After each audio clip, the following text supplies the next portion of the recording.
Wow-wee. Hot. Wow-wee. Must be sexy Tuesday. Opie and Anthony, Whoopi Goldberg says that the moon landing was fake. What a... I'll repeat. Whoopi Goldberg says the moon landing was fake. What an asshole. On a day, the 40th anniversary of the landing, and this dummy's got to come out. And instead of giving credit where credit's due to brave men and engineers and just the will of humanity to be able to pull something like that off, the real deal, not a farce. And she's got to say she doesn't believe it or has her doubts or whatever her words were. She's not a smart woman. You know, she just isn't a smart woman. I thought she was smarter than this. Anyone who has their doubts, you could go off on every little thing. The way the flag is, the shadows, there's no stars, there's this, that. Everything's been proven. They've said this is why this. They've always given an explanation. But more than anything else, if you could pull off the biggest scam in history, which is convincing the world that we went to the moon, why would you then try to pull the same scam off 6 more times? Because we didn't get on the moon the first time, and we now had a... So why would you scam it 6 more times? Successfully, by the way. Yeah. Except for, Apollo 13. Or 5 more times. It kept people's minds off the, because I believe it was fake. It kept people's minds off the Russians and the situation with the Soviets. It gave Americans something to feel good about. Is that what it did? The Soviets were doing better in the space race, yeah. Really? Yeah. They were at that point by 69? Yes. Okay. Yeah, right. They had prettier rockets. The rockets suck. The rockets. The Vostok. They were the Vostok. The rockets were painted like party hats. It looked fun. It's funny you say that because their stupid rockets looked like party hats. Dumb Russians. Our stuff was the shit. It was great, and there were great men behind it. And Neil Armstrong is a great man. Of course he is. Buzz Aldrin's a great man. Yes. Mr. Collins is a great man. Yes. I like Mr. Collins. He might be an asshole to Jimmy, but, you got to give it to Buzz. Buzz Aldrin. He went there. He likes to punch people. Yeah. I got that people clip. that say he should punch Whoopi in the face. Well, before the Whoopi thing from yesterday, because it's an oldie but goodie. Oh, yeah. The clip of Buzz Aldrin punching moon landing conspiracy guy in the face. Cranky Buzz. How long ago was that? I don't know, man. That'd be a couple of years, right? Or 5 years? Yeah, I don't think it's that far into the past. No. You're the one who said you walked on the moon when you didn't. Calling the kettle black, if I ever thought of it. Saying I misrepresented myself. Away from me. You're a coward and a liar and a thief. And a thief. Buzz just whacked him. A coward and a liar. Who's the coward? A jerk liar. Off? He's another one of these asshole fucking conspiracy know-it-all douches. Oh, God, it's disgusting. I'm so happy Buzz punched that guy in the face. Buzz popped him one. He popped him good. You don't fuck with Buzz Aldrin. Ever. Even that old codger now will still fuck you up. Let's crack in the head, that kook. Wouldn't it be great if Buzz Aldrin walked onto the View set today and just punched Whoopi? Just punches Whoopi square in her big, fat, ugly fucking face. And then there'll be a racist incident. Of course. He'd be held on a race crime. Yeah. Whoopi on the View wonders if the moon landing was fake. Wonders.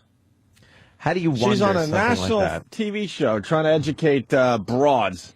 And this is what came out of her mouth yesterday. I don't think we're going to be spending money to go to Mars. But there are also questions to be answered. I'm a fan of the movie Capricorn 1, which says, and it's just Capricorn 1. You mean the movie with O.J. Simpson and Mr. fucking Barbara Streisand? That movie? And the guy that does the TD Waterhouse commercials now? Is she going to get her knowledge from a movie? Are you out of your fucking bird, Whoopi? God, she's stupid. How about we say slavery never happened? Let's then see Whoopi go off. Oh, shit. What if we said that? What if we said slavery never happened? I don't know. I didn't see any pictures. I don't see any photographs. What? What are you talking about? Well, she would say you're crazy. Oh, of course she would. But there's a lot more proof that the moon landing happened. Mm-hmm. Shut up, Whoopi, you fucking asshole. Ugh. Whoa, chill. Whoa. I'm sorry. Whoa. Someone forgot to do a little yoga this morning. I can't stand when things like this come up. Oh, no oming. Oh, a little crazy this morning. Capricorn 1, which says, and it's just a movie, okay? It was made as a Hollywood movie, At least you're saying which that. kind of puts in question whether it happened, whether the moon walk actually did happen. I like the movie because I think it's fun to watch, but It's Mars, there are by a the way, couple of questions asshole. that That was fucking the movie was Capricorn 1, and they was going to Mars, and they realized that the life support system wouldn't work because like they cut some costs somewhere, and they realized, look, the astronauts, you guys would be dead within like a few weeks, so they decided to fake the whole thing to keep the money coming into the space program. That was the basis of Capricorn 1, not going to the moon. Based on a true story. No. Based on what? a load of bullshit, and O.J. Simpson, the murderer, was in it. Oh, by the way, I don't think he did it. Shut up, Whoopi. Has she come out and said that too? I'm sure she did. I'm just going to go Why? on record as saying I'm sure she did. Why? Because it's her place Yes, as a black woman? Exactly. It's her place to dismiss white achievements and just fucking overblow black achievements. I'm sorry. That's her job. Could we get Whoopi on the show today? She called us one other time. She'd never come back on this show. After we beat her down. Oh. When did we beat her down? Over the Imus thing? It was over Imus where she We beat her down pretty good. She hung ended up on up us. hanging up. Hey, look, I know a lot of black people were involved behind the scenes and stuff as far as the Apollo program went, but for the love of God, it was 3 white guys. That's why she's upset. Give me a break. Give me a goddamn break. There's a black astronaut on the moon. She wouldn't be saying shit. Another racist. Another race baiter. This view is embarrassing to women, I'm starting to think. There's a lot of dummies on that program. It is. A lot of dummies. it's fun to watch. But there are a couple of questions that I do have from time to time. Who shot the footage? Because you see the 2 astronauts. They had a cameraman up there You floating are a around, you dumb dope. fucking ass. Is she doing that for like a laugh, or is she serious? I don't know. There's a first If you of all, heard that from a comedian, it would be kind of funny on a stage. But where was the camera? Is she going for the laugh, or is she being serious? I don't know. We'll find out. But hey, dummy, the camera was on a boom. First of all, they had a couple of cameras that came out of the lunar module on booms to catch. They knew it was going to be a huge moment in history. They knew that. So they had one pointing at the goddamn ladder. They knew that maybe future generations are going to want Might to take want a to watch peek him at this. come down the goddamn ladder. So they said, all right, you know what? We need to get some cameras out, So cameras out on there a boom. somewhere. And then the other thing she says is stupid from what I've heard. I haven't heard this yet, so let me hear what she says. All right. Because you see the 2 astronauts, you never see you would think the 3rd guy would go like, yeah, but you would think he would have turned around and gone like this so we knew it was him. The There's a man, third guy. there was the other astronaut who was in the capsule and who was shooting it. But In the look, listen how stupid these dumb fucking bitches sound. There were only 2 guys in the lunar module. The third guy, was floating Collins, around. was flying the command module around the moon, waiting for them to come back. The camera is on a boom on the lunar module. There's a couple of them. The other cameras were strapped to the astronauts' chests. They weren't movable. They aimed them by moving around and looking and taking pictures that way. There was no viewfinder, but they had trained so they knew exactly how to stand and where to look to take pictures. Plus, you don't see how many bad pictures might have been taken. Exactly. We're seeing all the great ones. The horrible pictures. These are the ones they chose. We don't see the ones where Buzz is coming out of the bathroom, buttoning his pants, where the helmet is in the frame. A blurry shot, something like that. These dummies are arguing the point because she thinks there's a 3rd astronaut on the fucking moon Wandering taking around. these pictures. Plus, they knew where to stand. They weren't going to go out of camera range for the most part. It wasn't important. They trained to put the flag in a position. There's actually Mission Control says, could you get in frame with the flag? Right. He tells Buzz Aldrin, I believe, to get in there so they have that shot. The pictures were very important And the flag, to the mission. The flag, it was very windy up there that day because the the flag was waving. Blah, blah, blah, That's what I hear. Yeah. Don't you think this is the thing. If they had a 3rd guy as a photographer, don't you think they would have caught that? Like if it was a big fake and they were able to orchestrate all this stuff, and bouncing it off through Australia, do you think someone would have said, wait a minute, We have a camera guy that we're not accounting for. They would have went, oh, golly, that's an excellent point. We never even thought Now of we're that. fucked. The golly. cameraman. Who took the pictures? We didn't think of that. And there's also a 7-Eleven in the background. Can you move that? Oh, golly, we didn't think of that. These dummies. Do you know, there's a special I watched, a guy who says about faking the moon landing. And it is very, when you watch it, you're like, oh, my God, it's a really good special. And I could see why watching that would make you go, what the fuck? Maybe it was fake. Because it was so well done, the special. But then when you see the 9/11 shit, you can say the same thing. But then you get a little knowledge on the other side and go, okay, this is completely ridiculous. But you can make anything look like, holy crap. This is harder stuff to debunk, though. Like, meaning, because he's talking about photographic evidence, and he has a guy from Kodak who's a legitimate guy say, I actually don't know how that was done. Like, there's certain things, like, we all watched 9/11 happen. This is a more convincing argument.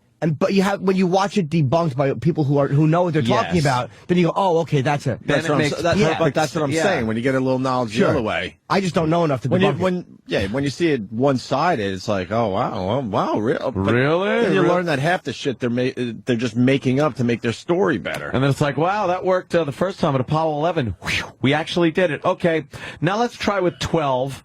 Let's try with 13. We'll throw a disaster in that one. That'll be fun. Then we'll go 14, 15, 16, and 17, and we'll fake all of those, and hopefully no one will catch on. Why wouldn't they just do it once and go, oh, my God, we got away with it? Well, let's scrap it. Well, if we did fake it, where did the rocket go until it was time to bring the rocket back down? Yeah, that's a good question. That's a lot of big Saturn V. Right. It launched. Everyone saw it. All right. We're gonna launch this big, massive thing, and then we're gonna move into a Hollywood studio, and then we're gonna watch it fall from the sky. Or they get David Copperfield's father to help out with the fucking. And nobody talks. Conspiracy. And again, and not one person nobody talks. None of the light guys, none of the boom guys. That's like the Kelly assassination people. No one in the Dallas Police Department talked. No one talked. Well, a lot of people died from the JFK. I've also read that was a myth too, though. I was also read that was a myth as well. Yeah, but when I saw it on TV for the first time, I believed it because there was no one on the other side saying well, that was a myth. Yep. Here's Whoopi continuing. Great. Whoopi. And that old hag, Barbara Walters, kind of saying that there was the guy in a capsule taking pictures. Stop it. Yes. They went to a photo march. Shut up, Babs. There was a guy. No, the other guy was hovering and going around the moon. Guy zipping around the moon, waiting. He was sleeping. Except for these hens. He was the only poor bastard that couldn't watch it. He was probably the only guy that couldn't watch the moon landing was Collins. He was just up there. They should turn The View into a cooking show. Just have these dopes cook stuff for an hour.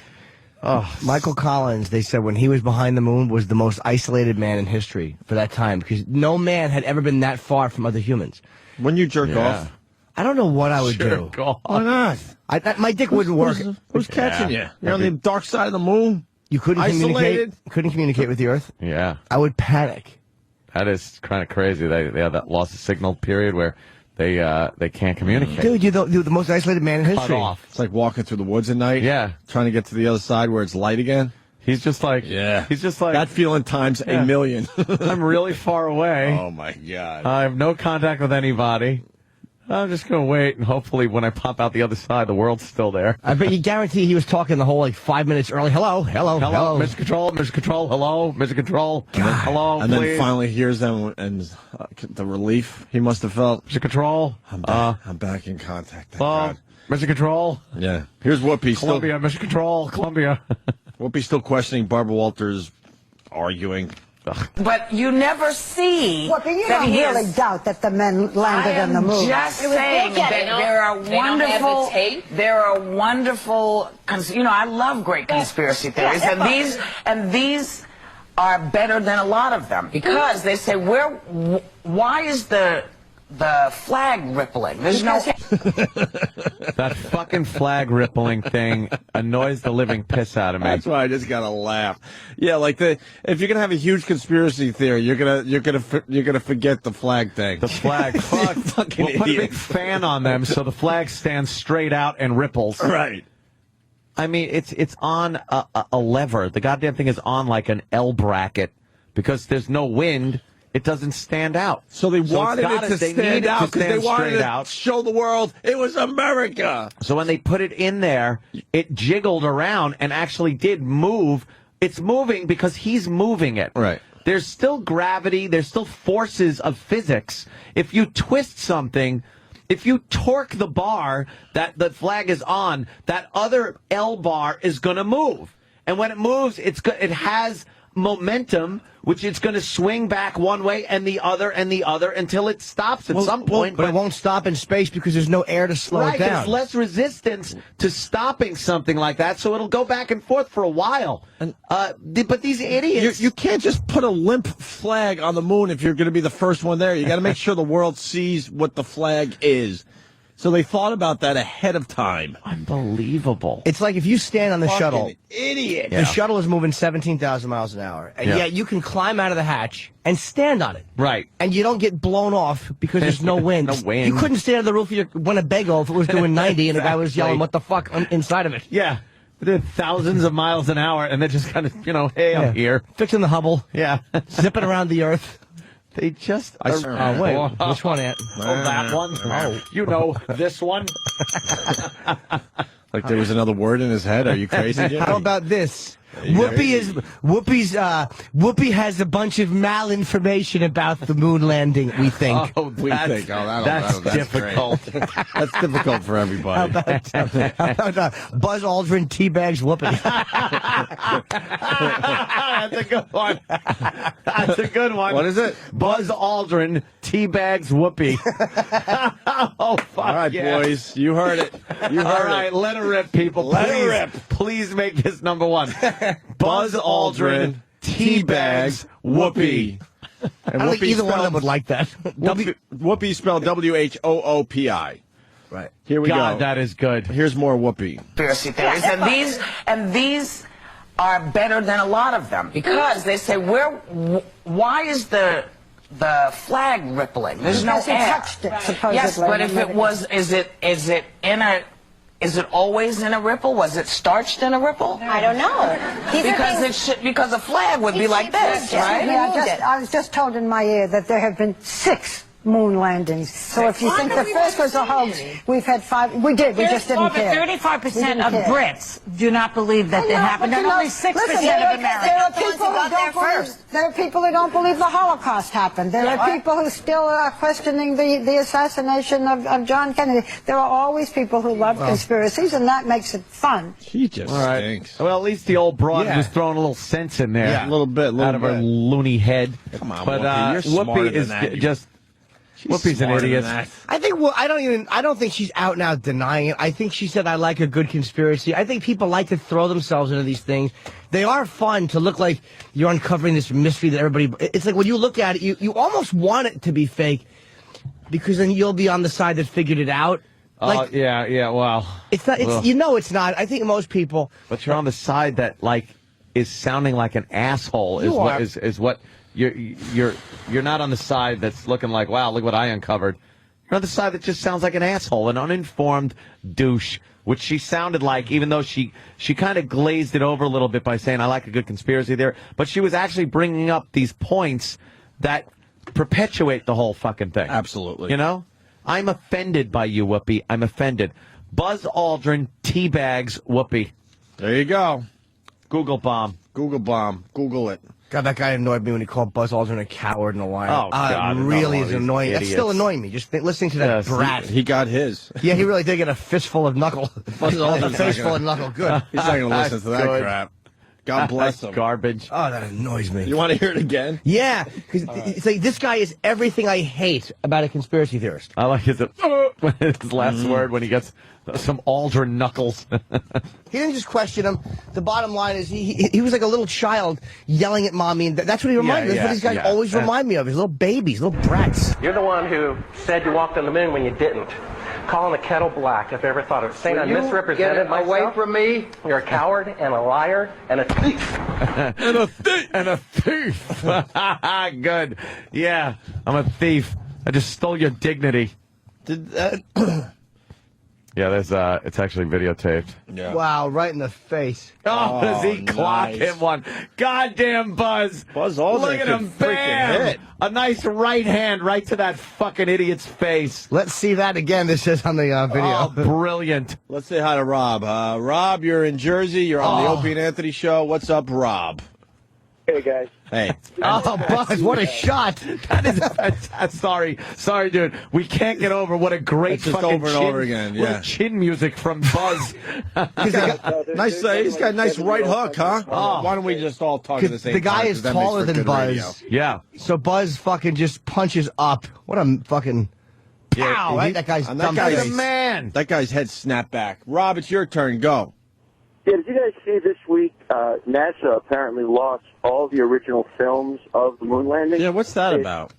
They degaussed them and reused them, and when questioned about it, one of the guys from NASA said, yeah, we should have had a historian follow us around because we didn't really think that was important. Why would you reuse the Yeah, right. freaking tapes on What the moon fucking landing? bums? I don't know. I heard there was some tapes that were like telemetry tapes from Australia, things like that. But the film itself, I don't know. Is that missing? There's copies of it, but the originals are missing. But everything that's was made was copied. Yeah. I've heard things back and forth too. I'm not sure what to believe as far as that, but Well, it came out a couple days ago. Is it true or not? it doesn't necessarily mean that it never happened. It was one Jesus. of. They said it was one of 200,000 tapes that was taped over. Yeah, and what happens is, and again, this is not a good comparison, but a lot of the original Tonight shows were lost, like lost forever, because there were no copies of them. Honeymooners. Never happened. They were taped Johnny over. Carson was fake. right. It was a robot, built by Disney. They were taped over to save money. They just didn't know any better. Yeah. It's with everything. That's why Terrible. those old baseball cards are worth so much. Because back then, people just didn't think it was going to be worth anything, or you know what I mean? History is called history. Right. Because when it's happening, you're not quite sure it's history. Well, I'm sure they knew it was a monumental thing. It was Oh, probably yeah, a mistake. yeah. It probably was mislabeled, or probably just got put in the wrong bin, or somebody just misread something and actually thought, oh, okay, these are just tapes that are good to quit. No, man. We missed something that Barbara Walters said. Ian on Long Island. Ian. Hey, guys. Happy Hey. birthday, Jimmy. Hey. Oh, no. Thank you. Start that all over Yeah, again. what member of KISS is Holy coming in today? shit. Is it Gene or No, Paul or Peter? Jimmy. What KISS member? Your birthday was Sunday, but we celebrated yesterday, and now we can continue the happy birthday Jimmy bit. Yay. Your birthday's exhausting. It's my birthday. It's exhausting for everybody. I'm a birthday boy. Ian, go ahead. In that last clip, Barbara Walters, as she was running through all her conspiracies, said that the Holocaust not existing was a conspiracy theory, and then she said conspiracy theories are fun. Yeah, yeah, you're right. So Barbara Walters thinks the Holocaust conspiracy is really a lot of fun to have fun with. That's not so much the conspiracy theory as the people who perpetuate that one that are a load of laughs. That's a little rough to use the word fun and conspiracy and Holocaust. Holocaust. All in the same sentence. I'm with Ian. That's a little rough. Let's go to Craig in Copley. Craig? Hey, how's it going? Hey, buddy. Hello. I just wondered whatever became of Buzz Aldrin after he punched a guy in the face. He probably got sued by that douchebag. I'm guessing a suit. I don't know, but I don't remember reading anything about it. If I was Buzz Aldrin, I would have went prove it. Prove I hit him. Yeah. I didn't hit him. We faked the Look at the way video. the shadow is. You faked that video. Yeah. The way his head goes back. Yeah, he just made his head go back on his own. And then when he fell to the ground, he punched himself in the eye. You know, there are people that say that slavery wasn't as horrible as history has made it out to be. They say that people were well treated, food and shelter and stuff like that. What's Whoopi's opinion on that one, I wonder? There are some people that say it, and there are arguments. You could read arguments about it on the internet, and what? Because you read them, that's fun, and it's something to perpetuate and speak to other people about in a forum that people actually listen. Yours is irresponsible. You're being irresponsible.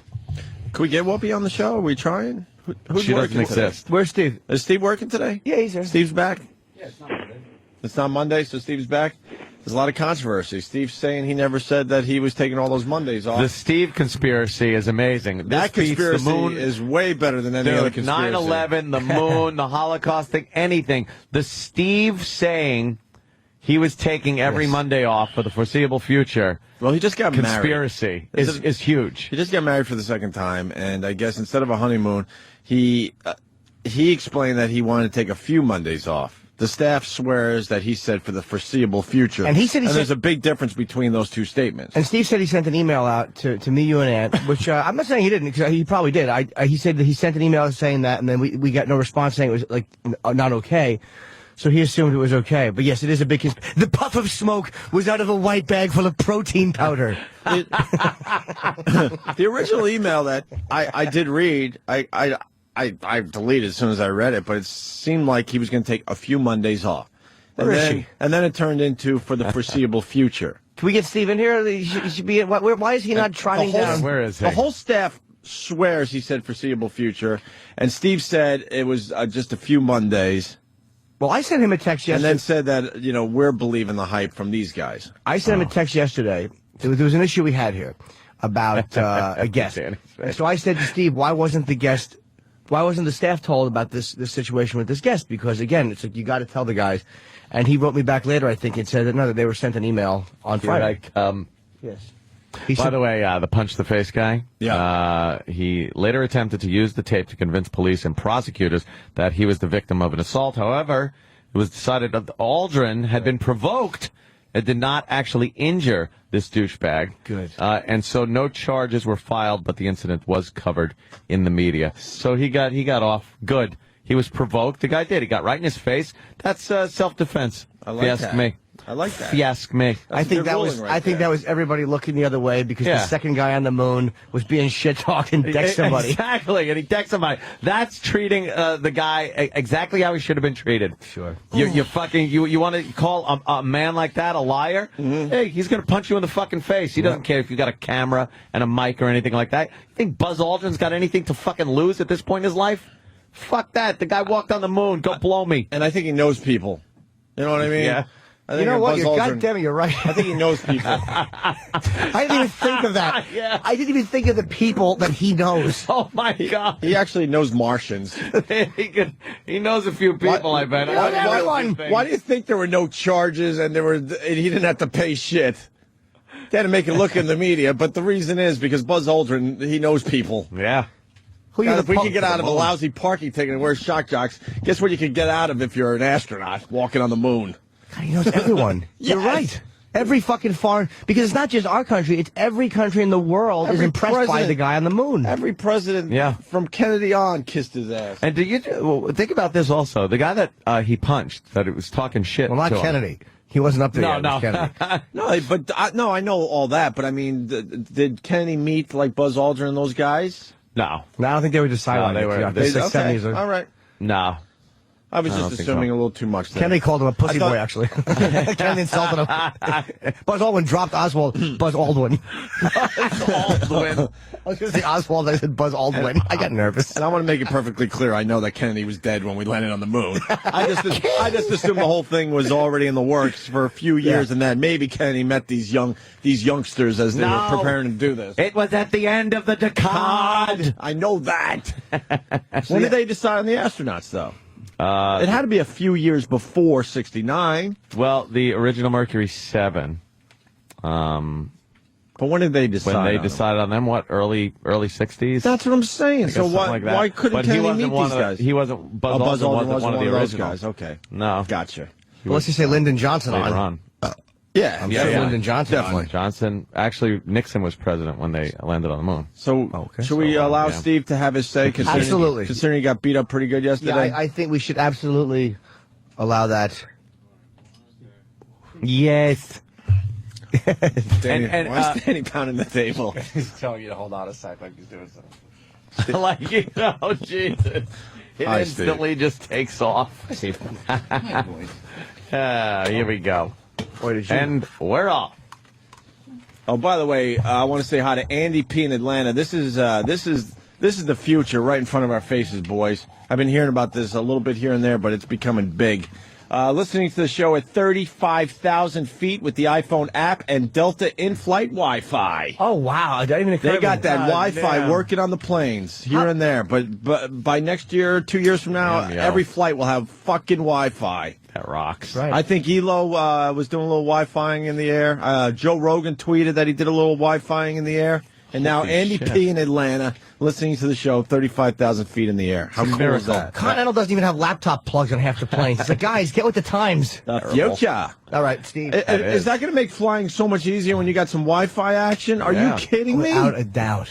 Without a doubt. You're just, you're just interneting your ass off. You don't even know you're in the air for 4 or 5 hours. Yep. The amount of, first of all, if they, I don't know if they'll charge you to be on Wi-Fi. If they do, they charge $1 or $2, fine. That's like a little, fine. Keep the ticket prices down. But it's like, it'll kill fucking hours on the line. I'll just get a list from Danny of sites to visit so I can just jack off as I'm flying through the cosmos. Danny's got some of the best sites. Me? I'm just, well, I'm a man that knows how to find stuff. Yeah, exactly. Like red. A good list. Steve, there's a big controversy here. Yes. You're saying one theories. thing, and the entire staff is saying another thing. And I mean the entire staff. Oh, I know. The original email you Absolutely. you sent, I assumed it was just a few Mondays, but then it took on a life of its own, and everyone is saying it was for the foreseeable future, including Steve Blatter, by the way, who's your boss. Right. And I spoke Even to Steve Blatter's last night. saying that you said foreseeable future. I spoke to Steve last night, and I'm going to speak to him again today, and we're going to work this whole thing out. When I found out how much time me and some of the other guys had off, I said, well, there's some days off that we have, and we're obviously not going to be able to get to use all of them, but we can use some of them. You do realize it worked the other way too, right? All those years of taking 4 or 5, 6 weeks off, that was like something that probably shouldn't have happened. Yeah, I know, and this is But stuff me and that Ann certainly weren't going to be the ones going, hey, you guys shouldn't have as much fucking vacation time as us. Oh, absolutely, absolutely, and with so it that worked in your said, favor the other way too. Is what I I'm saying. understand that. And I said, well, there's no way that we're going to be able to use some of all of it. So, but we can certainly use some of it. Now, I got married the other week, and I said well in advance of this to my bosses that I wanted to take some Mondays off in lieu of taking a honeymoon because the show came first. And nobody voiced an objection to it. Now, and I also told no one, you, because it seemed like it was a few Mondays, right? And that few Mondays was July and a few in August. That was a few, and it adds up to about 6, I think. That's a little more than a few. 4 in July, 2 in August is 6. That's 6 days. That's Is that a lot? That's a little, 5 per month. That's a little over a week. that's borderline more than a few. Okay. To be honest with you, it's right. starting to lean into the holy shit category. All right. Well, nobody. Lean into the holy shit. Nobody. Holy shit! I wish I could do that category. Nobody. Imagine it. We could get the next 6 Mondays off. Are you kidding me? Damn. You can't downplay that. Cherished. I got this funny joke I do. I'm running for office. And I say no more Mondays. Great, Jim. Yeah. All right. So if you send out an email, I didn't know the Boomtown Absolutely. Rat song was about Steve Carlisi. do you have a copy of the email? Because I'll just clear it up. Sure do. Okay. There you go. Sure do. Absolutely. Monday. Yes, Can't work that day. Just another manic Monday. I prefer Sunday. Absolutely. Just another sleep-in Monday. That's my cum day. I'm sorry, Steve. You were in striking distance, so I apologize. And I, of course, stipulated that if anybody else was out, I wouldn't be doing that, which I absolutely did. When Travis was out, I completely stayed in. Well, what about the other part of the equation where you don't even answer your phone on a Monday?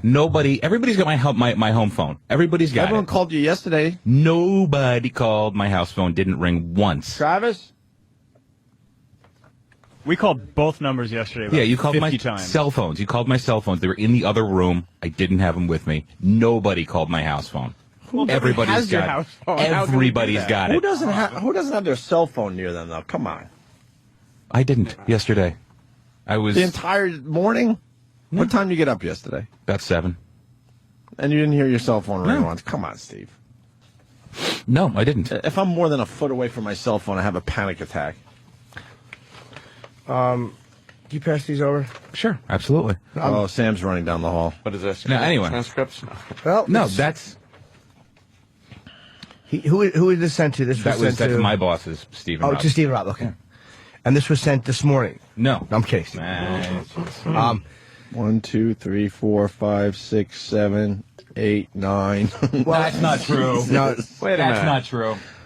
1, 2, 3, 4, 5, 6. That would make 7. Now we're up to 7 Mondays, not 6. Yeah, but one of these I didn't take, so. Oh, thank you. Wait, Thank you for wait. giving us that day.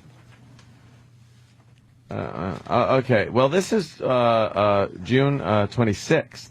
Sure. This was sent out at 3:53 a.m. And then it says that you're taking time off.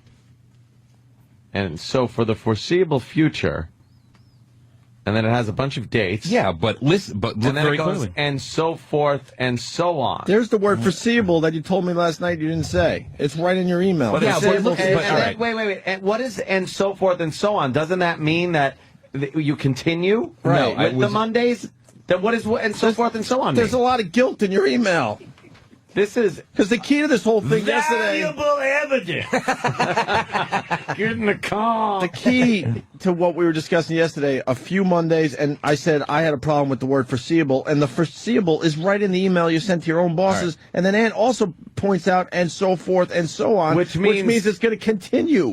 That's a ... for the dates. We have 6/29, 7/6, 7/13, 7/20, 7/27, 8/3, 8/10, 8/17 through 8/24 vacation days, and then 8/31 and so forth and so on, which would lead me to believe you mean 9 whatever 6. Right. And you're then, gonna continue and then until 9 September. whatever. It's My just in- so on and so forth. Right. My intention for saying that was only up to only through August. It was not going to go But what beyond is that. and so forth and so on? I will. My defense in this is that I'm crazy. All right, and that I don't. You can't plead insanity on the plead Opie insanity. and That's not Anthony insanity. show. You told me yesterday Everyone's that everyone- crazy on this show. Everyone is misrepresenting what you're saying, but in your own email, You pled insanity on No, this I'm not. show?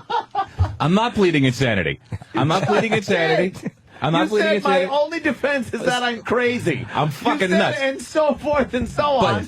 And your answer is I'm crazy. you said you didn't use the word foreseeable, which is right in your Holy original shit. email, and so forth and so on. This is very obvious that you want to take pretty much every Monday off that you possibly can. For the That's the only way you could read this. But that's not. Listen, that's not what I meant. That's not what I meant, and that's not what I was going to do. You said these guys are basically liars and miscommunicating, and it's getting back to us, and they're working me and Ann and all this crap. How are they working us when it's in your own email? That was not my intention to do that. The and so forth and so on is the smoking Well, gun right all right, there. fair enough. Yeah. But That means know you what? want your Mondays No. off continuing into September. No, it's not. It's really not. Then you explain what and so forth and so on means for real. Yeah. Honestly, that was the first email I sent out, and I really didn't get, and I didn't get a response from anybody. But I was only going to do through the vacation days. Maybe you sent us a different email. Do you have the one that you sent to Aunt I sure myself? do. Because I actually don't remember getting it. But that's not what it says. But when you, no, no. so forth and so on means you are going to continue the thought that you put on paper. See, there's a pattern here. It's every Monday. That's the pattern. And then ... and so forth and so on means the pattern will continue. How about this? Subject, Mondays off, foreseeable future, and so forth and so on. Everything else doesn't mean shit. That really pretty much just spells it out. I don't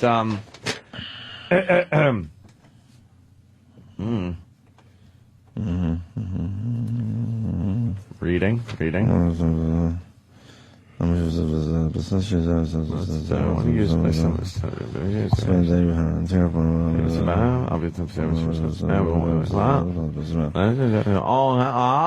And this is basically saying the same thing, that you want a lot of Mondays off. No, it doesn't. It says, it really doesn't. I'll read it just so people know if it's cool. If there's nothing, I won't say her name. Not that you can't. Read her. Ope. Just so you're in the loop. Oh. No, I'm reading it. Oh. I'm getting married on Saturday. I'm keeping it on the DL until my girl and I actually do it. But since she's out of town half the week all the time, I want to use some of my 75 days off, and then in quote parentheses, Steve puts, yes, that's really how much I have stored up, to spend a day with her, and taking off Mondays would allow me to do that. Obviously, on days we're short-staffed, I won't be out. Bladder and Cross are already okay with it, but it dawned on me that I hadn't told you guys yet. Again, I'm keeping it quiet until we do it, but I want you to know that's my plan, as long as you have no objection. some of the guys, namely me, Eric, and Derek, have a lot of an obscene amount of paid time off that were built up with XM that we have to use by next June. Why don't you acknowledge Danny and Travis in this email? Because they have the time off. Everybody's got it. Everybody's got it, and everybody's got their list of how much they have. But the amount of time that that those three of us have is so far and gone beyond what everybody else has because we've been on the books longer.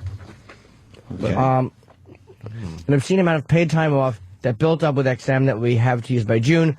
We probably won't be able to use anywhere near all of it, but we can use some. You say 51 days in the one email, 75 in this one. Am I incorrect or no? No, you're not. 51 sick days I have. This one says 75 days. one is sick days plus days off. One is because we got two different emails from the HR department. Okay. So I will say in this one, you do say that you're just checking to make sure it's okay, and as long as you have no objection. It is kind of tough though, and so forth and so on. It does in a way. It's like that does kind of implicate that you want to do a lot. This one says taking Mondays off would allow me to do that. It doesn't state how many or how few you are thinking about taking off. Right. The one thing, though, where it says, obviously, on days we're short-staffed, I won't be out. Now, that leads me to believe on days that you're not short-staffed, you will be out. See, in that amount of time. Again, I'm only talking about in these 2 months.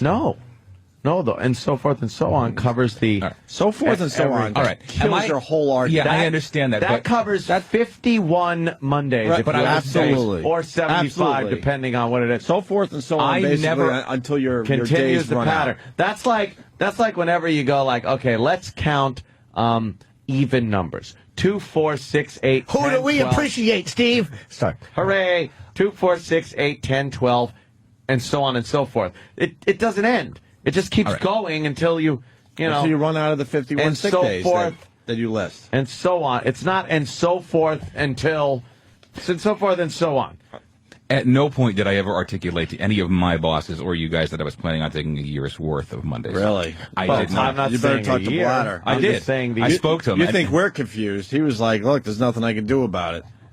No, there's nothing he can do about it. But he finally yesterday voiced his disapproval with but taking you made it sound like we all are crazy, and the fact is, you pled insanity. You fucked up this whole thing from the beginning with your email. I never fucked up anything. Foreseeable future and so forth and so on. I rest my case. That doesn't say a year's. Get me a judge on the phone. Get me a jury. We would win so easily. I understand that, but jumping to the conclusion that I was going to take a year off, that's not true. I never articulated that. All right, ever. I'll say that. And I'll go back to foreseeable future and so forth and so on, and I got 51 sick days. That means pretty much every Monday. That doesn't mean anything. For the next year. Never articulated it.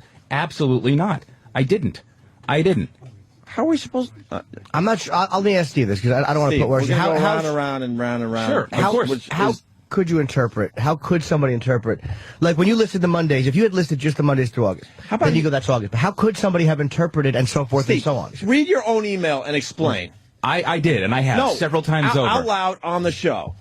Because I can't just sit here. Anthony, can I have a copy of Steve's first email, please? It's going to be almost impossible for people to believe. I understand that. Listen, and I know I'm going to get my your nuts own words smashed. Kill you.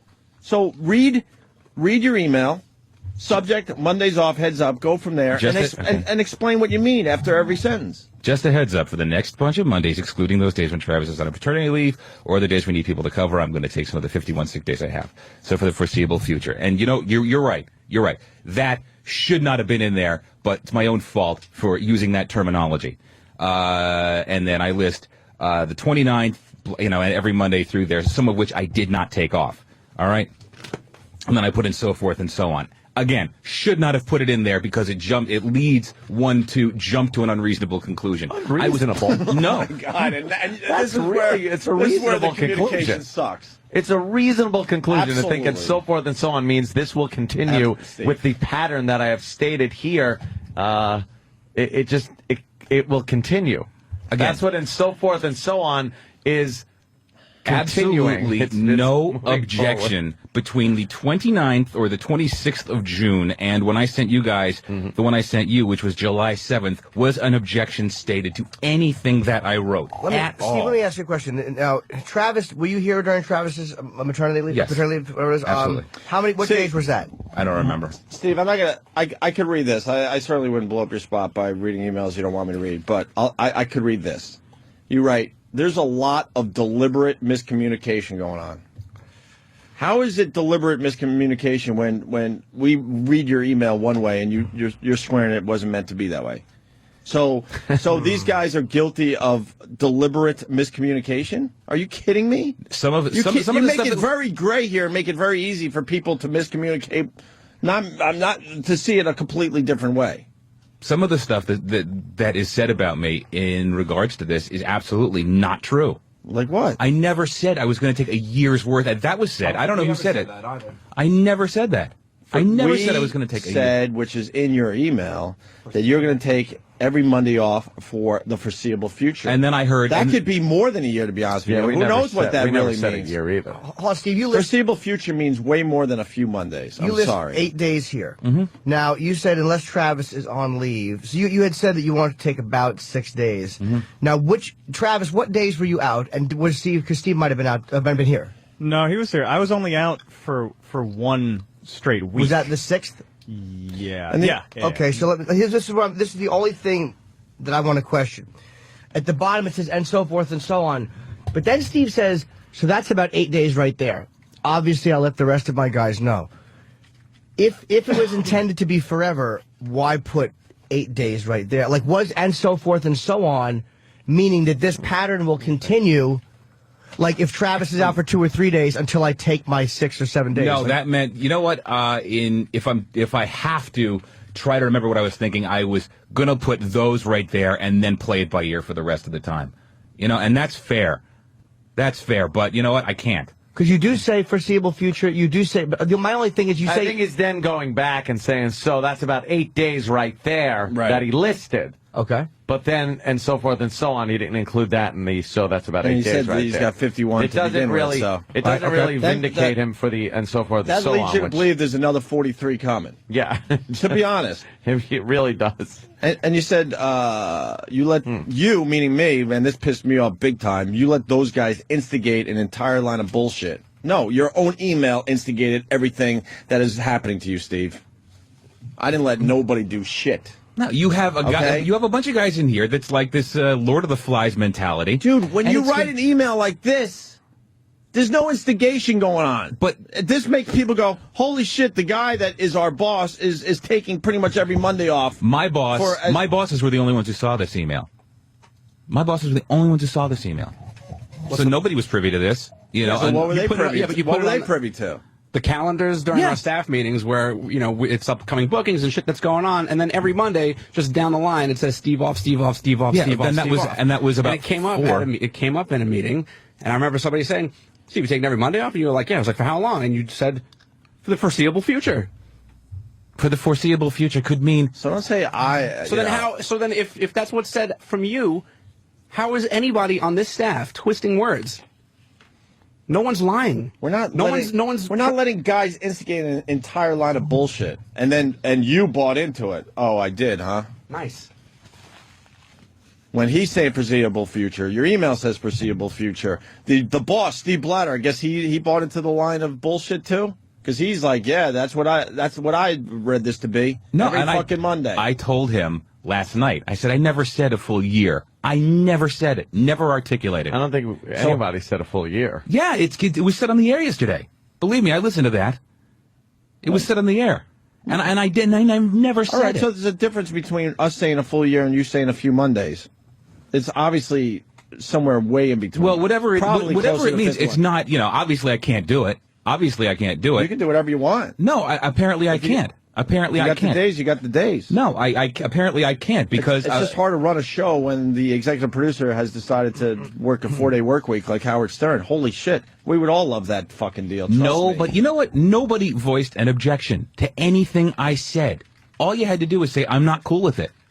The first email we were cool with because it sounded like a few Mondays. This one, it makes foreseeable future and so forth and so on. That's all I'll keep saying over and over again. And I would win in front of a judge every time. We weren't on that one though. So that's what I mean. But that just became part of what was known to be the truth. Yeah. Sam, where's Sam? Because you think Danny's always picking on you. Sam, what do you know about this? Well, he said the words foreseeable future to me, to my face. I said, how many months? He said, I'm getting married this weekend. I'm not telling anybody until it's done. After that, I'm going to be taking every Monday off for the foreseeable future. The year thing came up yesterday when we said, how many sick days does he have? Your email says 51 sick days. That's about a year. You said foreseeable future every Monday. So 51 weeks. Well, then I'll clarify. Be a year. Nobody said you are definitely taking every Monday for a year off, but that is a strong possibility when you have 51 days. That's one day a week. That's a safe assumption. It was a little vague, but it's an assumption nonetheless. And what I meant by foreseeable future was it's a more my accurate assumption than what you're saying. Well, it doesn't. It's a moot point at this level because I can't do it. I can't do it. All right. Initially, nobody had a problem. Now everyone's got a problem. Last week, nobody had a problem with it. Now it's a problem. I personally don't think it's. I'm only saying that I can understand why, because I know sometimes the staff gives you a hard time, but I can understand why somebody would interpret that as thinking you meant a year's worth of money. It's like when you read that, it's kind of hard to not interpret that. All right. Nobody except my bosses saw that initial email. But it doesn't even matter at this point because you said it to enough people that foreseeable future. Danny heard it, Sam heard it, Steve Blatter heard it. And I think it was more like... And that's when, we started having a problem with your original email and what happened yesterday. But like because a few Mondays just turned into a foreseeable future. And I even asked Steve Blatter, I'm like, what's going on with Steve? I thought it was a few Mondays. He was like, well, no, it's pretty much every Monday, and there's nothing we can do about it. What does E-Rock have to say about this? Hopefully very little. E-Rock, did you hear foreseeable future, or did you hear a few Mondays because I just got married? Actually, I didn't even hear both. I was told... Either you mean. Either. Stupid. I was told that when we were finding out about all these days, he's like, you got to take them off, you got to take them off. What are you doing? Oh, I'm taking Mondays off. And for how long? Well, I can take them off as long as I want. I have the days, is what I was told. Okay. All right. But, that's more than a few, by the way. I got an email from Steve on June 28th saying that I will be out on Mondays except for when Travis is out. So it's pretty much stating that he was taking it's open-ended. It's open-ended. It is open-ended. It's open-ended It doesn't until... say a year. I wouldn't, imagine it would be a year or something, but it is open-ended. My intentions were to make it very, very brief. I was not intending to make it a year, and it got absolutely blown out of proportion. Due to the email. Had to be the email. When I read that, all I can think is, I'm surprised they never got back to you and said, what the fuck? Well, you know what? Nobody did. And so forth Nobody and so on. did. Nobody said boo to me about it because at the all. Bosses can't. They legally can't tell you not to take the days. That's they why can say, I'd rather you didn't. They could say, could you work something else out? Which is what my boss said to me last night. Let's work something else out. And that was after I got my nuts smashed in yesterday. So fine. So and the email that we got, because we weren't privy to the first one with this so forth and so on. The one that we got is a little more, even more vague than the so forth and so on one. Has not no one getting. So hence my response. No red flag. Hence my response, which is right here. No problem, Steve. Happy for you guys. Yeah, because it sounds like I'm just going to take a couple of Mondays off here and there. And then when you hear you're going to take a few Mondays off, of course the staff's going to start talking, and then we start hearing the rumblings. Well, a few Mondays. He's saying foreseeable future. He's saying every Monday. He's saying he's got over 50 fucking sick days he's got to use up, so he's going to take Mondays Well, you heard off. rumblings. You didn't hear from me. You heard rumblings. Everyone heard it. Well, Steve. that's everyone. That's not me. Nobody asked me. My home phone didn't ring yesterday. No, I've never had your home Nobody phone number. has your home phone number. I've never had your home telephone number. And ever. it doesn't matter. You're on your fucking cell phone literally the entire time you're here. I'm not buying that you're away from your cell phone for more than an hour. Please. We tried calling you all day yesterday. Yeah, I know. And I saw it when I by the way, get your point on the radio because, it was getting pretty ugly for you. So we're like, you know what? Let's get Steve's point. So we called you all fucking day. Well, I didn't see it until afterwards. I didn't. But you texted Liam at 9:30. You texted Liam on your phone at 9:30. Yeah, because Liam said I was getting my nuts smashed. But then how could you have not seen the missed calls if you had your phone at 9:30? Yeah, you said you didn't Liam? see the calls. Travis, you just told Travis. I don't... Steve, what the fuck? What do you mean, what the fuck? You're talking in circles. I'm not talking in Travis, circles. what did he say about you calling? He said he never saw us call. All right. If we called your cell phones 50 times and then you texted Liam back while we were still you on didn't the see air. all the missed calls? Yeah, And you had to have clicked also OK knowing you're on being 50 smashed. missed calls. And then we're still on the air for another hour and 50. We actually kind of went late yesterday. We went to about 10:40, 10:45. So you had every opportunity to defend yourself yesterday on the show. Well, calling up just to get my nuts kicked wasn't a priority. No, Steve. I also tried calling you too because Liam was trying to get in touch with you for 15 minutes. He didn't know you were off yesterday, and he was handling Ace and some other stuff going on. So he finally called the office looking for you, and I said, "Oh, Steve's not in today." Whole talent department has my home number. Whole talent. He department. couldn't get in touch with you. Then after I spoke to Liam, I started calling you from the office, and it just went right to your voicemail. So I dealt with Liam for the rest of the stuff that day. But he had no idea, and you booked that whole thing. Whole talent department has my home number. A bunch of people scream and say bullshit. He said it on the radio last week. He said it on the radio. Who said what? What? That you were taking a lot of Mondays off. Well, when did I say that? I don't know. But it came in a few times. I'm not going to listen to hearsay from the audience. Well, it's something they've been known to lie through their teeth. All I'm saying is it's something to look into if more than a few are saying it. So There really is an overwhelming amount of evidence anyway, just in the documentation. I like keeping this illegal. It just, I don't know, the so forth and so on thing kind of got me. That's all. Well, listen. It just seems like nobody voiced an objection. Absolutely. Nobody. I'm just doing a little Road Warrior. Nobody. And you're right. In terms of continuity now, I'm not going to do it anymore. I'm not going to do it anymore. I got a wife at home who cried because because she heard me getting the shit kicked out of me yesterday. So that was a fun evening for me. And she watching the wedding video?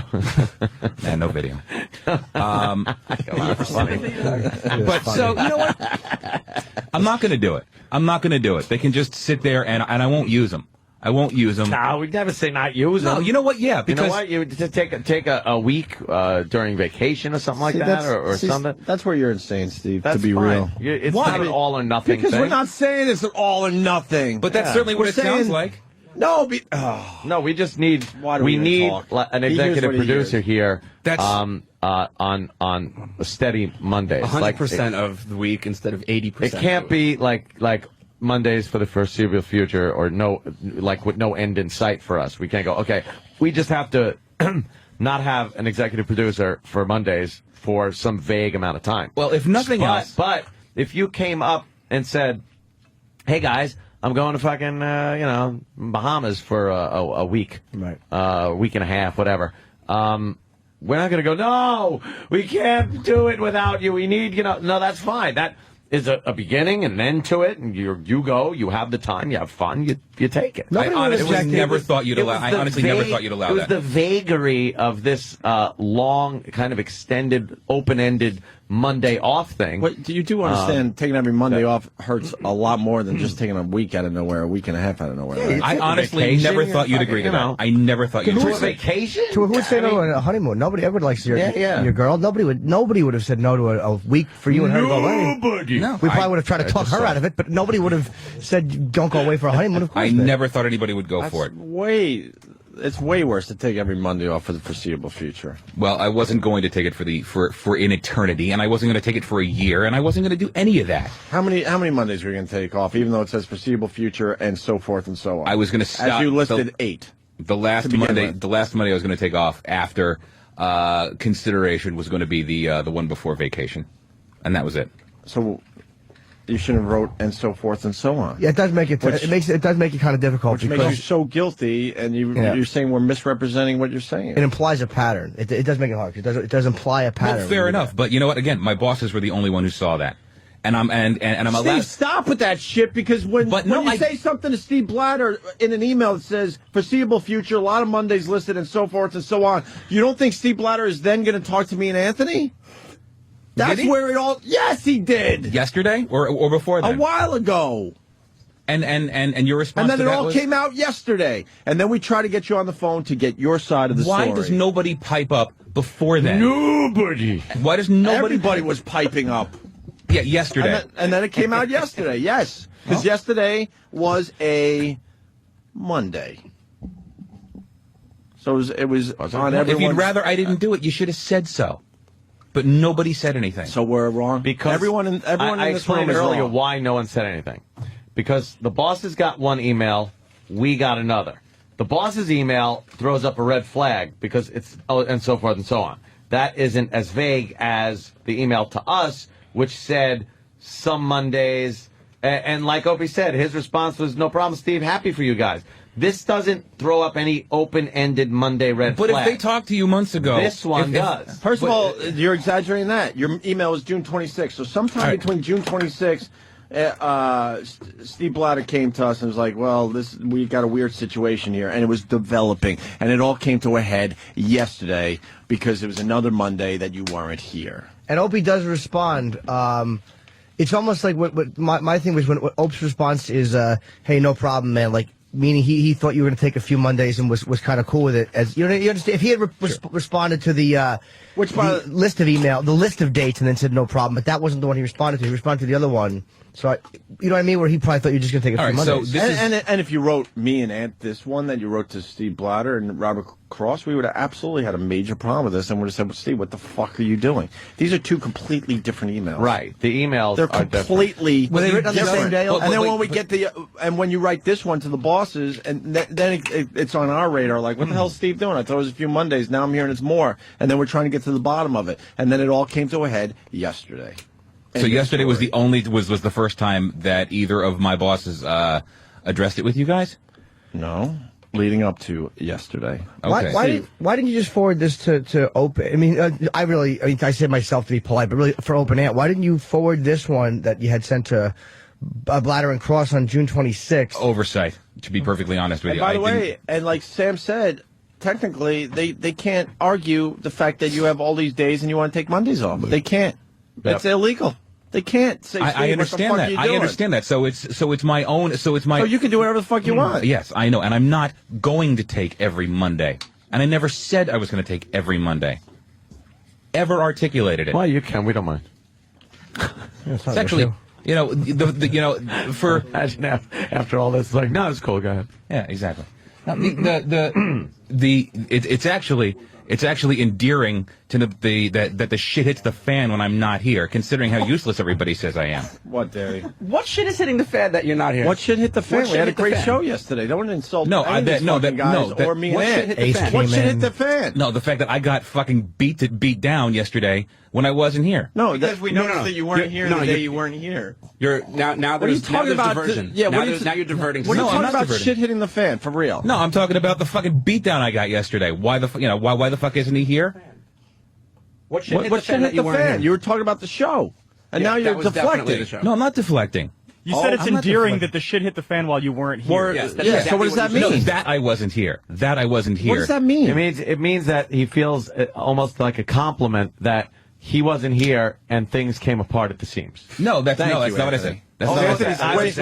Anthony's way more logical than me. Trust me. I was just trying to I'm a hothead. interpret it the way I heard it. Yeah, that's how everyone heard it. So how did the shit hit the fan? Because that's a direct insult to us. If nobody cared, I think we had a great show yesterday. No, I heard it, and it was very good. But the fact that there was a fucking meltdown makes me think that there was a major issue. So all right. So I'm not here causes major issue. No, I don't even know what he's saying anymore. It's not that you're not here. I don't even know what he's saying. Issue. What do you mean by that? I mean that you guys lambasted me for a good 30 minutes on the air yesterday for not being here. And you had an opportunity to call the show yesterday, and certainly if you no, that's not what I'm saying. I think what or Steve deal is with saying it today like we are doing. The reason that you guys were so mad that he wasn't here was because obviously us guys could not handle the hugeness of the show and everything that it entails. So the fact that you guys got so mad at him was a testament to how important he is to be here. Right. Mm-hmm. I think that's what you're saying, right? Yeah, that makes sense. Yeah. Okay, well, that's not what happened at all. Jesus Christ. What's going on with you, Steve? Are you all right? Seriously. I'm not being a dick. Buzz Aldrin. Oh, I'm doing great. Are you? No, you know what? I love the fact that, that the regular, ball smashing happens. That's That, but yes, I gotta say yesterday, 'cause, I try, sometimes I go after you, sometimes I go to bat for you, but this was a tough one to criticize the guys on, even though I know sometimes they fuck with you, but that is a tough one, and if you told Danny that and you told Sam that, it is kind of tough to not interpret it as that. You know what? Here's the hard thing. I went to bat, especially with this days off thing, for the entire staff. I went to bat for the entire staff. The entire staff has a situation like this. Some more, some less. Yeah, I appreciate that you told E-Rock to take Fridays off because you're taking Mondays off. Now we're gonna, that makes it even worse to try to put a quality show on the air for everybody. No, he's entitled to. He doesn't, and I never implied to take every Friday off. No, I really didn't. That's not what they're saying, Steve. The problem that I had was that you've been saying you have these days, and I didn't really want to take them except when I had to, and I do have to take one this Friday. Why? Because I do.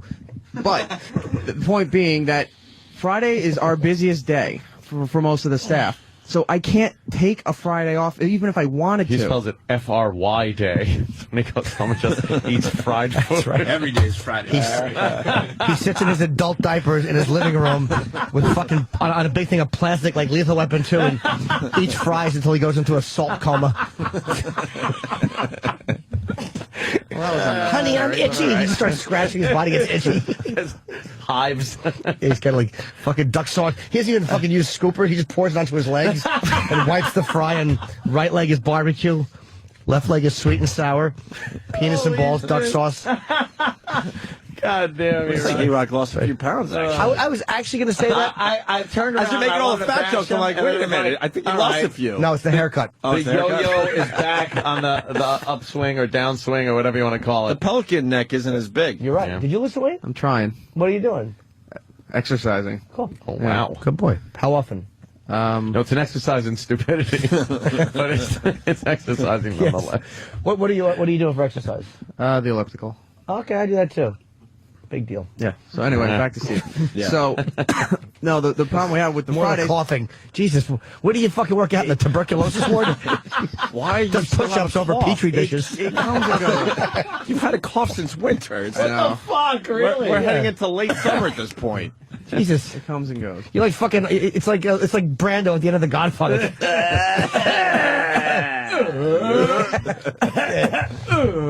Hyman Sloth. Puts a pork rind in his mouth, chases the kid around. Hell no, I have a butt. Sorry, Eric. Back to see you. Anyway, I'm sorry. Go. No. Point being that with the Fridays, can't do Fridays off. It would be easier for like Sam and myself to do a Monday or a Tuesday where our workload's a little lighter, but that's not available because Steve took Mondays, and I really don't feel comfortable taking a Monday off and having a second staff member, down while the show's going on. So I can't do Mondays if Steve's taking everything. I wasn't taking everything, and I never said I was taking everything. That's not how you made it seem. You had it on the schedule. You told us. I had it for 3 on the emails, days and on you a told us schedule. in the office too that you were taking Mondays off, that you were scheduling Mondays for yourself. So everyone else here isn't really going to take a Monday off because we're already down somebody. Yeah, if like for the next few, that's fine.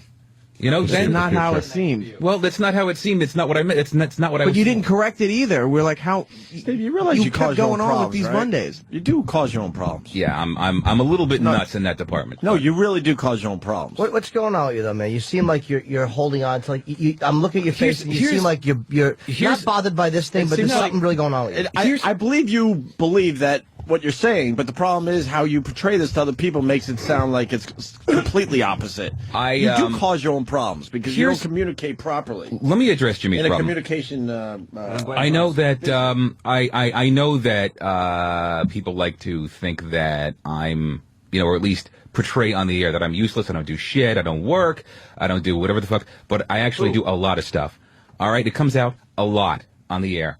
Staff and hosts alike, whether it's joking or just ball breaking. I've gone to bat for the staff numerous times. Some have been well documented, some I'll never mention. But the fact that there's a fucking, Lord of the Flies beatdown every so often makes me think that, well, what the fuck am I going out of my way to be nice to people All right, for? let me ask you, why do you think that is? I think that the environment that's fostered by you guys, no disrespect, is absolutely that. Is absolutely every man for himself, Lord of the Flies. When he's down, keep kicking him. Absolutely. So that goes throughout the staff, right? Every man for himself. So like that's why I'll bust Sam's balls and throw his face under a bus. That's why I'll punch Travis in the balls every day, right? It's because it just happens. It's like Lord of the Flies, right? Everybody's out for themselves. So yeah, that's how it is, right? Mm-hmm. I think on the air, obviously something like that is fostered. I mean, we do beat the shit out of each other on the air. You know. But then you know what? Honestly, there's absolutely no there's no off switch off the air, it seems, and that's what bugs me. Well, that's a whole different animal, I think. I don't think I'm just defending, myself here. The fact that when we're fostering an atmosphere such as that, we do it on the air. Yeah, I've never told anybody to treat anybody disrespectfully or anything off the air.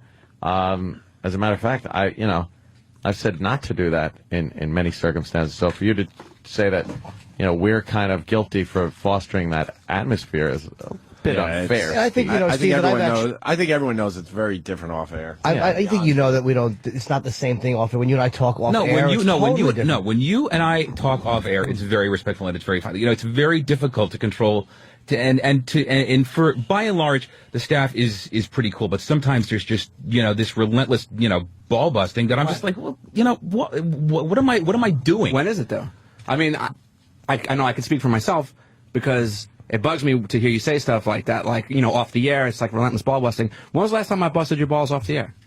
Dude, honestly, you and I, years. Dan and I haven't really spoken much in the past. I don't even know how many months. So it kind of bugs me because I know Travis is in my office, Sam's in my office, so unless it's Eric, I don't know where it's coming from. I don't know where it's coming from. I don't know where. But you're the one that's saying it. But I honestly don't know because it'll happen when I'm out of the room. I'll see and there's shit messed up on my desk. There's fucking people screwing with things on my desk, and I'm just like, what fucking kindergarten stuff am I dealing with here? I'm just the Opie and Anthony show. Yeah, but why? I got shit to do. Yeah, I understand that. Find somebody else to fuck with. We do. My point. But on the air, though, it bothers me you said that. I mean, it's only because we attack Eric constantly. According, sorry, I don't even know. I just got to read this. Dave C. from New York City, Lord of the Flies, and you said, Eric, there's no question who's picky. Jesus fucking Christ. Sorry, you're right. Sorry, Jimmy. That's so funny. Trying to get a couple laughs in. But we attack Eric relentlessly. I mean, I know. Look at Kenny. Eric Kenny's gets way more abuse than Steve. We call Kenny the big dope. Kenny's a very competent you know what I mean? It's a different. Sure, I know. Animal off. I think the point I'm trying to make is that it's difficult for some people to make that separation, and I'm not talking about the talent. I'm not talking about you, Jim, or Ant, or Ope. I'm talking about there's a disconnect between some of the younger guys and the fact that they can't talk that way off air. But off the air, E-Rock gets it way worse than you. Have you ever come back and found your lunch smashed in the garbage can? Wow. E-Rock is the one. E-Rock is the one. Nobody who fucks with you off the air. I have no idea because it's never been done when I'm in the room. I honestly couldn't tell you. So then how do you know it's being done? Because it gets done. How do I show up in the morning and every key on the fucking keyboard in my office is completely replaced. One time in 6 months. No. How about 6 times in 6 months? Okay, let's see. Even if let's go ahead and just pretend that that's the truth for a second. It is. That would be once a month. It shouldn't be any times a month. For the foreseeable future. It shouldn't be any times a month. The keyboard will be fucked up. The point is that it's not every month, and maybe it was one time.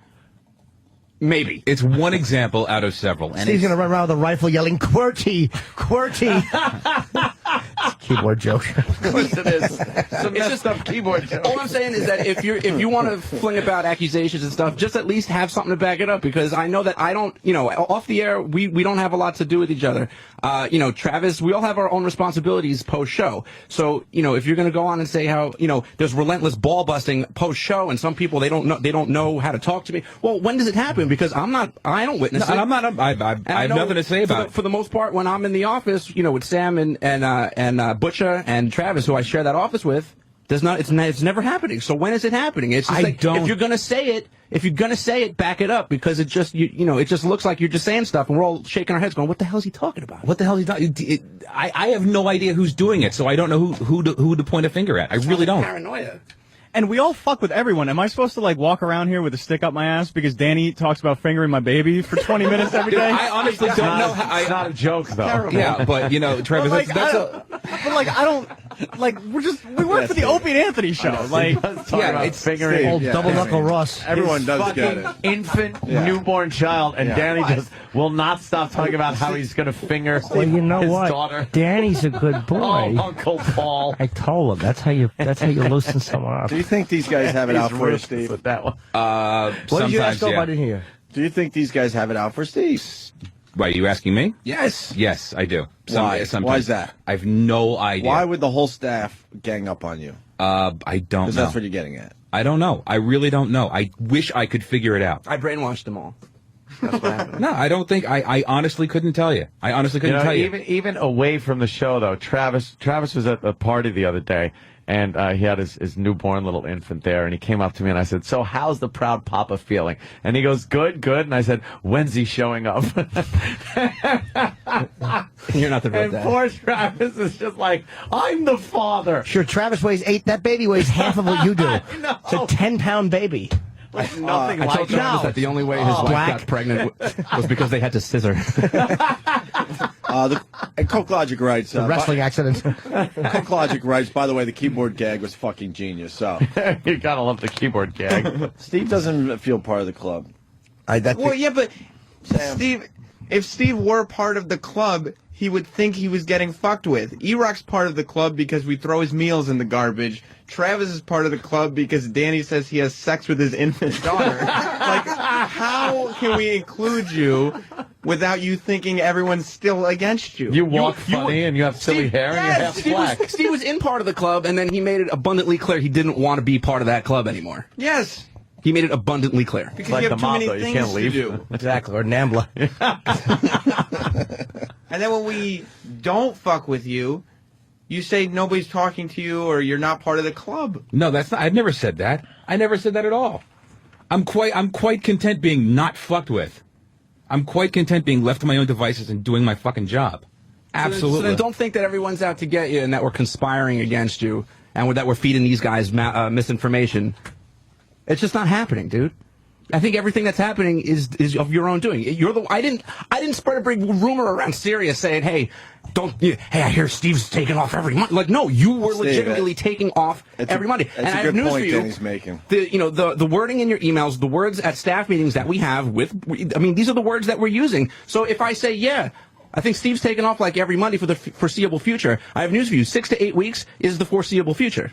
So no one's spreading bullshit. No one's trying to conspire against you. 6 to 8 weeks is okay. That is the foreseeable future. 6 weeks. 6 weeks foreseeable future, and that's how I intended it. However, now that there's a problem with it, sure. No, yeah, but 6 weeks foreseeable future. That's that's really what I was referring to. Okay, and then, so no one's saying anything more than that. Absolutely. Yeah, yesterday somebody said it was a year. No, Steve, you're not listening.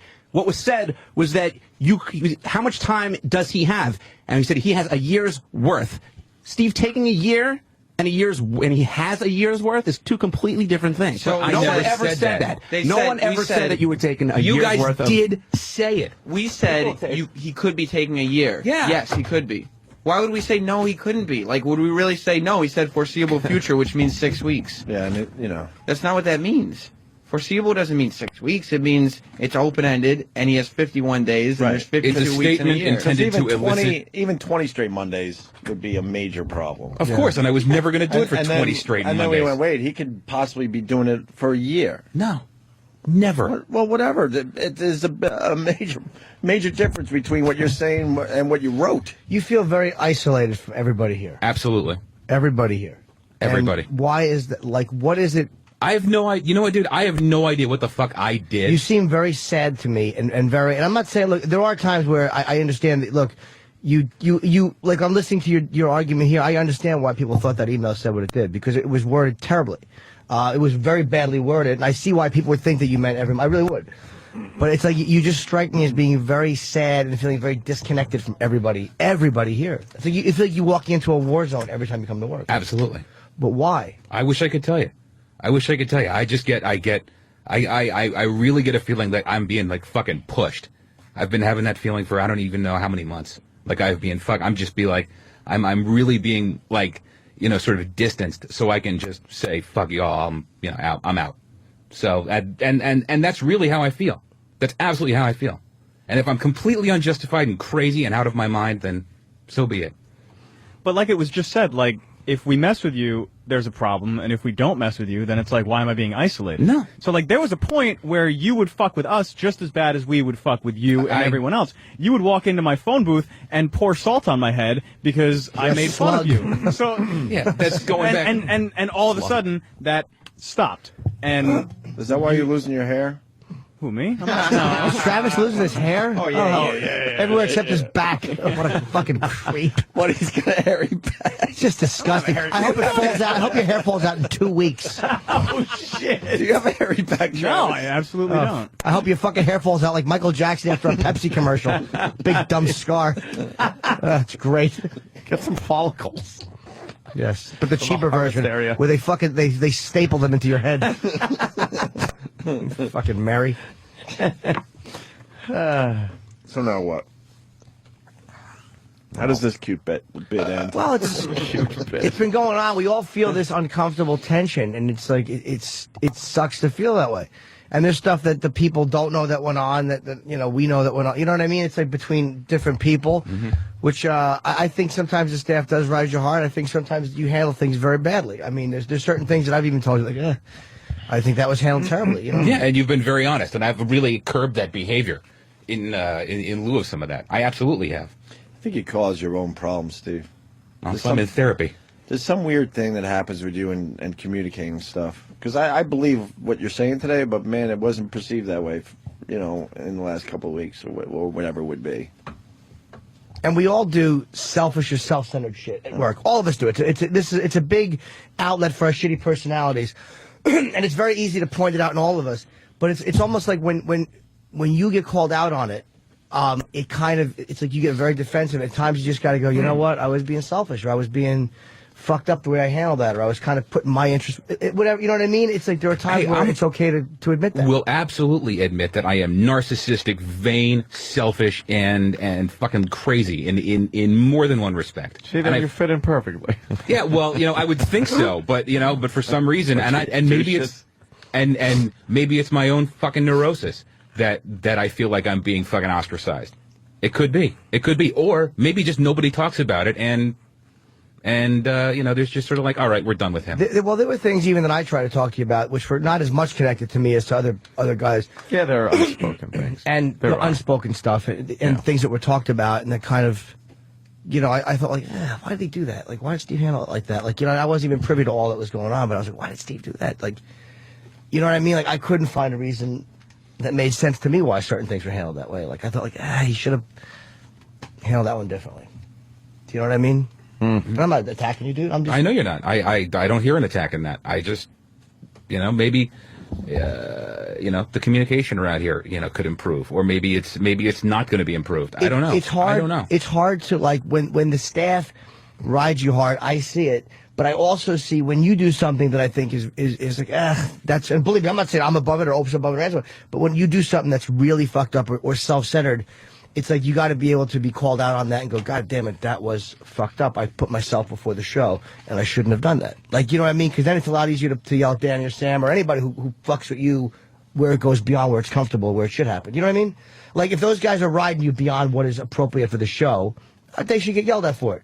But it's like, in the same token, when you're doing something that's putting yourself before the show, you got to kind of own up to it at time when it happens. Sure. And you know what? And I have no problem owning up to my own fucking stupid behavior. I really don't. I have no problem doing that.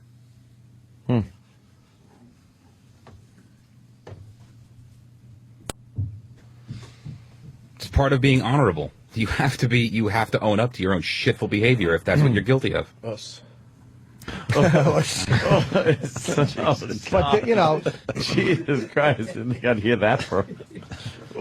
There are things that went on which maybe are better for off air. I don't know. I mean, again, not for the audience out there. Nothing that's no sexual assaults, but just things that went on. Fortunately. Yeah, I mean, that'd be much more fun to talk about. We'll spit in our hands and jack. But I couldn't for the life of me see why it was handled that way. Like, why did it get to that point? With the guys, I mean, I don't want to get into it. I wrote an email once, and that was my whole viewpoint on the situation, and I still adhere to those thoughts, ideas, and everything behind it. This is unfortunately stuff that'll have to come out in a book someday. But no, mine, which I'm working on now. I tease, of course. It's just behind the scenes shit is all it is. But there has been some, I guess, resentment, things like that, which has made for a tough working environment between some of the people here. So it's and it's what it is. It's not even. It's beyond. It's water under the bridge, but it's done its damage. So that's kind of where it is right now. I have a fine working relationship with people here, and I want to keep it that way. It's how it's how I roll, as I like to put it. That's what I say now. It's how I roll. It's very genuine. I like when you say that. Yeah. It's very genuine. Well, we got to take a break. Travis has the clip from yesterday in regard to a year's worth of Mondays. Wow. Leave it to Travis. He's got the fucking glove that doesn't fit. What do you got?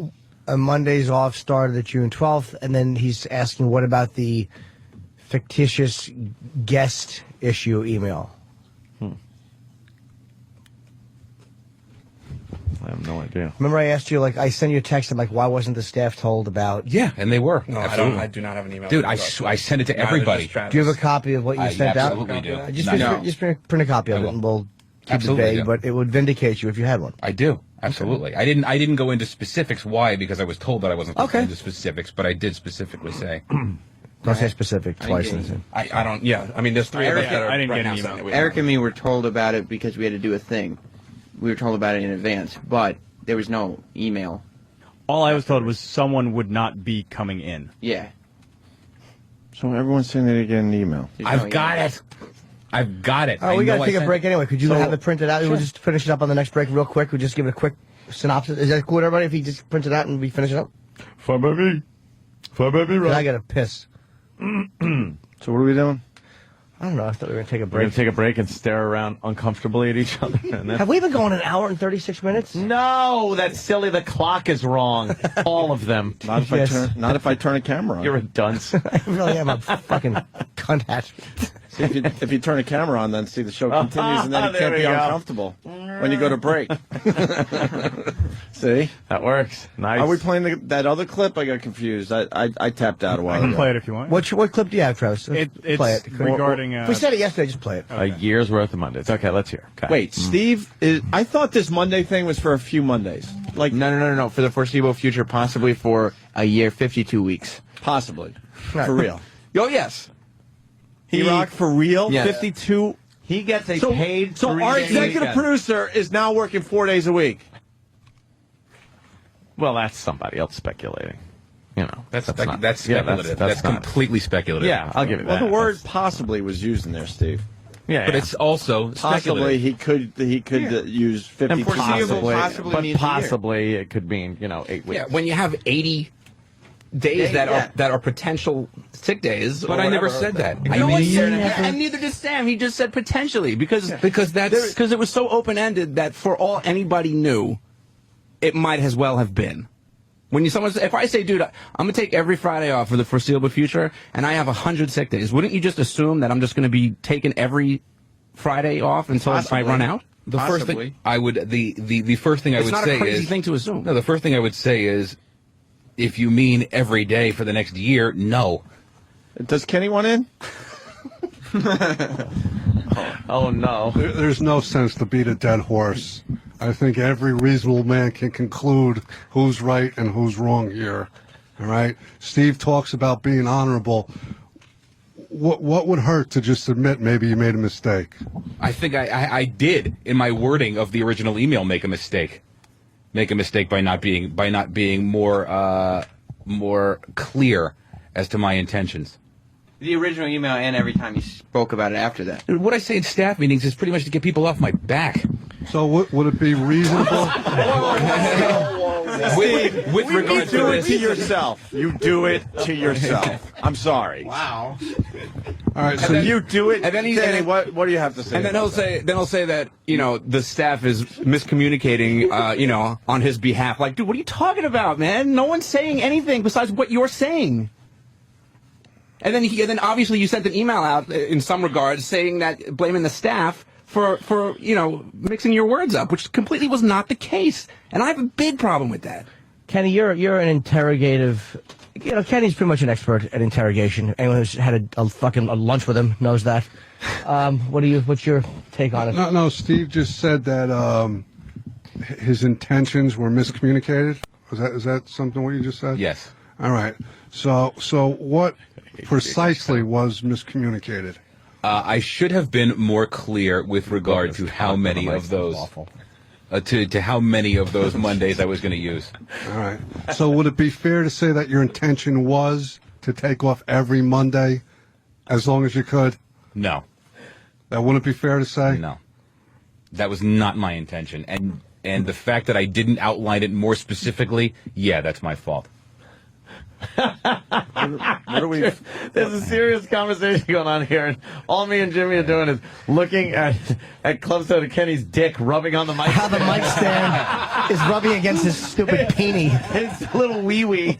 And Jimmy just took a picture. Look at it. There's a real conversation going on. And why are you rubbing your cock on the mic There's stand? an ex-detective rubbing his fucking... He's dry humping the mic stand. It's fantastic. That's why Kenny's leaning in so much. I'm sorry. I apologize, Kenny. That's okay. Very funny, Kenny. The only thing, in conclusion, in summation, is Steve agreed to every point you guys made. Right. But then in the next breath tried to get some wiggle room. Yeah, a little wiggle room. Right. All right. That comes from a professional. You know, he's been in the. So in he the was looking for interrogation rooms. excuses of convenience. That's all that was. Excuses of convenience. Correct. I like that. All right. Thank you, Kenny. All right. I could see that. I don't know where do we go from here with this. Whatever. We just kind of Fine. go. Yeah, the email was a little. I'll go in summation now.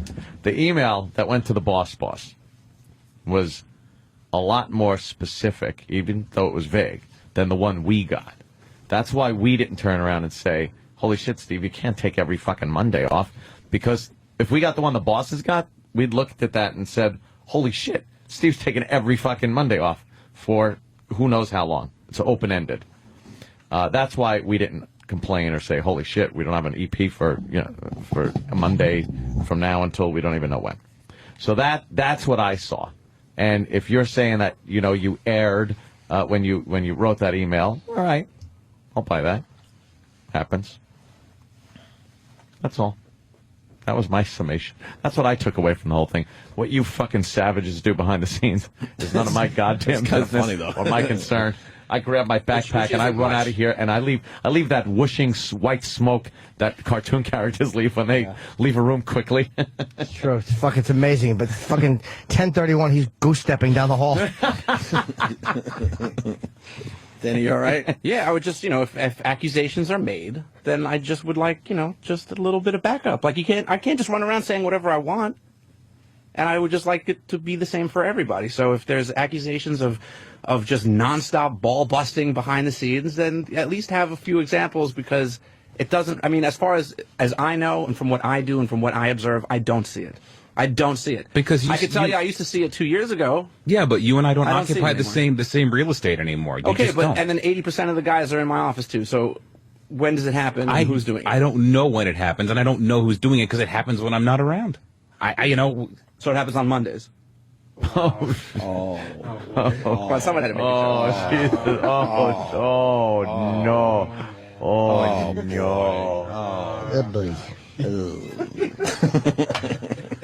But that's it. So if you're gonna, E-Rock, there's no use eating a dead horse. I'm just saying, if there's going to be accusations that we pick on you every day nonstop, well then just back it up. That's all.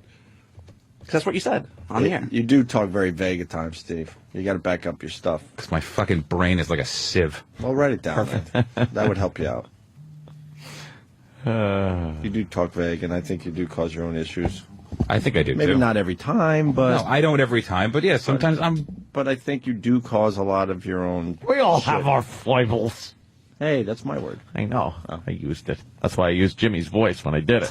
That was It was one Ted. of Jimmy's voices. I used Ted's voice while I stole your line. To really confuse Yeah, everybody. to really fuck everybody up there. I was being vague. People are saying everything from Radio Gold to enough already, so why don't we... It's somewhere in I between. can never figure out you fuckers. I vote for shit. You vote for shit? All right. All right. Yeah, I think need this a was nap. very healthy, right? It's always It has healthy to to get things out. in the Yeah, open we'll just like clear that. up that email thing after the break, and then that'll be that. Oh. It's like picking a scab. It's See. very healthy. See, it's not healthy because Danny wants to continue. But no, Dan, There was no email, What, right? what Danny is saying is No email. Sam's saying no email. that Travis Steve is saying no email. Steve is very adamant that he sent E-Rock, out of an course, email. will be on the fence like he is with everything. Exactly, breaking it. Absolutely. Trying to balance his fatness like Humpty Dumpty. Humpty Dummy. Sorry. Fucking E-Rock. Can you He's make losing it? weight. Can you have an opinion on Losing something, weight. E-Rock? Jesus Christ. Exactly. Besides what bacon tastes like. We all know your opinion on that. It's Y with a U and a bunch of M's. Fucking guy.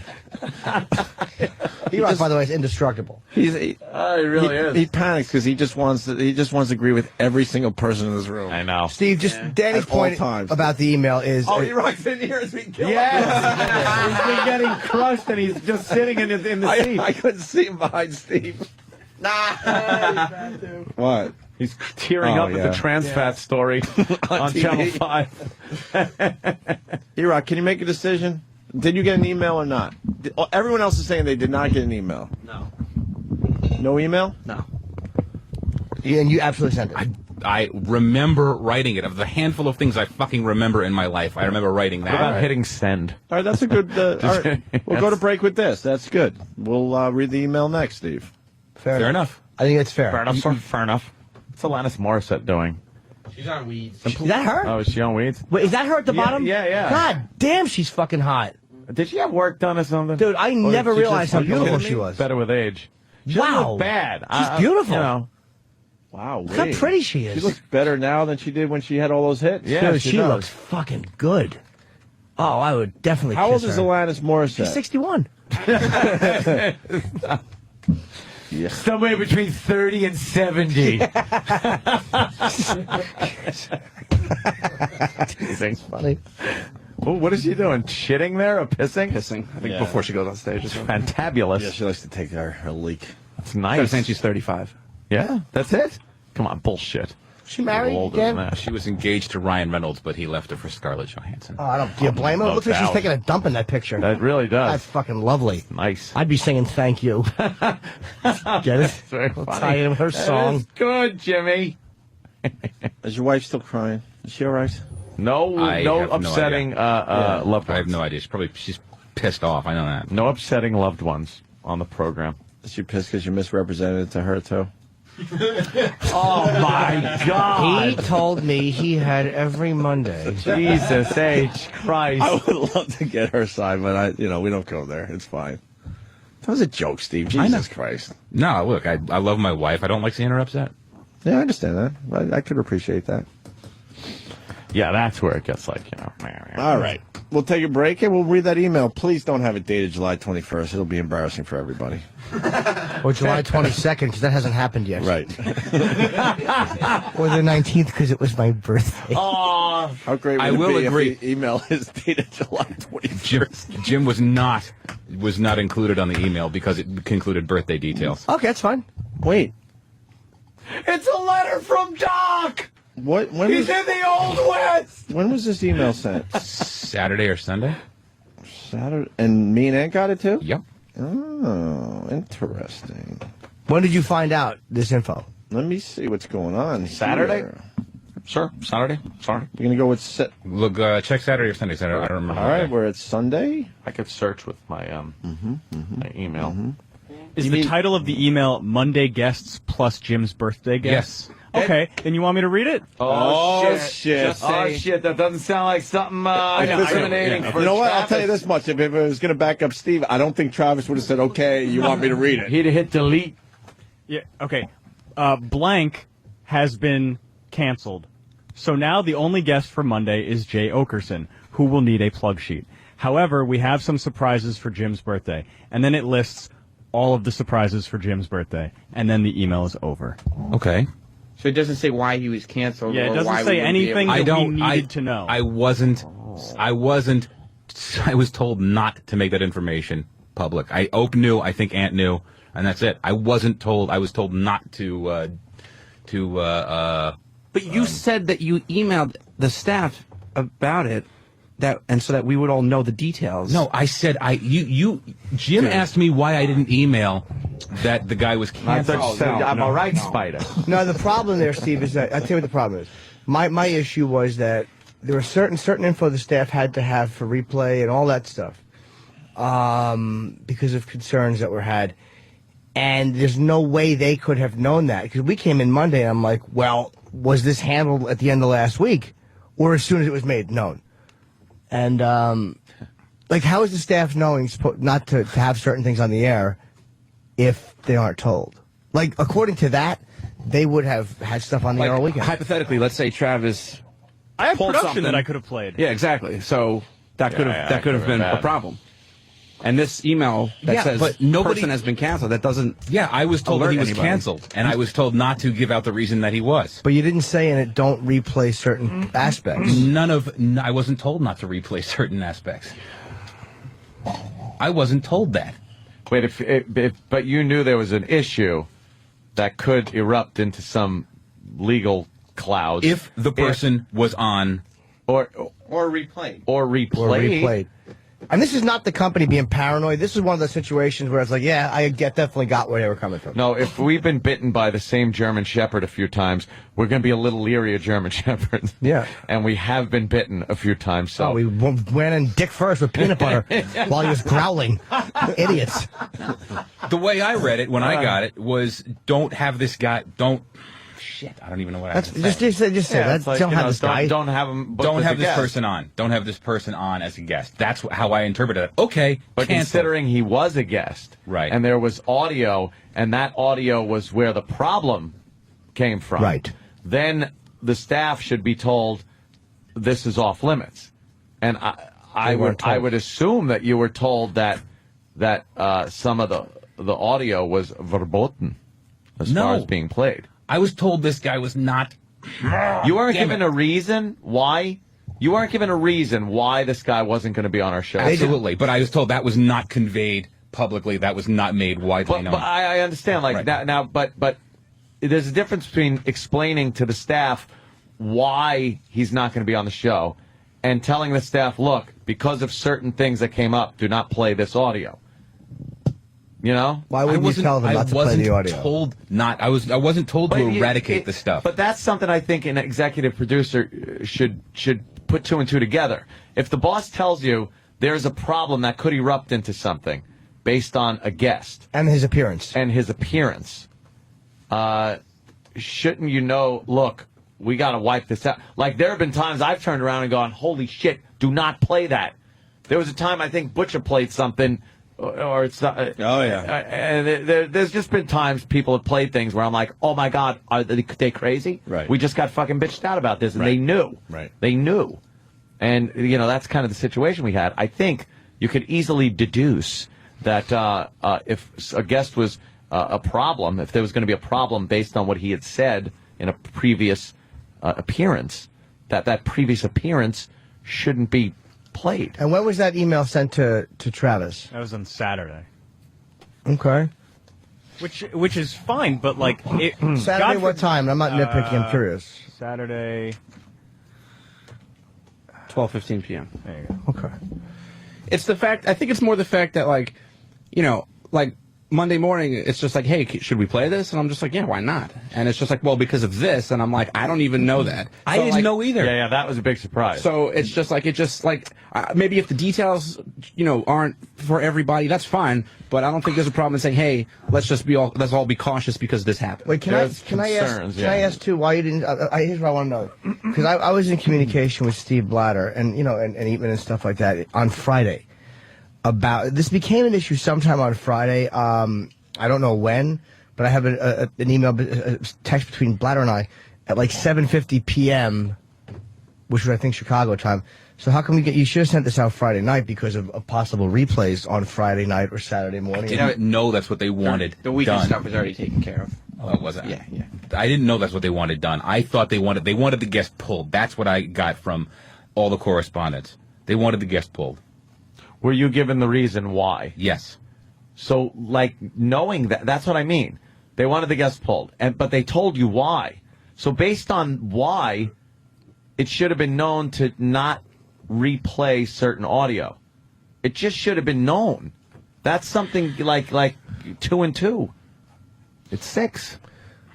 It's not. Oh shit! Because what math. What happens is if the company says, look, they've gotten this notice, and we still replay stuff that we could have just as easily yanked. I mean, that's a major. That's a really fucking big problem because that's like saying we're ignoring Yeah. No, what the company said I and what the outside party said. That's a big problem, man. I understand that, but that was never communicated to me. And if I was supposed to assume that, then I didn't. I think as EP you have to on that one. I mean, that's a big one, dude. Yeah, it's just something like you look at something and you kind of think, hey, now here's where I got to go in and tell my guys, I got this issue that came up, and here's how we have to handle it. And there's been situations like that before where someone said, "Get the audio out, get it out now," and that's absolutely what has happened. But this was don't book the guest. This was don't book the guest, and it was canceled. And within minutes of getting that, I was on the phone with the but I mean, but I've been through. We're going in circles. Yeah, I understand. Just based on why what happened, the guest was supposed to not come on. Yeah, I don't know why you wouldn't make that leap because you're the guy that has to make that decision to let these guys know. Yeah, I understand that, and if it was articulated that way, I would have. But I think they want you to not be like just a filter. Yeah. You have to know. If you're told by the bosses, you have to be the guy that knows to then tell the rest of the guys, all right, here's the information I got. Now here's what we have to do. You can't just be the middleman. You'll be the guy in Office Space.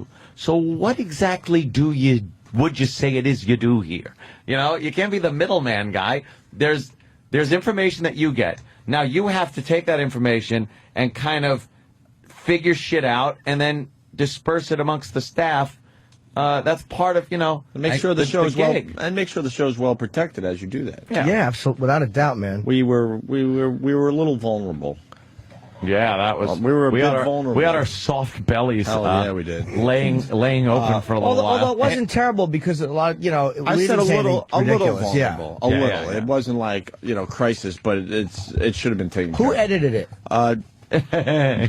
Which did anybody replay it? Edited it. Yes, it was edited and replayed. Okay. Dave C. from New York City wants, I'd just like to remind Jimmy his vacation time of Tuesdays between 8 and 8:15 is coming up. Oh, that is what you grabbed. Yes. You got dibs on that one. So bon voyage. That's right. I've got a trip planned. You got your vacation starting in 2 minutes. I certainly do. I'm going down to Del minutes. Frisco's, and I'm going to make time with the waitress and then come back up by 8:15. I like to make time with the Del Frisco's wait staff. I like to get to know them. Is it safe to say that sometimes communication gets garbled between you and the staff? Sometimes. Okay, so how is it that we have communication problems? The communication gets broken down Because between if the it staff starts, and me. But I'm saying if the problem is you not communicating to us even any issue at all, how is it then that we have a problem communicating? That's just what I want to differentiate, because I get told a lot of times that our communication skills need work. But meanwhile, it seems like the only times where communication skills need work is when the staff and you are communicating. That's not true. Inter-staff communication seems to be just fine. So I'm just wondering where that comes from. I have no comment. because I can't. Okay. Why? You feel free. No, there have been plenty of times where where I articulate just fine what needs to get done, and what has to get done. And they just don't do it. What's that, Travis? I heard drinking problem. I heard drinking problem. Yeah. I said it's like saying the staff has a drinking problem because Danny drinks. That's not, you know, it's not such a great example there, Travis. Exactly. Sure it is. It's saying that Danny you're does saying have that, a drinking but Steve, problem. You're saying that the staff has a communication issue because you have a communication issue. Oh boy. Maybe it's best you just do stay quiet in there. Silent partner? Well, no, you really make things very crystal clear. Yeah. Oh my God. You fucking water muddier. Dummy. Sorry. Jesus Christ. Your baby throws up and is smarter than you. Just drools, and it can't hold its head up, and it's still smarter than you right now. He uses a terrible example. Oh my God, its examples stink. Really awful. We're going off yesterday on one movie. He throws another one in there out of left field. I was, just trying to diversify. You stink. Opie's doing arts and crafts. I think. Now he's holding. He's doing arts and crafts. He's holding one of those post-it, little, what do they call that? It's kind of post-it notes. But he made an accordion out of it. You look like the Silence of the Lambs guy. You look like James Gum. Oh, no. You look like after Hannibal Lecter hung the cop up. Yeah. When Opie's holding his arms open with a whole thing of post-it notes, and you look like, all right, good cool, reference, though, right? Jim. All right, it's like a kiddie sitter class. Cut it up. Yeah. Well, I think Steve could communicate better to the staff. To be honest with you, yes. If the whole staff is saying like, I don't think they're ganging up on you. I think they get frustrated because of the communication. I'm so fucking tired of the naked cap. We get it. I don't even want to hear this. He's gonna be running for the mayor's office. For mayor. Good. Naked cowboy for mayor. On a goof ticket, and the news is picking up on it. I'm going to be the best Hey, mayor. she was on. Hey, there she Hey, is. we had her on yesterday. I got a picture with her. Brooke something. Yeah. She's into me. With her Debbie Gibson hat. Kenny suggests that we make Steve apologize. What? Well, Kenny wrote it. Wow. In psychopath, non-script handwriting. All right. Every fucking, everything Kenny writes looks like a hostage note. Yeah, you should just walk around with cutout pieces of magazine really and are. paste. It's awful. Yes. I'm the shark skin suit killer. Why should Steve apologize, Ken? Now that we're past 8 o'clock without a break. Yeah. Oh my God. Kenny? No, you're always good getting apologies out of people. Jesus, Steve. I mean, Kenny. I don't know even know what I'm saying anymore. Exactly. Even for instance, this last incident, he doesn't want to take responsibility for it. Wow. Yeah, you might have caused your own problem here, Steve. It's true. For real.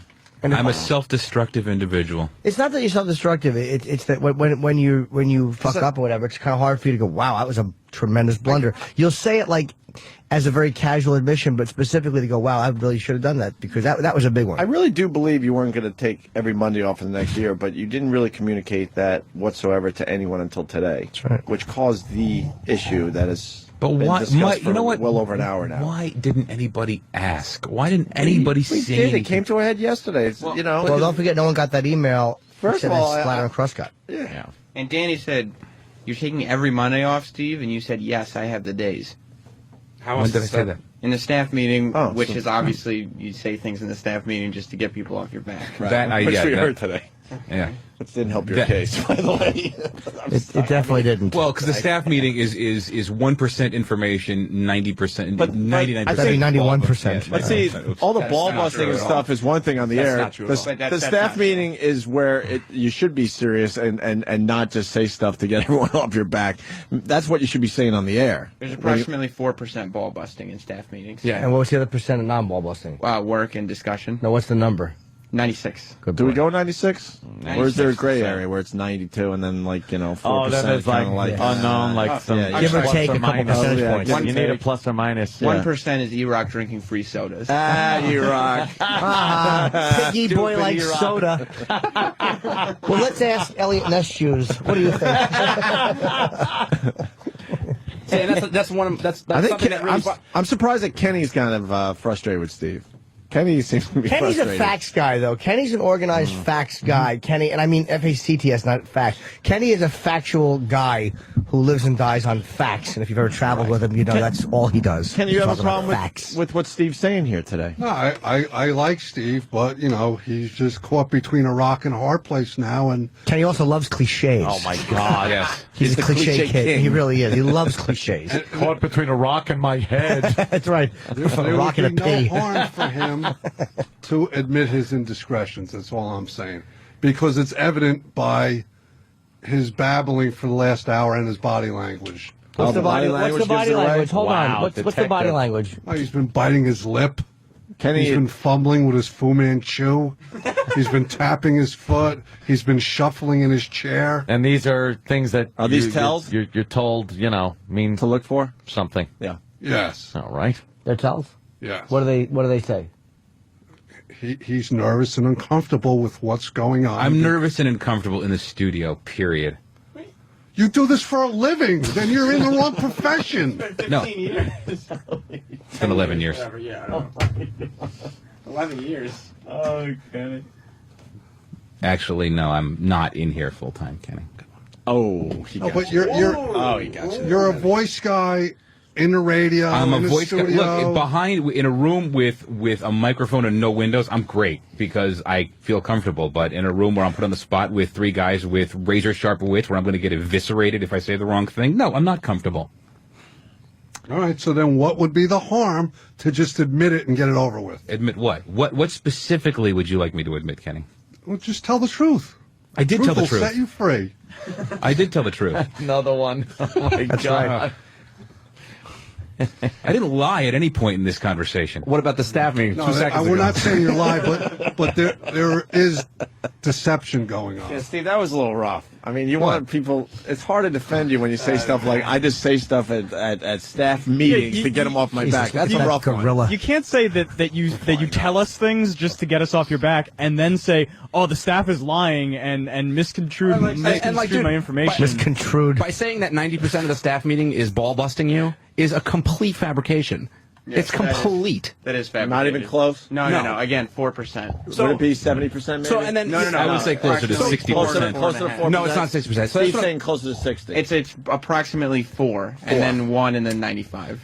What's the one again? 1% is E-Rock drinking free soda. So, if you're gonna, like I said, Is he aware that you guys all look at him every time he goes for another free soda? Yes, I love that visual more than anything right now. Is he drink- And is he he can't diet? help himself, so he has to come into the room all slumped over. He's got one in each pocket. Old piggy pockets.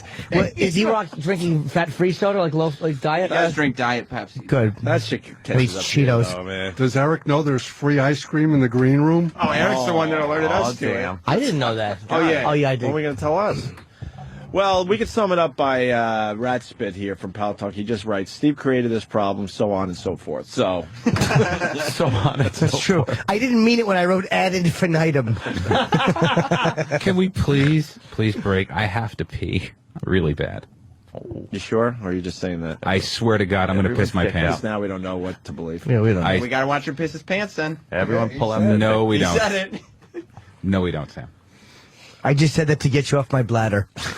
I did. Speaking of bladder, where is he? DC? Yeah, he's in D.C. today. All right. What's he doing? I don't know. He's the Looking at potential victims. Yeah. You out. You Oh gone. yeah, Steve Bladder. He has to put on his hooded robe and pick up his sickle, or is it a reaper's scythe? What do they carry? I called it a conjure blade. Yeah. Is it a Sith? Is it a Sith? I don't know. That was me trying to be smart. I don't know. I honestly don't know either. All I know I've is that seen Bladder's that down there Buster lopping off heads. Yeah. He's got a bunch of empty bowling bags that he's going to fill with heads like fucking Edmund Kemper. Should we have Steve walk out awkwardly? Definitely. Yeah. Because you're going to leak. We're going to just All continue. right, that's fine. Thank you. Steve Bladder walks in. There's a Mr. Death well- here. Now go home and get your fucking shine box. Well, we didn't get anything accomplished, and that was over an hour. I'm breaking your balls and you're right away you're getting fucking fresh.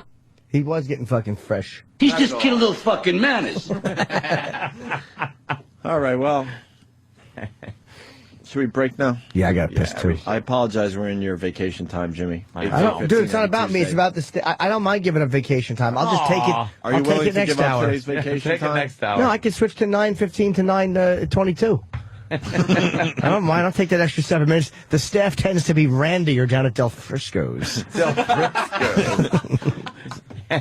It's a fucking circus around here. It really is. Really is. I love it. What am I in a circus over here? You know.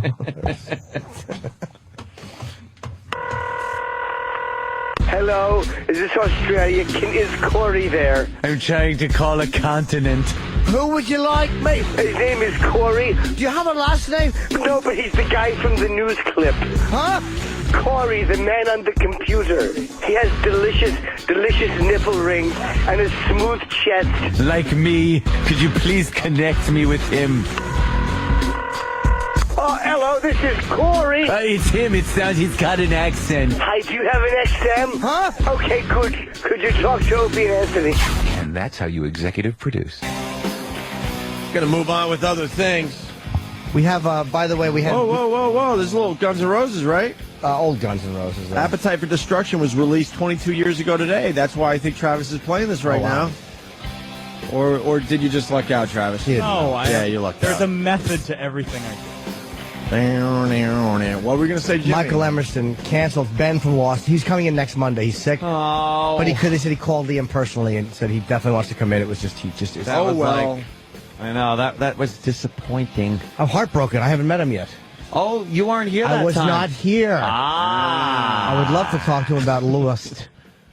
I want to talk to him actually about his change in kind of his perception of the character. Yep. Over since the last time we had spoken to him, he went from complete, scumbaggy. I want to kill this guy. He's great for the show and everything, in both kind of roles. And I wanted to say, there's this whole new persona you have where you're actually a sympathetic character. Yeah. How did that happen, Jim? And how does Locke kind of boss you around now? Yeah. It's fun watching idiotic Locke. Is this Lost again? Stupid Locke. My girlfriend hates Locke. She doesn't hate him, but it's so funny. She's like, he's so gullible. And he really is a dope. The Island said it. Okay. Fucking asshole doesn't question anything. No, he doesn't. What a fool. I wanted to ask Ben about driving the Island around. How was it when you got a parking ticket with the Island? Driving it around. Zipping around town, beeping in your big jacket. And your beat up face. I know. Is there any scene he does where he's not beaten up? Just constantly getting the shit beat out of him. It's fantastic. And people have been asking me all day. I have to plug these because I'll be away this week. Napkins? Where are you going this weekend? ATL, baby. Atlanta, as I call it. Hotlanta. Hotlanta for Freaknik. July 23, 25. Punchline Comedy Club in Atlanta. We got a nice following down We there. actually do have a very nice following For real. in Atlanta. For real, It's man. fucking, it's always been good. We were never on regular radio there. So it's always been a pure satellite following. Ooh. Yeah. All right. Want to move on to other Almost. things? Yay. We was almost on regular radio there. We almost had to move there. Almost had to move to Atlanta. Because it was just like New York, that old Yeah. gag that with was the Dalai Lama. great. And the Thank you. Thank you, Obama, no, though. yeah. Thank you, no. Thank you, no. What's going on there? Oh, just hot girls walk by the studio. Oh, look who... Oh, wait a minute. We were confused because we were off the air doing commercials, but now little Nicky's... Hi, little Nicky. He's so done with this bit. He hates the bit. He's so done with it. He hates He was it. kind of flattering at first. And now he's it's so just done. like, all right, I get it. He's basically changing his look that he's probably had for years just because of us and our fucking asshole attitudes. And we were bummed because we were in commercial break when he walked by the first time, but he had to grab his water and stuff, so he's back up the long hallway. He had so no he gets choice. used. Little Nicky. All right. What do you guys want to do? Erin Andrews was filmed nude through a hotel peephole. Oh, saw that video, by the way. I got a little peek at it. I saw it too. Yeah. Before it went away. Fucking... It was everywhere, and now it's Hot. nowhere. Hot. She was doing butt exercises. She was doing what I think every girl does in a hotel room. They take their shower, they stand in front of the mirror naked, and straighten their hair with that hair straightener thing, or curl it with a curling iron.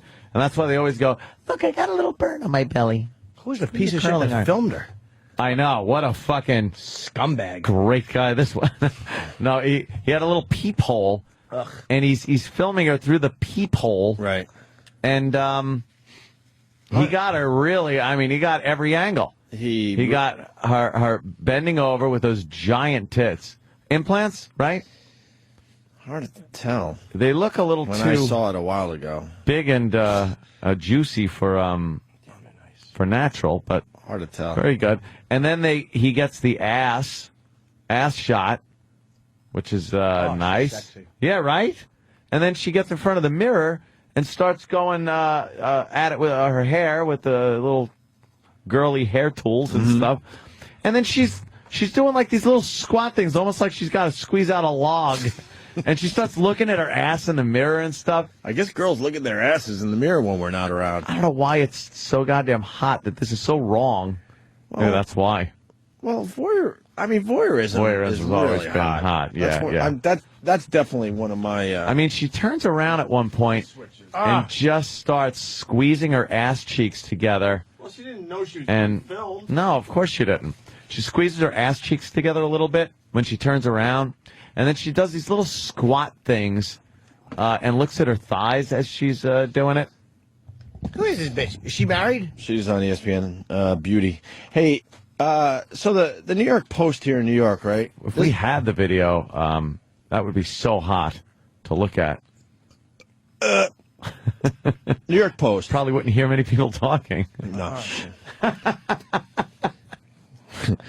Front page of the New York Post. She's just all looking at her hairy box from the side. Jesus Christ. No. Is that not hair? That might have been a shadow. When I saw the video, there was because when I saw there was a front shot. Right. Total front shot, and there's nothing there.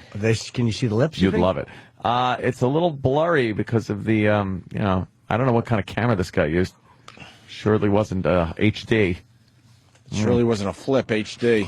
No. I'm confused by the front page of the Post, though. Peephole outrage. Yeah. They got a actual still of the girl, completely nude, with a big black rectangle over where her boobies would be. And then it says, Peephole outrage, ESPN Beauty, a video victim. Yeah. Aren't they making her a victim by having it on the front page of their fucking paper? Out of the front page, but then you go to page 2, and there's a completely no bars on it at all, side shot, with her ass showing. There you go, Jimmy. How can you... Did you see that? Can you go back? Back where? Look, see? Right? Jesus Christ. See? Right? But how can you call her a victim as you are... Printing her naked picture in the fucking paper. Real nice to treat a victim like that. Right. Yeah. How can the Post... And by the way, the Daily News didn't touch this. No? In this way. No, they didn't go with the pictures. Nice, Jimmy. Jimmy, it wasn't me. He lifted his cheek, and a fart noise came from Jimmy, and he's saying it wasn't him. That is miscommunication. Damn, you beat me too. I was going to... What, you learned from Steve during the break? Shit. So that's a big story today. A lot of people are in trouble for that one. Yeah, they haven't caught the guy that made the video. They're looking into it. I'm sure they will catch him. Seems like that's an easy one because it was a hotel room. Who the fuck was staying next door that day? It's a hotel room. Not only that, but it's one of those things where you got too many people that are going to... The original person that had it is going to go, man, see what I got. Right. I got peephole at hotel, and I fucking... Wait, peephole, is that through the door? Did he just reverse the peephole in the door? No, Kramer did that. Oh. Kramer and Newman did that. So that people can just look through... and see what they're doing inside. It's a lot better though. Fucking rocks. I didn't see that episode. It's That's hysterical. a great one. Fucking every Seinfeld episode is funny. Of course. Is that where he got the peephole through or no? No, I don't know where that peephole was. It looks like a hole cut in a wall. It was kind of behind a door, it looked like. And maybe it was one of those, open. you know how the doors, like, there's a door that, connects the two hotel rooms, connects maybe? the rooms. Look at that. Look at what, Anthony? That, I was just looking at a picture. Yeah, photograph from the Post. Yeah. I was going to say. Jesus. You said it, that a lot of people trying to find this online. Be careful because... oh, my God. What they've done, I guess she has some friends which is pretty smart. Which is pretty smart. Yeah, there's a lot of links that say that this is her naked, and they have a thumbnail that looks like her. Right. It's like a blonde girl in a hotel room, but it's not her. You click on the link and just get a horrific virus on your computer. I'm sure it's not her friend. Just yeah. assholes. Well, no, it's not really. If you want to like help her out, it's Kramer's picture in the people. Danny.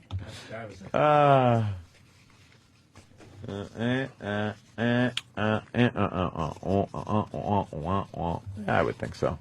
Really? Yeah, why not? Because, hold on, then this. All right, one more little line. What are you writing? Is this a sexy note? I would think so. I don't see what's bad about it. All right, hold on. Yeah, we're on the radio, aren't we? Yeah. One more. I've loved you all these years. You should thank God for that big, delicious gift. All right, wait. Gift. Oh, I still don't know. Well, is that because then you know? No, it was on the internet for a while.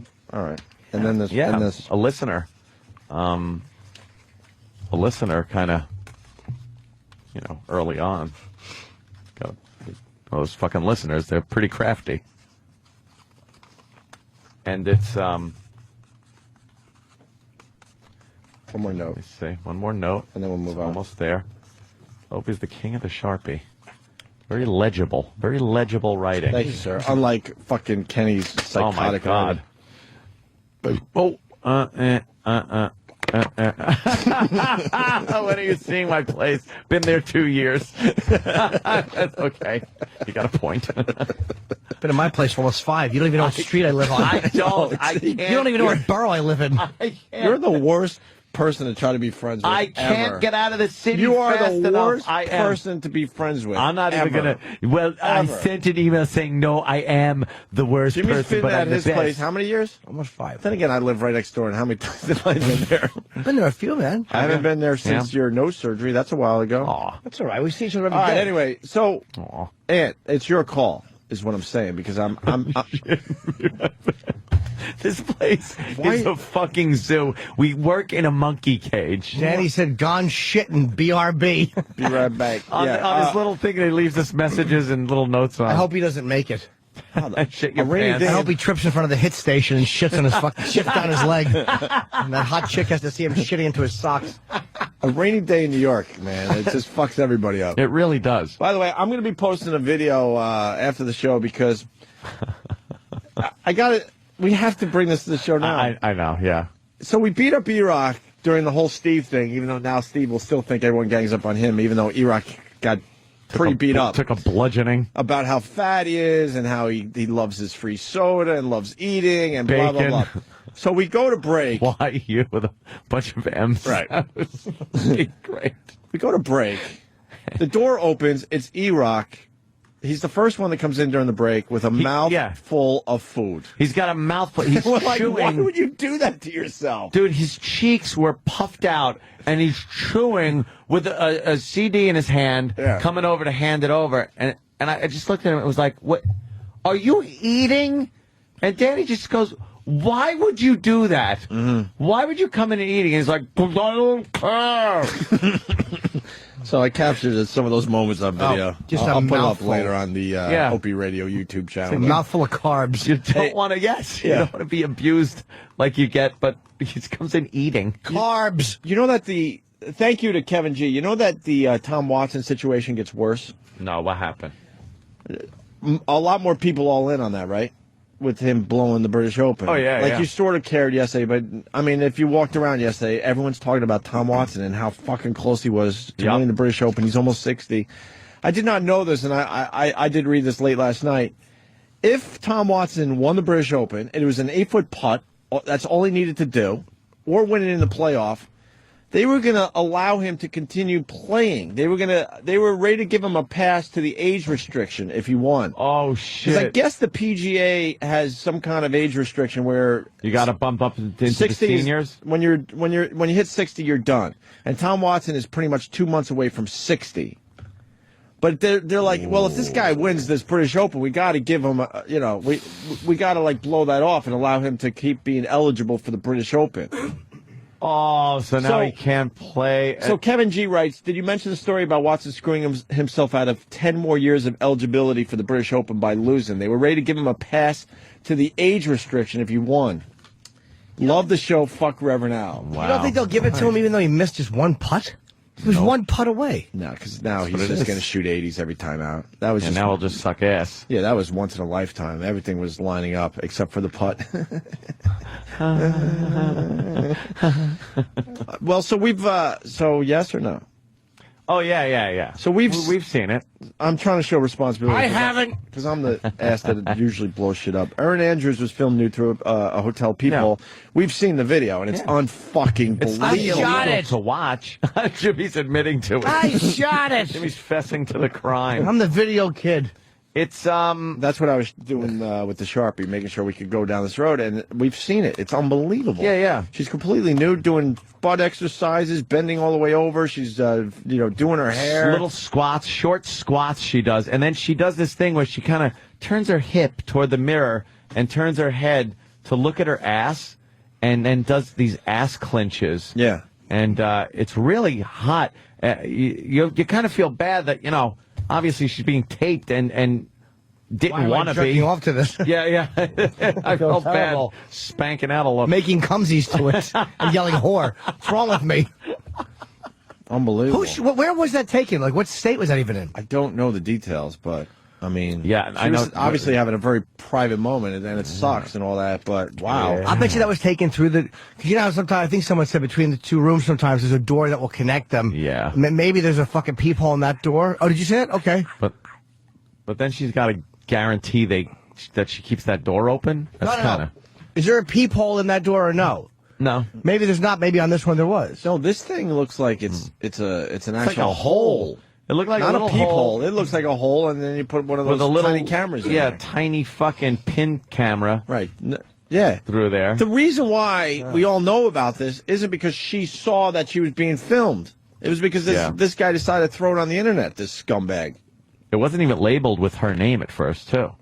Like, I don't think the guy knew what he had. Oh, really? Yeah, it was just labeled as some kind of blonde or some shit. No, I think he knew what he had. Shut up. Don't fucking who are tell you? me. I don't Who know what are I'm you? talking You're just about. some weird voice that comes out of nowhere. It was, We're trying to do radio. Exactly. I don't even know. I don't know you. I'm sorry, Travis. I just heard it was labeled when it first made the rounds as blonde in hotel room. It was labeled hot blonde in hotel room who looks like favorite ESPN reporter. It's a hell of a link. There's a hell of a link to click on. He must have known who it was to fucking. I guess so. I wonder if she stayed in a regular hotel. Something tells me. What a fucking dirtbag. Something tells me. I would guess he's a hotel employee because I would guess that he knew that she was staying there, who she was, and what room she was going to. I don't know. How many videos of you think there are? None. Who would want to? What are you going to? Look, here's what I do. Jack into a computer. Yeah, big deal. It's Never know. All you see is my face glowing and questionable girls on the screen. Glowing, Jesus. And girls that look like they have certain things that other girls wouldn't have. That's just what I'm saying. Exactly. Sure. Why not? I'm not getting specific. No problem. My sunglasses. Someone's going to explain the British Open thing because I want to make sure we got the details right. Caller, explain what you got. Go. Jordan in Weehawken, New Jersey. Hey, guys. Yeah, it has nothing really to do with the age restriction. It's just that if he had won, everybody who wins gets a 10-year exemption. All right, I understand that, but it was his eligibility just about up, but if he won, he would have got another 10 years? Right, yeah. Plus, he would have jumped into the top 50 in the world rankings, which would have let him play on regular PGA Tour events, not just the 10 chips. He fucking ruined everything by missing that putt, that choke artist. Sure Are you a golf fan there, Jordan? Yeah, I am. How much does it hurt? And I don't even give a shit about Tom Watson. I've never met him, nothing. But that moment was just brutal to watch. Yeah, I was rooting for him the whole way. That sucked. But I don't think he's that upset because he's, an 8-time major champion. He's one of the greatest ever. So that's tough to go to sleep at night, man. You had 8-foot putt. You're almost 60 to win the British Open. That people are saying that it would have been one of the greatest sports stories of the century. No, it wouldn't. That's pushing. An old guy hits a ball into a hole. It's not really up there. Oh, Fucking come on. the catch. But the oldest guy to win a major, I think, was 43 years old. That's 17 years past that. That's crazy. Mm. All right, Jordan. I think golf is one of those sports where those huge moments old guy aren't going to bypass, Tiger Woods. The Giants win the pennant. The Giants win the pennant. The Giants win, An individual Tiger Woods moment isn't going to be the sports story of the century. Maybe when he breaks all the records, yes. It's got to be Cinderella boy. But an old dude winning the British Open, which is, they say, is the toughest of all the majors to begin with. Because of the wind and all the fucking rain that happens over there. But you're not going to get people, turning cars over. Oh, yeah. That's a good point. You need rioting, I think, to make a sports moment. Speaking of which, you hear what Brian Kilmeade did? Well, what a name. That's a hell of a name. Yes. He hurt himself? Kill me? We know this. Kill me? Cutter? We know this guy. He does, His homeroom teacher was constantly being shot. Kill me, Brian? You got it. Kill me? Kill me? Kill me? He's on Fox and Friends, and I think he's been on the show. Who is he? One of the guys from Fox and Friends has been on the show. I'm not sure which one. Well, he said that, he had apologized for saying Americans keep marrying other species. Other species? He still has a job. Who is he referencing? We're going to find out. Uh-oh. Here's the original clip during discussion of people who are married being less likely to get Alzheimer's on July 8th. I find this somewhat different. Leave it to the Finns and Swedes to come up with something. They're little Don't look at me, pal. Because we keep marrying other species and other ethnics and other. Are you sure you're not suffering from some of the causes of dementia right now? The problem is the Swedes have pure genes because they marry other Swedes because that's the rule. Finns marry other Finns, so they have a pure society. In America, we marry everybody. Okay. So we marry Italians and Irish. This study does not apply. Does not apply to us. Huh. You are a Amazing scientist. deduction, Kilby. He should be fired. No, he said species by accident. He probably meant nationalities. He didn't mean species. He meant nationalities and ethnicities. But what he's saying, he really is kind of saying that... He's doing a Jimmy the Greek thing there. He's saying that certain countries have better, more pure genealogy than the United States What was does. the point of that discussion, though? Were they talking? What was the... I think whether his staff likes him and treats him with respect. Oh, he said that 95% of Swedes. Yes. So what? It was a study that said people who were married at 40 or so were less likely to have Alzheimer's and dementia when they're older. Okay. But I guess the study took place in Sweden or Finland. Maybe we're saying where the genes are more consistent, so that study would be more accurate, as opposed to America, where again, species was probably a misstep. He probably meant to say different ethnicities and different nationalities, right? Where the genes wouldn't be as consistent or pure because you have different. It's hard to say Italians, Irish, Jews, black, Spanish mixing in. There's not a consistency in the genes. What the fuck did he do wrong? If that's what he meant. But why should that make a difference? We're all equal and everybody is the same and there's no difference in anything. Now when it comes to genealogy and disease, and blacks are at higher risk for certain things than whites. Oh, stop it, you racist. Oh, we're all the same. Yes, exactly. I was being sarcastic, Anthony. I'm so It's stupid. my new character. And that was me, stupid, plow right ahead despite the joke, Jimmy. Why don't white guys get... There's an absence of joke. Why don't white people get lupus? White people get lupus? Sure we do. But not as much as black people? I don't even know white I don't know what people lupus get is. I think my grandmother had lupus. What's the disease black people get? Sickle cell. Sickle cell. What about the lupus? I don't know. No, the lupus. Lupus, blacks and whites? Yeah. So it's the sickle cell? Yeah, the sickle cell is what black people... For real, or are we... Mostly black people get that. No, that's More that's black true. people than white people? Yeah, sickle that's cell kind is of known absolutely as a black person's But lupus not disease. so much. That's Yeah, I think that's, Okay. pretty... All right. By the way, fuck Ron Bennington. We'll get to that later. Wow. Wow, there's a showstopper. That is a fucking tease and a half. Wow. All right. Wow. After the break? Yes. During your vacation time? I will come back from vacation to explain. When do you take vacation time today? We're all confused. And we're very concerned because the show has to continue running smoothly. I know. Well, it's 8:47. I mean, obviously, I'm way over my vacation time. Yeah. So I was thinking 9:15 to 9:22. I was taking the extra 2 minutes to go down to Del Frisco's and do a little bit of flirting. Flirting with the ladies. They're all hot down there. I've been down there a few times. I actually ate down there with Anthony Michael Hall last week. Oh, you might have heard of him. Which one is Del Frisco's? course. Downstairs, a fantastic Yeah. restaurant. And, Oh, yeah, that place rules. We've eaten down there. And the girls are fucking Only used to hang out. smoking Yeah. there. You guys actually ate somewhere together? Yeah, I know. It's crazy. Why wasn't I invited? I think we're in the middle of negotiations. Yeah, so I think it was we all had those to be with each negotiation other. times. Yeah. When we hold each other like orangutans when they're scared. That's our negotiation time. We just hold each other. There's a lot of love you, man. I'm frightened. And then we go back to then what it's like, we are. all right, Whatever. Jesus, longest shit in history. I'm going home. Holy shit, really, Danny? What the fuck? Did you take a picture of it to prove that you actually shitted? I was thinking about Everything has to be proven around Was it here a these hot days. one? I was Did thinking you have about to wait it. for the radiator to cool down? It's not before so much you pop the cap. It's not so much that it was impressive. It was just there's just a mess in there. So I was like, yeah, I can let that one go. Yeah. Plus the lighting in there is bad for taking shit pictures because the way the way that the light reflects off the toilet water, you end up getting your balls in the shot. You're getting Stand up and take the picture. What do you mean get your balls in That's the what shot? I'm saying. No, that's what what kind I'm of saying. professionalism is that? But you don't want to wipe because you don't want the paper blocking it. So now you got to stand up, turn and around. do a weird squatty butt cheek open thing. You or do fucking you just... rookies. You put the paper, you open the bottom lid, you wipe your crack once or twice, and you put the paper up on top so it doesn't go near the water.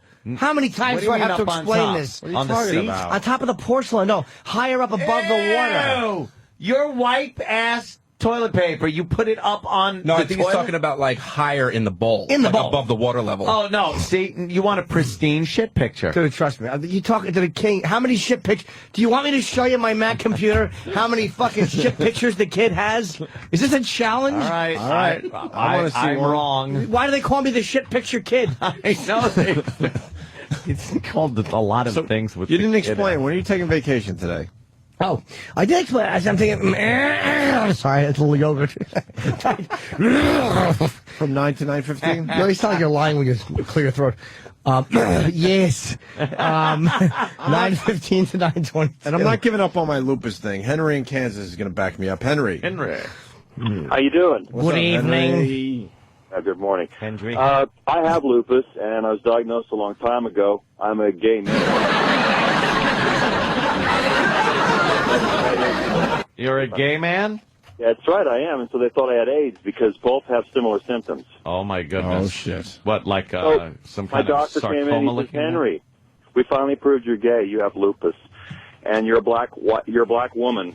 Because black women are 8 times more likely to have lupus than any other. What is that lupus? True? Yeah, what is Yeah. the lupus? Well, the lupus is an autoimmune disorder where your own immune system attacks your own body, your own joints, Wow. liver, heart, lungs, and so forth. My God, man. So, yeah, it was pretty scary. Stupid body. Shouldn't you be able to just think? Yeah. Like, your brain should be able to go, I'm going to think and tell my cells to knock this shit off. Yeah, I'm the smartest thing in this damn body, Yeah, so yeah. Stop fucking thinking you know. Your brain should be you able know to go, better. What's the Stop difference this. between Right. that and AIDS then? Well, AIDS is when we have an external virus that comes in, starts replicating itself and destroying the body as well. So when I was diagnosed, it was a long time ago, they really didn't know much the difference between the two. Did Lupus you is quite totally treatable. shit your pants? Yeah, I was scared to death. I was on an AIDS ward. It was terrible. So does lupus have the same kill rate as AIDS? No, because they're treatments. I mean, they can put you on cortisones or corticosteroids, and it really minimizes it right away. But for women, and particularly black women, it's very difficult to treat.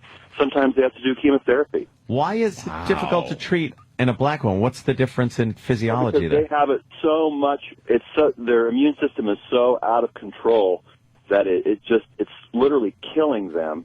And so, as I said, they have to sometimes use chemotherapy to actually just destroy the immune system. So it doesn't.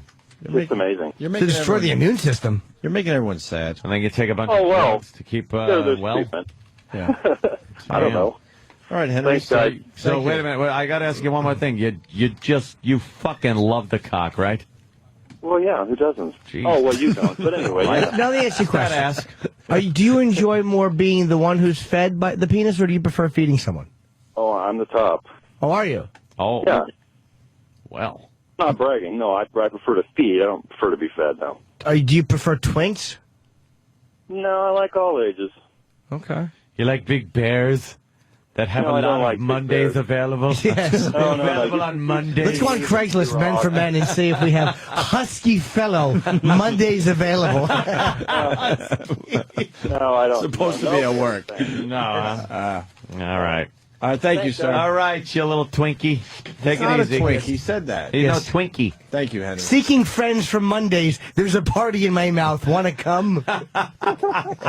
Oh, boy, another show got fired. Who? Radio show host Todd and Don in Austin, Texas. Todd and Don show. What did we do? What the fuck did we say? Fired for using word wetbacks on the air. Oh, my God. Where are they from? Austin, Texas. Yeah, Texas a little sensitive. about that. Fired for saying, If we could wow, get that story, that'd be fuck. great. Pathetic. Todd and Don, There we it want is. to issue Todd an and Don. apology to all of the Mexican Americans Thank that you, we Paul insulted. W. in Austin, Texas. We shouldn't have said that. What are they saying today? What are they? What are they got a names Twitter again? page? Oh shit! Oh shit, y'all! The Todd and Don show. Todd and Don information. Oh, 5:90 a.m. Funny. That's what their little slug line is But for they're their show. 5:90 a.m. Is that one a Mancow station? When is he on that Yeah, station? really. 2 a.m. to 3:15 a.m.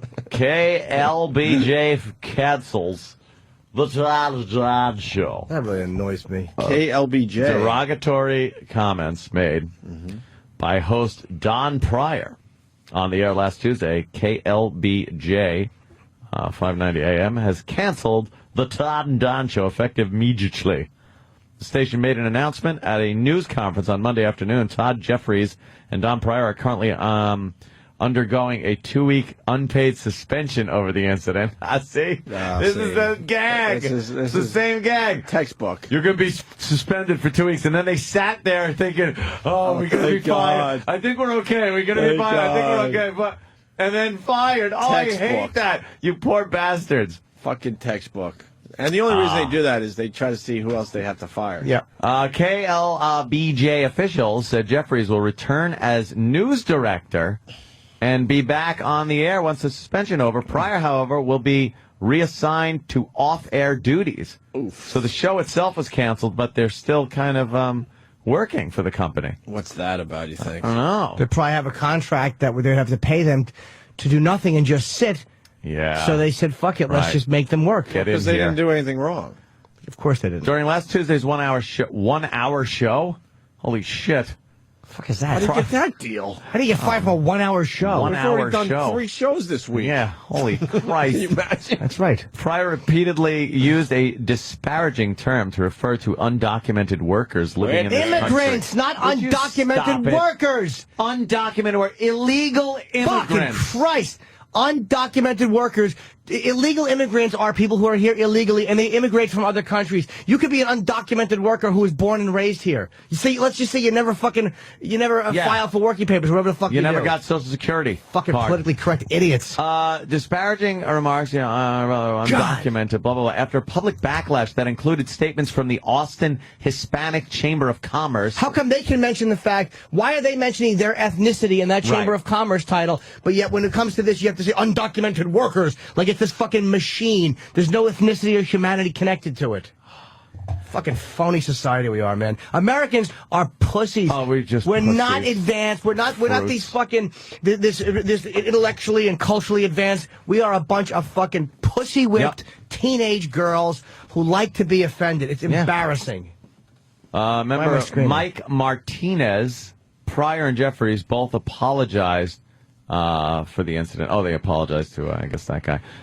They suspended the show on Wednesday. In a statement, station officials said canceling the show was, quote, the right thing to do for our employees, our station, our company, MS Austin Radio, and for the community. Oh, shut the fuck up. Yeah, fuck you. Right. In other radio news, they're coming in hot and heavy now. Mike in Eugene writes, you guys should really check out Mancow and Penn and Teller's bullshit. Ah, fuck. Damn update. Hold on a minute. He refuses to say cunt because his wifey wouldn't like it. Please give me that clip. And then this for Dan. Dude, can we get their apology, too? I'd love to hear the Todd and Don apology. Eric's working on it right now. Is he? Or was it written? Where'd you find Eric? Yeah, whether it's written At or the not, soda I'd love machine? to hear it. At the soda machine.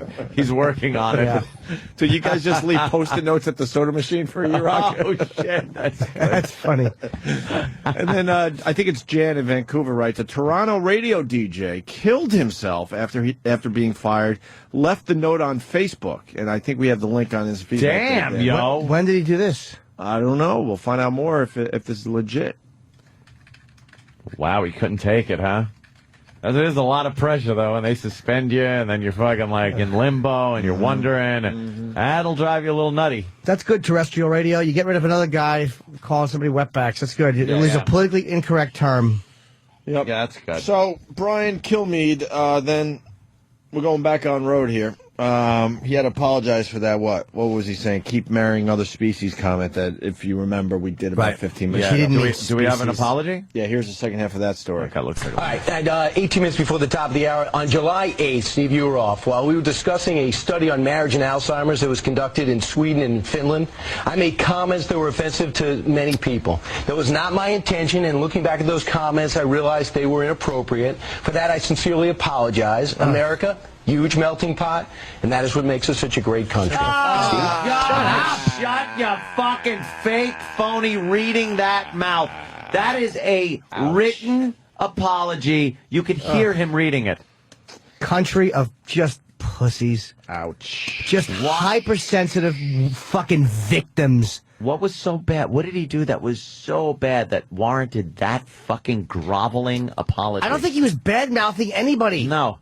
Jesus Christ, we are just an antiseptic, dishonest country. Everyone's offended. Because E-Rock with one of his free sodas. Hi, E-Rock. He has to come in with his free sodas. He actually comes here on weekends, and they they go in the snack room and have some pretzels and soda pop. Lounges around. What do you bring in, E-Rock? The Todd and Don audio.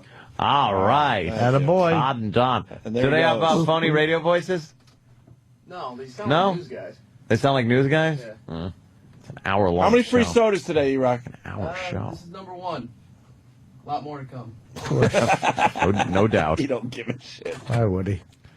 No doubt. Here's the audio. What happened to the good old word wetback? Oh. Seriously. What happened? What was wrong with that? It was memorable, number one. Inappropriate. Was it? Yeah. Here's how Wikipedia defines it. A little research. Go ahead. Wetback is a derogatory term for an illegal alien of Hispanic descent, commonly referred to illegal alien Mexicans, although applicable to all Latinos which have crossed the border illegally. The term originated with those who entered Texas from Mexico by crossing the Rio Grande, presumably by swimming or wading across and getting his or her back wet in the process. It is what it is. It's memorable. It was compact. It was economical. It was inappropriate. Easy to say. It was offensive. So they're going to make it very difficult here but we can't say illegal alien anymore. Yeah. It's getting too hard. According to Numbers USA, an organization. They got fired for that? Are you kidding me? Wow. That is what they got fired for? They got fired for that? He read the Wikipedia definition of wetback and then pretty much said it's easy to remember. The other guy kept saying it's derogatory. You know it's regular this, radio that, the deserves other thing. everything that's They coming their fucking way. suck, man. What? If that's all, he wasn't even using it. No. And the other guy was basically, aware that this could be a problem and kind of said, kept saying that. Derogatory, it's offensive, it's this. My God. Fucking pussies. Todd and Don, or whatever their names are, they got railroaded. Yeah, well, I'd love to see what the management at that fucking station is. Holy They're and the community. The community. Up with your community. He was pretty much saying with political correctness, what are we doing? Undocumented workers as a term stinks. Yeah. It's dishonestly antiseptic. Look at the shocking radio reading out of Wikipedia. Yeah. That's crazy. God, we are That's just unbelievable. Neptune. All right, let's find out more on the It Toronto is DJ. shocking. Doing a little radio thing here. annoying. Dan in Toronto, what's up? Hey, how's it going? Hey, buddy. Yeah, Martin Streak worked in Toronto radio for 22 years at the same station, at the new rock station in the city. And a couple weeks ago, he put up on his Twitter and his Facebook, so I guess that's it. I love you to those who I should love. I'm sorry to those who I should say sorry to. See you later. And he offed himself a couple minutes later. Wow. Why did he get fired? Do we know? So the station has been steadily getting rid of a slew of people who have been around a long time.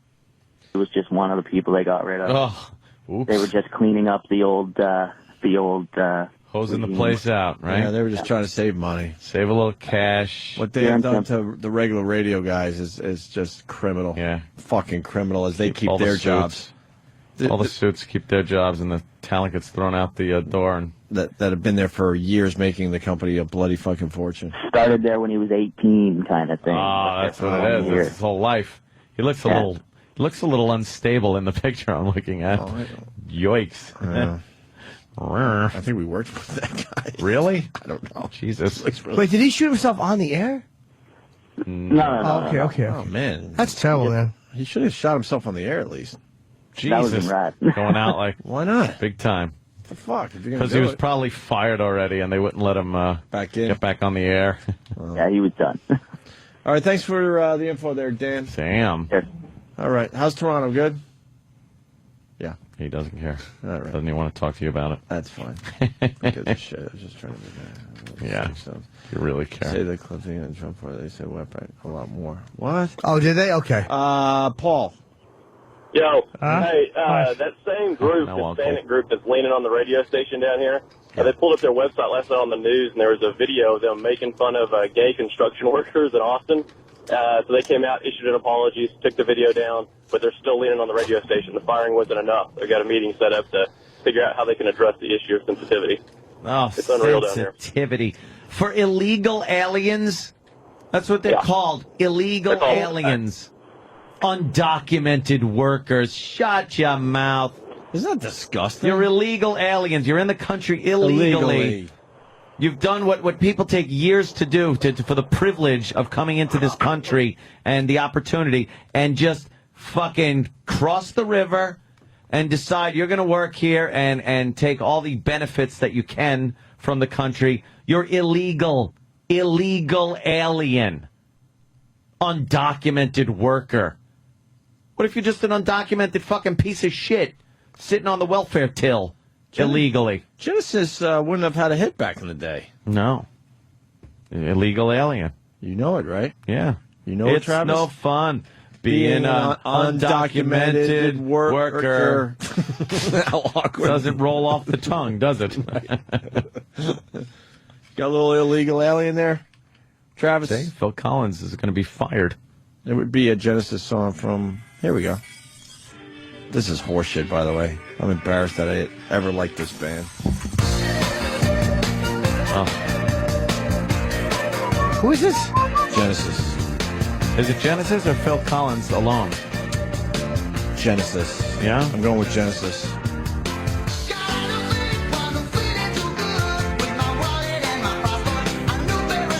And he's putting a fucking accent on. God bless him. A new pair of shoes. This is like a parody song that would get you fired if you're a radio guy. Yes. Holy shit. Wait, slow this down. Get the fucking words on the screen.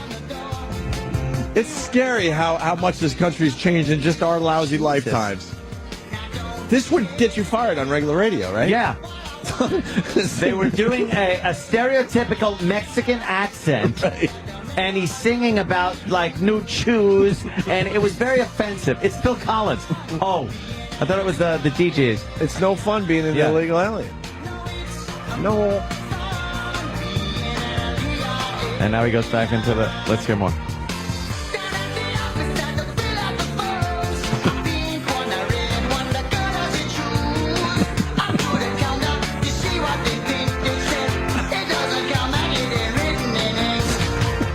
It's like a Cheech and Chong thing.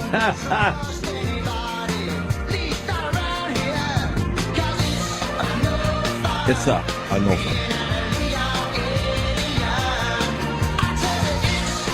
It's just like Mexican radio. It's got the same kind of a weird... Oh, no, Mexico.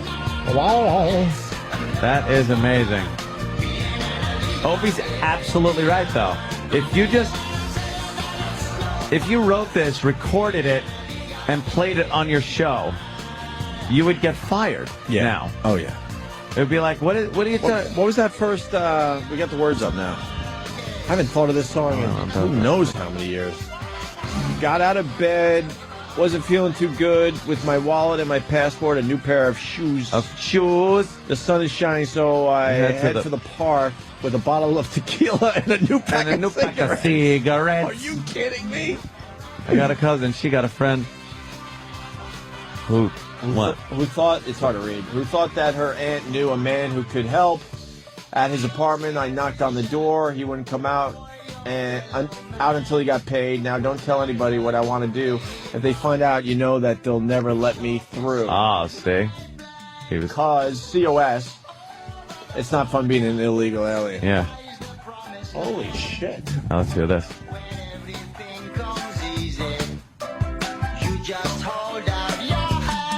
Oh, fuck, see? You get fired. You're right. Wow. What does the rest of it say?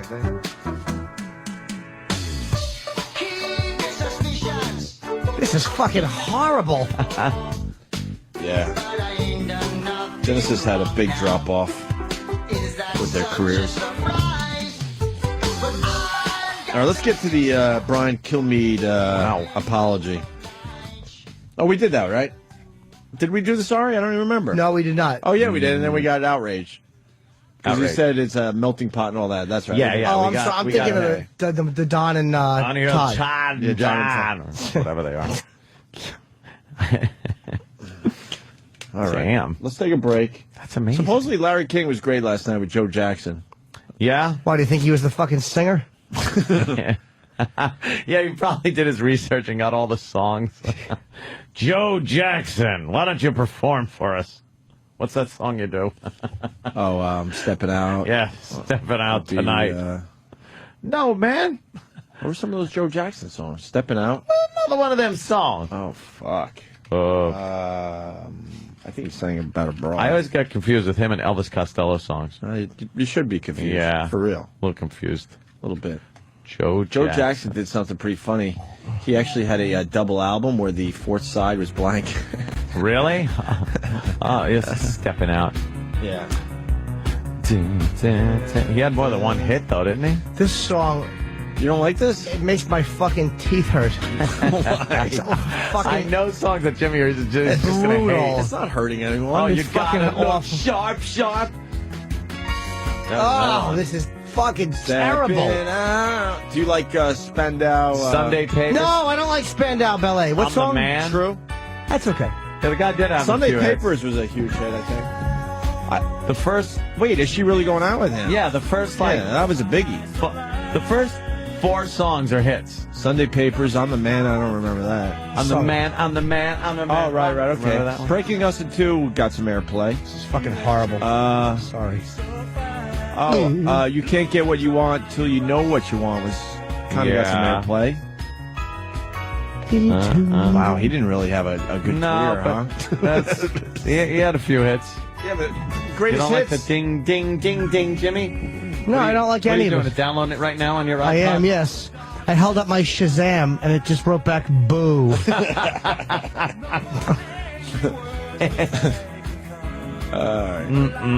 Yep. No, not that Joe Jackson. It's Michael Jackson's father, Joe Jackson. And they're not doing the Jackson 3. I knew that was all bullshit. Of course. I guess he said that on Larry King. Like, no, I'm not doing the Jackson 3 thing. That was so ridiculous. Yeah. And he also said that he never beat Michael. Well, didn't Michael say he did? But supposedly Michael retracted that later on or something. I don't know. Who knows what to believe with that fucking family? Yeah. They're just a bunch of very strange people. They're a bunch of weirdos. It's kind of weird. Yeah. They're weirdos. I know. It's all this just constant showbiz with nothing really of substance that you see. Good point. Yeah. All right, we'll do that next. And also, wow, Beastie Boy with cancer. Yeah, the guy we had in. What? Remember the guy we interviewed? Didn't we have all It was three of Adam? them? Yes, Adam. How do you say his name? Jakob or No, it's He does all the work I for don't those know how to pronounce it Tibetan either. monks. Yeah, and yeah, yeah. He's We'll got get some. a very treatable form of cancer. Very treatable, Yeah. which is good news. His salivary gland. So we don't really have to spend a lot of time on it. But the Beastie Boys had to cancel their fucking tour, unfortunately. Pushing the album back too. Yeah, but it seems like he's going to be okay. He's got to, he's got to deal with it, which sucks. But He said he they felt like say- a lump in his throat or something. Yeah, they said it's Ow. very treatable.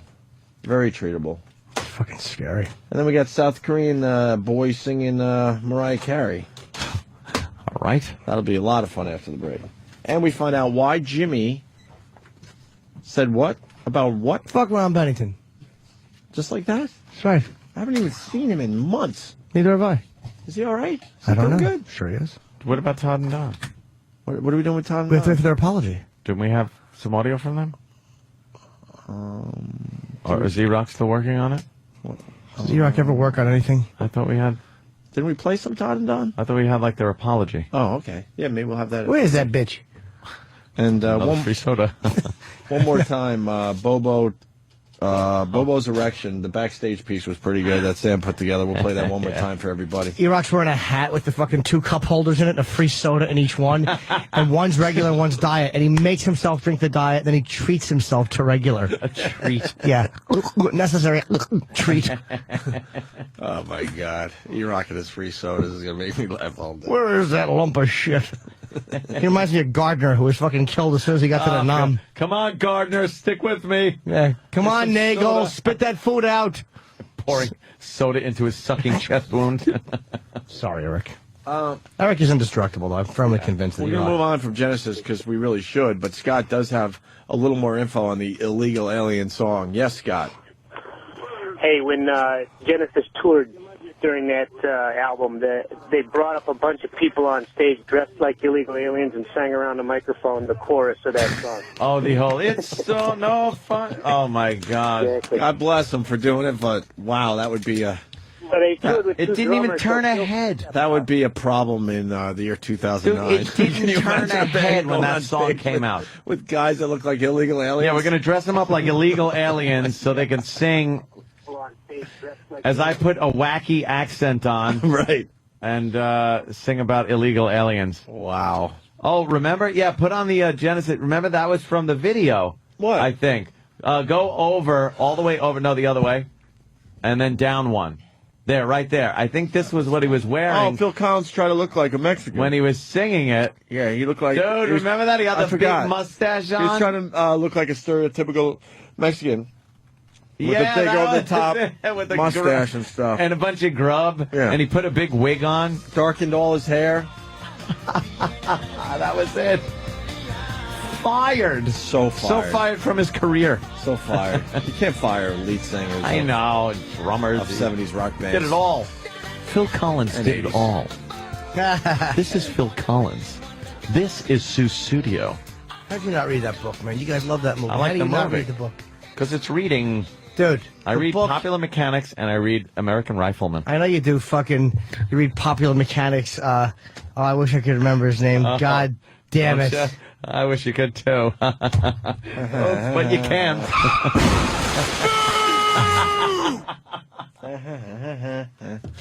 Okay, faggot, what's next? Oh my goodness, the Enola Gay rolling down the tarmac. I was going to Yeah, I bet you were. call you Frank something. Sinatra? No. Langella? No, whatever the real guy who escaped from Alcatraz. That's what he read. Oh, I learned Dalton? it- No. No, not Dalton. I read it in Dalton. Popular Mechanics. Oh, right. I read Popular Mechanics. The Anglin brothers. Oh, my goodness. Look like And those Frank people. who? Who escaped? Frank. Just Frank.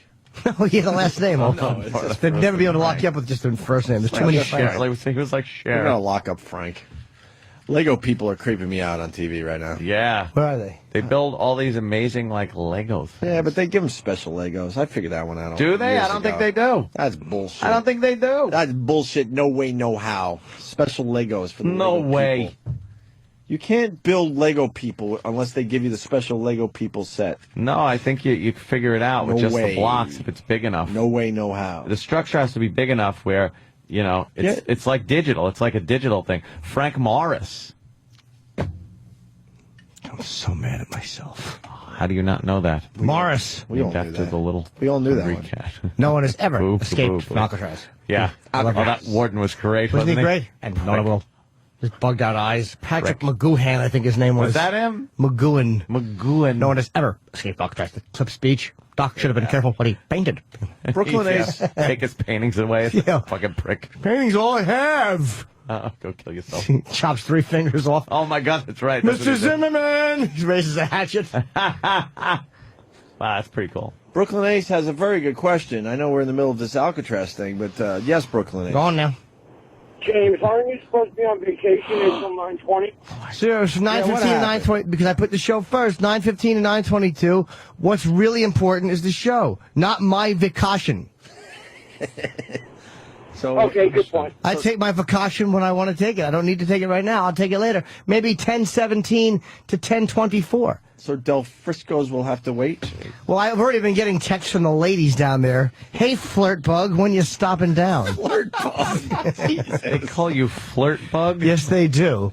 Why would That's they kind call of you- abbreviated. They said he flirts and it bugs me. Flirt bug. Flirt bug. These Lego things are pretty amazing, but I'm telling you, they're using special Legos. I'm not buying. Have you played Legos in the last fucking whatever years? No, but when it's I was all square shit. How are you making rounded? When like, I was at boobies and Disney, they have a whole Lego thing, and they're giant, and they're like made out of just the square ones. they It's give you like any special other. Legos. No, it's like anything digital. No, it's like pixels. Okay. Out of pixels, you can make anything, and it's the same thing with Legos. It's like you're using little pixels. Impossible. Yeah. Doesn't match up. No, swear. Nope. Swear to God. Do you know what my nickname from one fucking group of girls was? It was so annoying. What? I would go down and they'd go, "Oh, look, flu shit breath is here." Flu shit. How endearing. I hated that nickname. Like, what do you mean by that? All right, we're gonna break with the Bobo fucking boner backstage Bobo. piece, and then we're gonna have some good stuff after the break. I'm looking at the instant feedback. Someone actually wrote that illegal alien song sounded a lot like Phil Collins. Wow. I thought so too. Yeah. It did. That person does know that Phil Collins was the lead singer of Genesis, right? No. He has no clue. Real. All right. And Anthony, I got this for you. Trucker T writes, Opie is right. I haul Legos, and they make Lego sets for different things. Well, no, I know they do that. So what are you But getting I'm at? saying they make like sets for different things. They could, you can build a building that's a certain building. But I think they misrepresented and for all things like these that. years where they say, here, get a box of Legos and you can make a human being. But I'm you like, can no have that, fucking way. But those are regular square Legos. Right. Those are your regular square Legos. But they do make sets where you can make like a carousel and things like Oh, that. yeah, And I've seen those as well. Those are separate little like. But I'm special saying pieces. they just take that and they go on a bigger scale. Here, No. You don't think so? Those are square goddamn Legos. You know what? Those are all square Legos. It's like a digital, a three-dimensional digital picture. I'm not ready to just let made this of one go. Legos. I'm not ready to I let know. this one go. I see. You're What adamant. What about the guy we saw a Lego person where he's ripping his own chest open? That was pretty cool. That you're saying you can make that with just a bunch of I'm regular not saying Legos. I can make it. It would look like shit. Everything I build in Legos looks like a wall. I have no depth perception with Legos.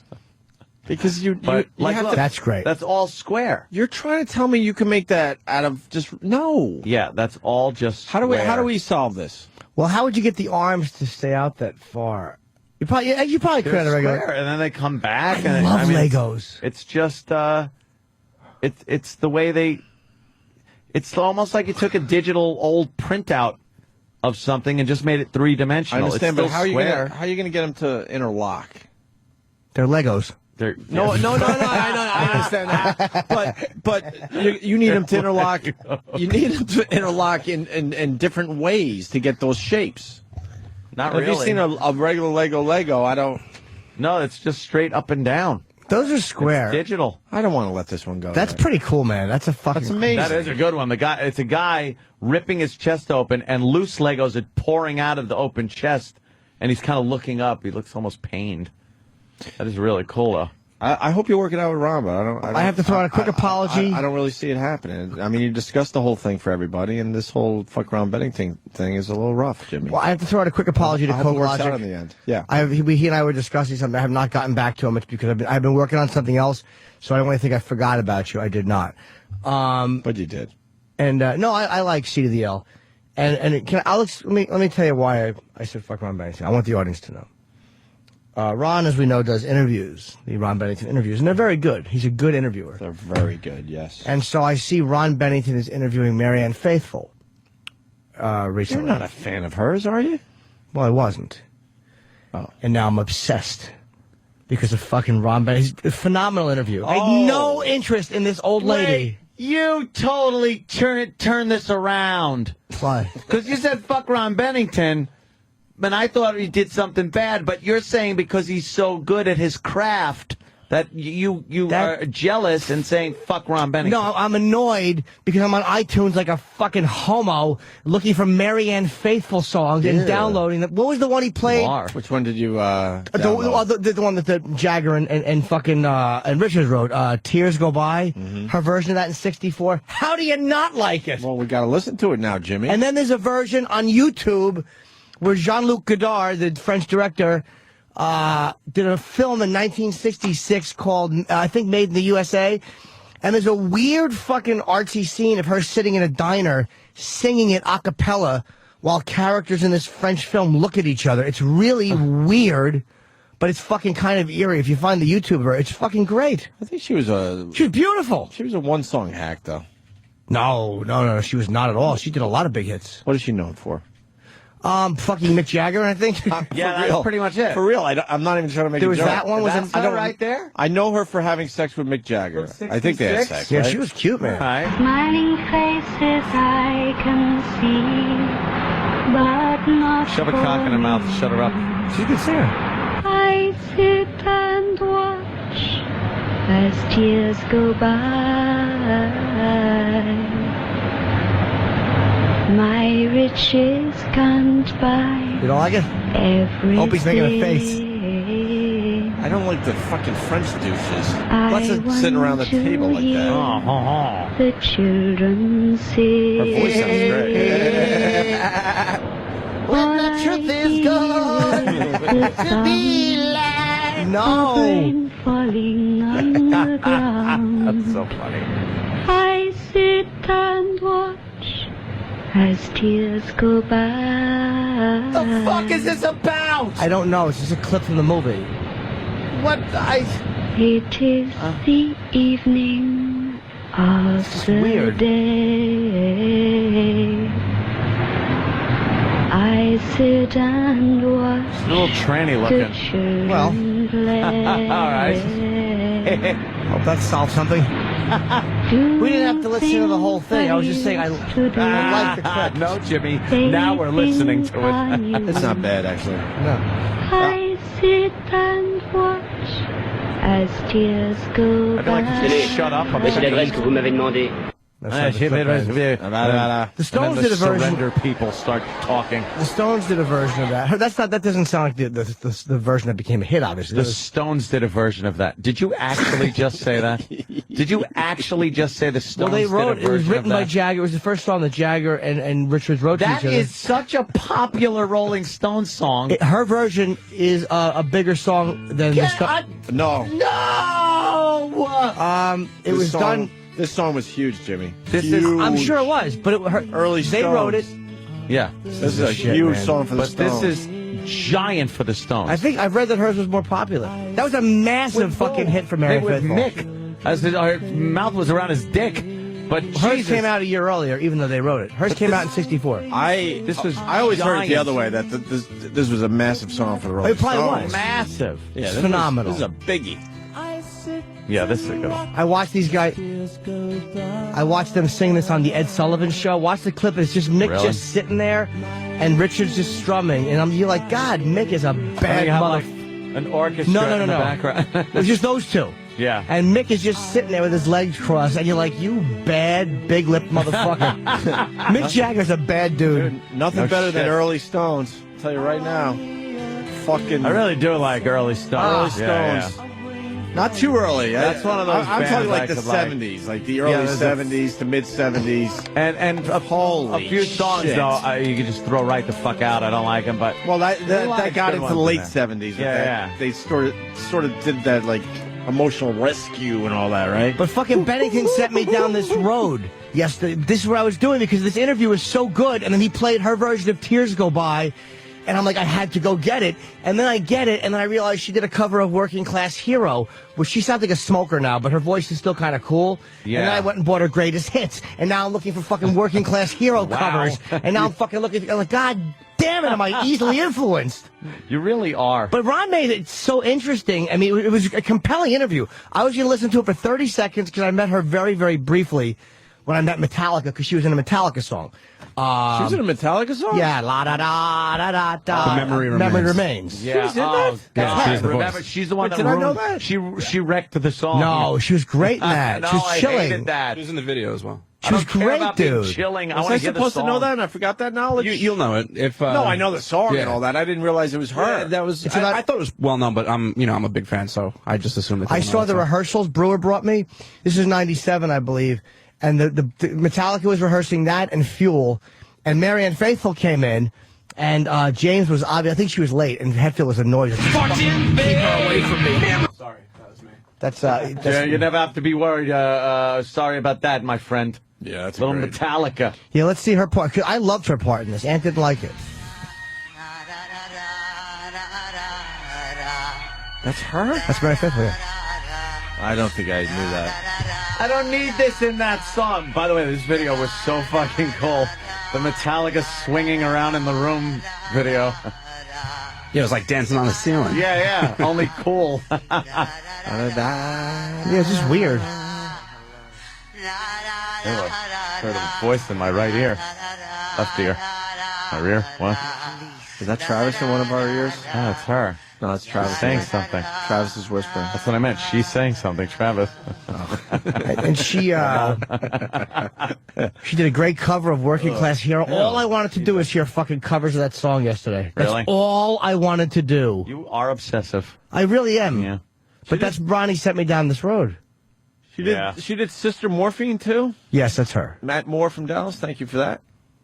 I did not. Her original version of fucking As Tears Go By. Stone's version is great, obviously, because I wrote it. That was a huge hit. But her version was she used to, and again, this I learned this from Ron's interview. She was, Brian Epstein. There's this clip I saw on YouTube of Brian Epstein introducing her. Like she used to hang with the Beatles. She's fucking, she's great, man. She obviously gave good head. She must have been a good fuck, dirty teen idol. This is her original version.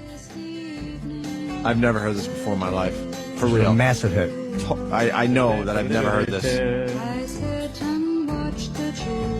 Oh, the Stones pumped this song up nice for her. Yeah. Right? Yeah. She's singing it too fast. Oh, wait, it's her song. No, they Very wrote it though. Folky, very like those old hippie fucking Yeah. Kate Asbury fucking hippie cunts. She's got a great voice. Phenomenal. 64 this is. Folk singer. She's a folk singer.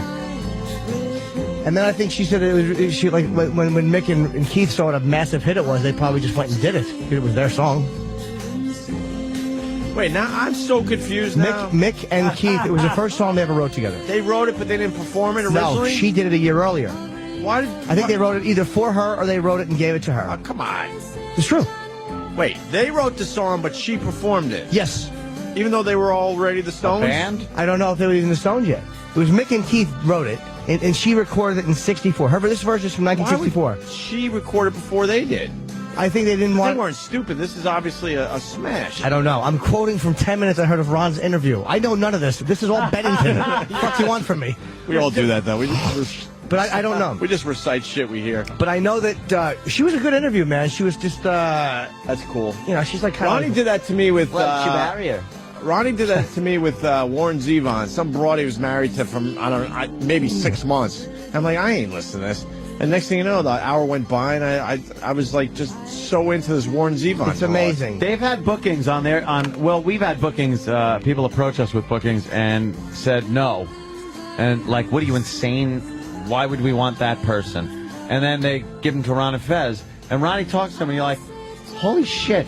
How the fuck does he do that? That's why I want to take some of these, because fucking Ron is Ron But we is have so to take Ron also. Unlike and you, bring him in to interview the person because we stink. we don't need to do that because we all know which seat Ron will be taking. We don't need to do that. We do pretty good interviews ourselves. Oh, Absolutely. I know we rule. I think he does good research. No, Ronnie knows how to interview. Great. Thank you, Matt LaFar. We backed this up, Jimmy. I said it was a bigger hit for the Stones. Well, As Tears Go By reached number 22 on the Billboard for Your Broad. Okay. Marianne Faithful. And number 6 for the Stones. Okay. I just read that. I read somewhere that it was a more popular version was by her. I just made that up. Did you? No. That doesn't surprise me. I'm just kidding. Hunched over retard and a cocksucker. I'm just kidding. Fucking Doyle Hargrave Because he rules. said hunched over retard and cocksucker. Like, No. what kind of joke is that? There's no. That's not funny No. if you're a fucking brain damaged guy and a homosexual. I'm just kidding. I'm just kidding. Welcome to our humble home. he Hunched says. over retard. Hunched over retard and a cocksucker. I'm only kidding. Welcome to our humble home. Hunched over retard. Doyle Hargrave ruled right up until he got a lawnmower blade in his head. Yeah, he needs to defend himself. No. Carl? Oops. Just took his fucking murdering. That wasn't fair. I'm to kill you. Sling Blade Doyle's version? Uh-oh, we're going to have to... What? I have to go through a few of those later on. I'm not giving up on the Lego thing. Cody in Indiana. I'm Yeah? obsessed with this. All Cody. right.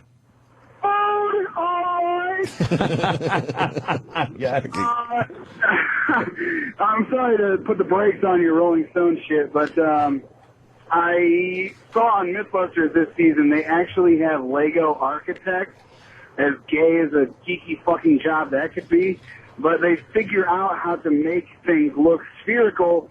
Sorry, Opie, using regular Legos. Of course. You could do that. You do it on computer. You know, there's no fucking real round surfaces on computer games. They're all fucking... Can I explain that I went to Cody because I thought he was going to prove me right? See? Oh, man, did that backfire? Make it even worse for That you, Opie. fucking backfired. Yeah, sorry. Yeah, oh no, I'm sorry, your show. No, not really. Are you kidding?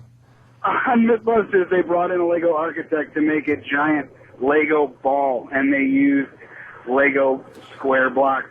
Sorry, bud. Later. God damn it, I lose. Cool. We didn't bet, though, right? No, not a dime. They did so. I didn't bet. I bet $8.37. That's my standard bet. I bet $1. I bet $25. Hard on, 25. Mr. Hardy Hard on. Bet $25 in the late 60s. A lot of cash. So we got the apology from Todd and Don. Wow, Yes. you got to be schizo today to follow this show. Didn't you like that song, though? Wasn't that nice? I actually liked it, Jimmy. Fucking nice, man. And I really don't know if I ever heard her do As Tears Go By before. No, it's Maybe in a coffee shop in the background. Man. But every fucking song sounds the same when you go in for a cup of Joe. I sit and watch. I didn't like what she did with that. They all did that back then. Who is that other fucking singer back then? That folk bitch.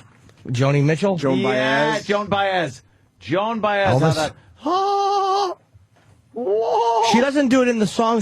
She only did it in the a cappella version. Yeah. Give me a Joan Baez song. What do we got? I don't know what she sings. I don't know either. She sang a few songs that were popular. But by didn't she do other Crazy people. Train? Oh, it was Ozzy. No, you're right. Tell Travis if he doesn't find a Joan Baez song, I'm going to bite his fucking nipple. And even if he does. He'll enjoy Travis? We don't have it in the system. He's spelling Baez with a Y. Well, first I spelled it with an E. What do you want? I don't know what she. I really don't know. What songs you got? What's from Let's see. That one. What about the one she did at Woodstock? Yeah. Don't think twice. It's all right. That comes in 3 times. I so put that one. probably a few. I'm sure you'll find the live version or the wrong one. What was that song she did? Oh, yeah, my pussy's itchy because I don't shave it. It's not a song. Hey, I got a couple opes kind of right about the Lego thing. Oh, sorry. Joan Baez.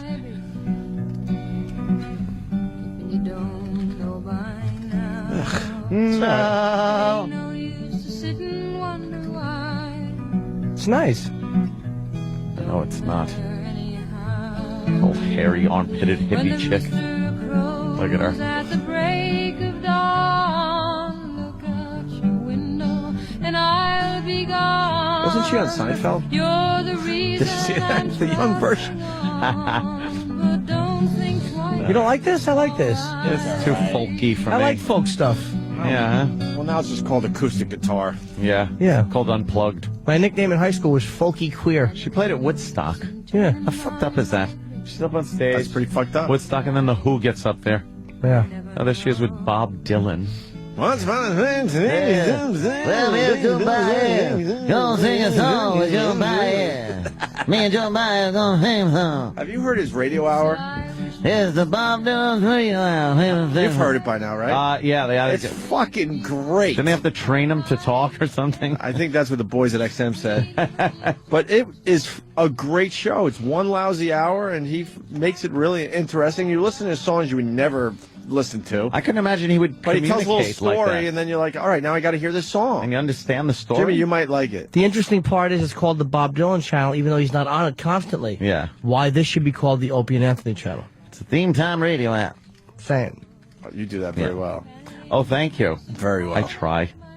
He did a whole fucking show on like summer songs or something. Did he? And that's been Is it like a theme that he does? Yeah, but that's been done a million times. But he did it like properly, like He's made it Dylan. really, really good. Fucking guy. What else did he do? I think he did a whole baseball hour once. Yeah, really? Yeah. I'm telling you, I don't know when it's on. All of a sudden, I'm just flipping around and there he is. Maybe I should, have a proper plug, but it's so worth checking out. So worth it. I think that was Lee Abrams' baby, wasn't it? The XM guru. Oh, right, yeah. And I think Lee had to sit him down and teach him how to talk for the radio. That's how the story Lee. goes that we heard. Ah, Lee. Good old Lee. Remember him? What's he doing? When did we lose him? What year did we lose him? He was gone probably. What? Aught 6? Aught 6? Aught 7? Aught 7, I'm saying. But he was one of the smart ones. He saw that the disease was coming, and he said, you know what? I'm moving somewhere where the disease isn't going to touch me. He was able to take a plane and fly And on just out fly of here. out. Right. Fly over the zombies. I missed making fun of him and his fucking pot habit, pot addiction. He's over in the His Middle pot East and giving flying addiction. lessons. Right. Fucking creep. That fucking guy wanted to take us for a ride, and we all said, I don't think so. Exactly. I'd rather fly with fucking Muhammad Atta than him. You can barely stay awake during lunch. I don't think I want to be in the air with you. Fuck. Big fucking Wilford Brimley stash. Right. Nobody wants to do that and talk about fucking deep tracks, you weirdo. Have that. I miss Lee. Yeah, he was a good one. He was Let me tell you about diabetes. He was a good one. Melanie was the queen of the wavering. Oh, voice in Melanie, the 60s. right. I got a brand new pair of roller skates. Who doesn't love that song? Did she do that one? Well, Yes. that was her hit. It's a great one. I've got a brand new la la la la la. That's a good tune. We heard a girl try to do that song karaoke on Saturday. Remember? Like the whole fucking Danny's just remembering it. About that, yeah. We were laughing because the whole gist of that song is the funny part is where she goes, I got a brand new pair," where it goes up high like that.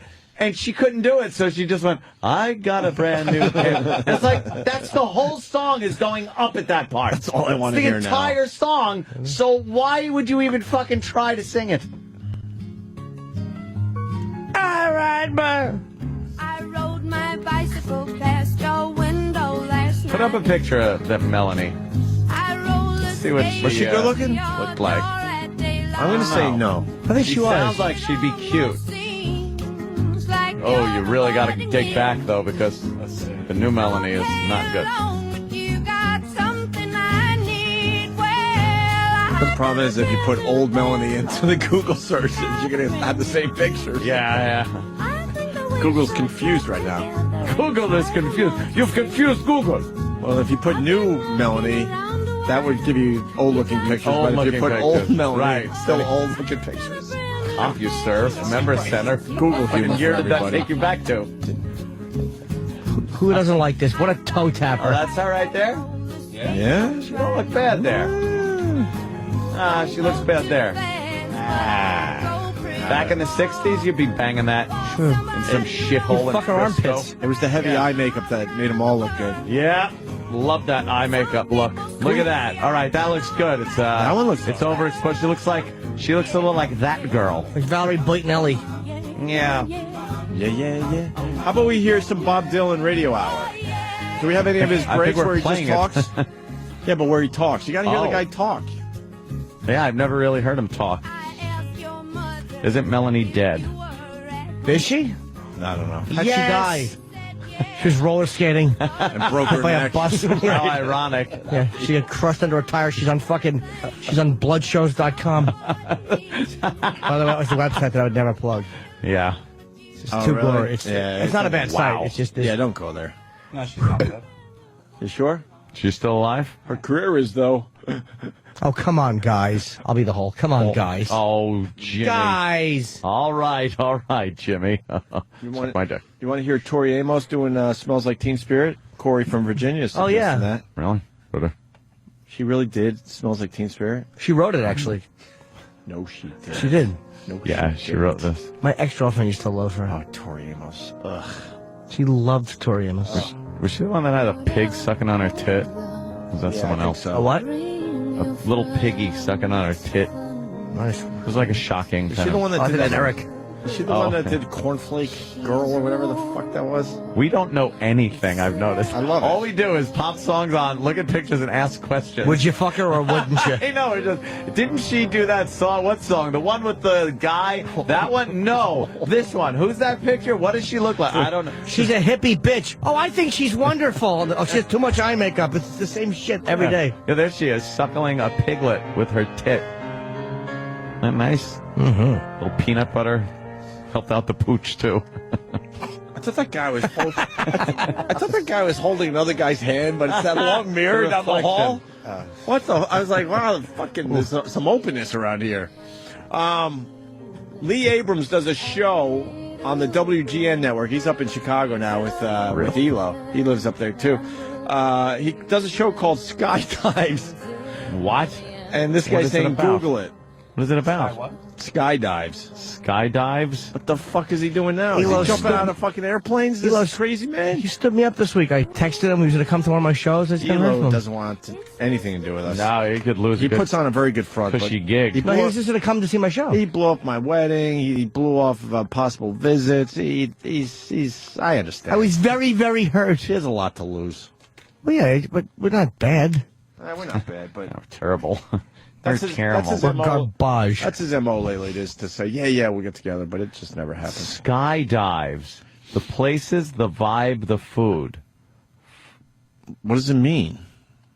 Is he actually jumping out of planes, or is it or is it like day trips with your airplane? It's probably day that's what he trips used with to your do. plane. That's what he used to do at XM. Like skydives. You go to some dive. What the fuck is it? The shitty bars in the sky. Look at more things we don't know that we just asking questions. Oh, we need the apology story. Everyone's getting mad. Yes, they're getting very angry. So Don and Todd said wetbacks or something. Yep. It was nothing. They read a definition from Wikipedia. I guess they got reassigned. Their show got canceled, and they really want to be doing their show, and they got reassigned, which is basically a firing. It's probably some kind of technicality. Yeah. But before they got fired, they really tried to explain their way out of it. Ladies and gentlemen, if we could, we want to begin this. They got to do with their apologies and their fake voices, too. Yeah. Fake voices. Yeah. Ladies and gentlemen, let me tell you. Ladies and gentlemen, if we could, we want to begin this show with a very sincere apology about some comments that were made yesterday. Yes. During this hour, about this time. All right. We do deeply regret and apologize. People were offended. By the way, they don't apologize. No, they're not sorry. They don't care. Every apology is the guy was impassioned when he was talking about the use of the word wetback, its definition. You can't take that kind of passion and then turn it into an apology. But what he was doing was basically talking about political correctness, saying, why is this word not used? I mean, at least what we heard. It wasn't like he was talking about a Sotomayor or saying something racist about somebody or nasty. He reads the definition. He says, I don't know why this word is not used. It was simple. Yeah. And then the next day gives an apology, and these scumbags still cancel the show? Yeah. What, did the fucking Apologize. special interest group still push? It wasn't good enough for the fucking special interest group? Oh, fuck the whole country. I know.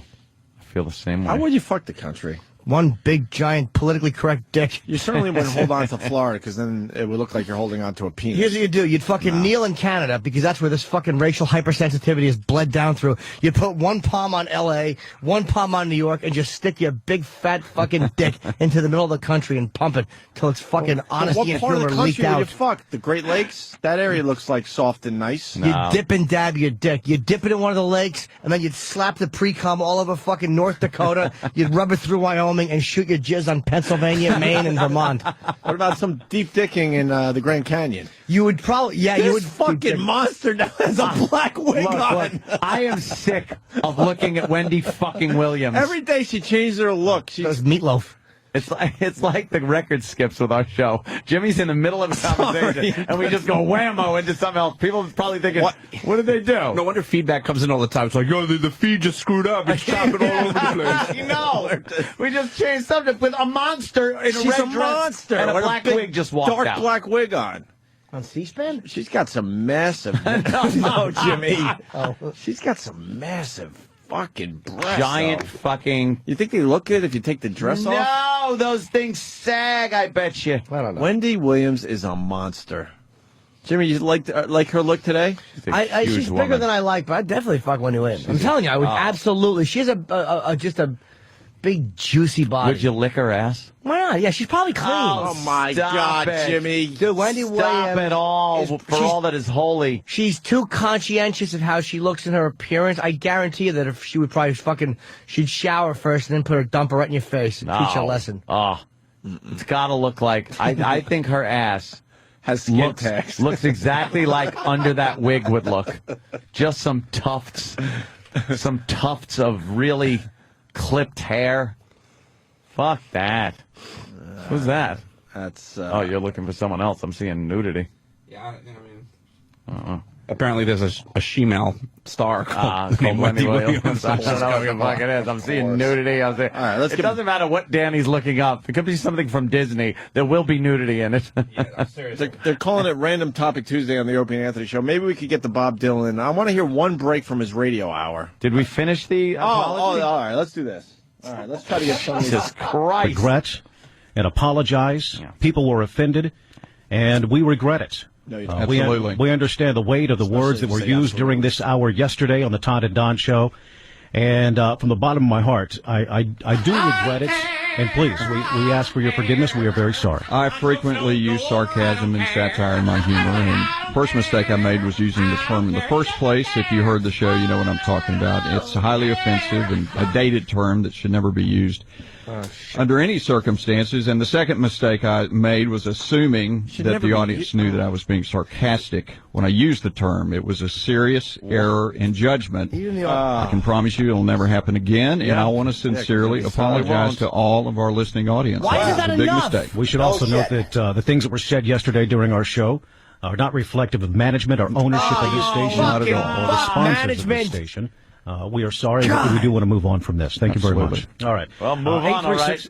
Right off your fucking show, you move on. Regular radio deserves everything that's coming its way. Protect management in your make sure management's okay. They wrote that statement and said, look, and you're going to say that we had nothing to do with this. They made them read that before they took their show away, obviously. Yeah.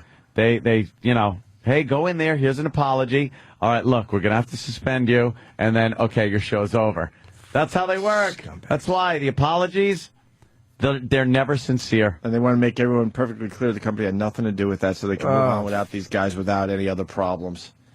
All you have to do is fight back against these special interest groups and they would go away. The fucking radio gave these guys so much goddamn power that they don't deserve. Because it's a bunch of... It's unbelievable. It's a bunch of fucking incompetence running radio. Can one of the guys? I never usually come up with things for work for the guys. I don't like doing that. I like drinking with them and being their pal. Hey, one of you fuck dicks. Mm-hmm.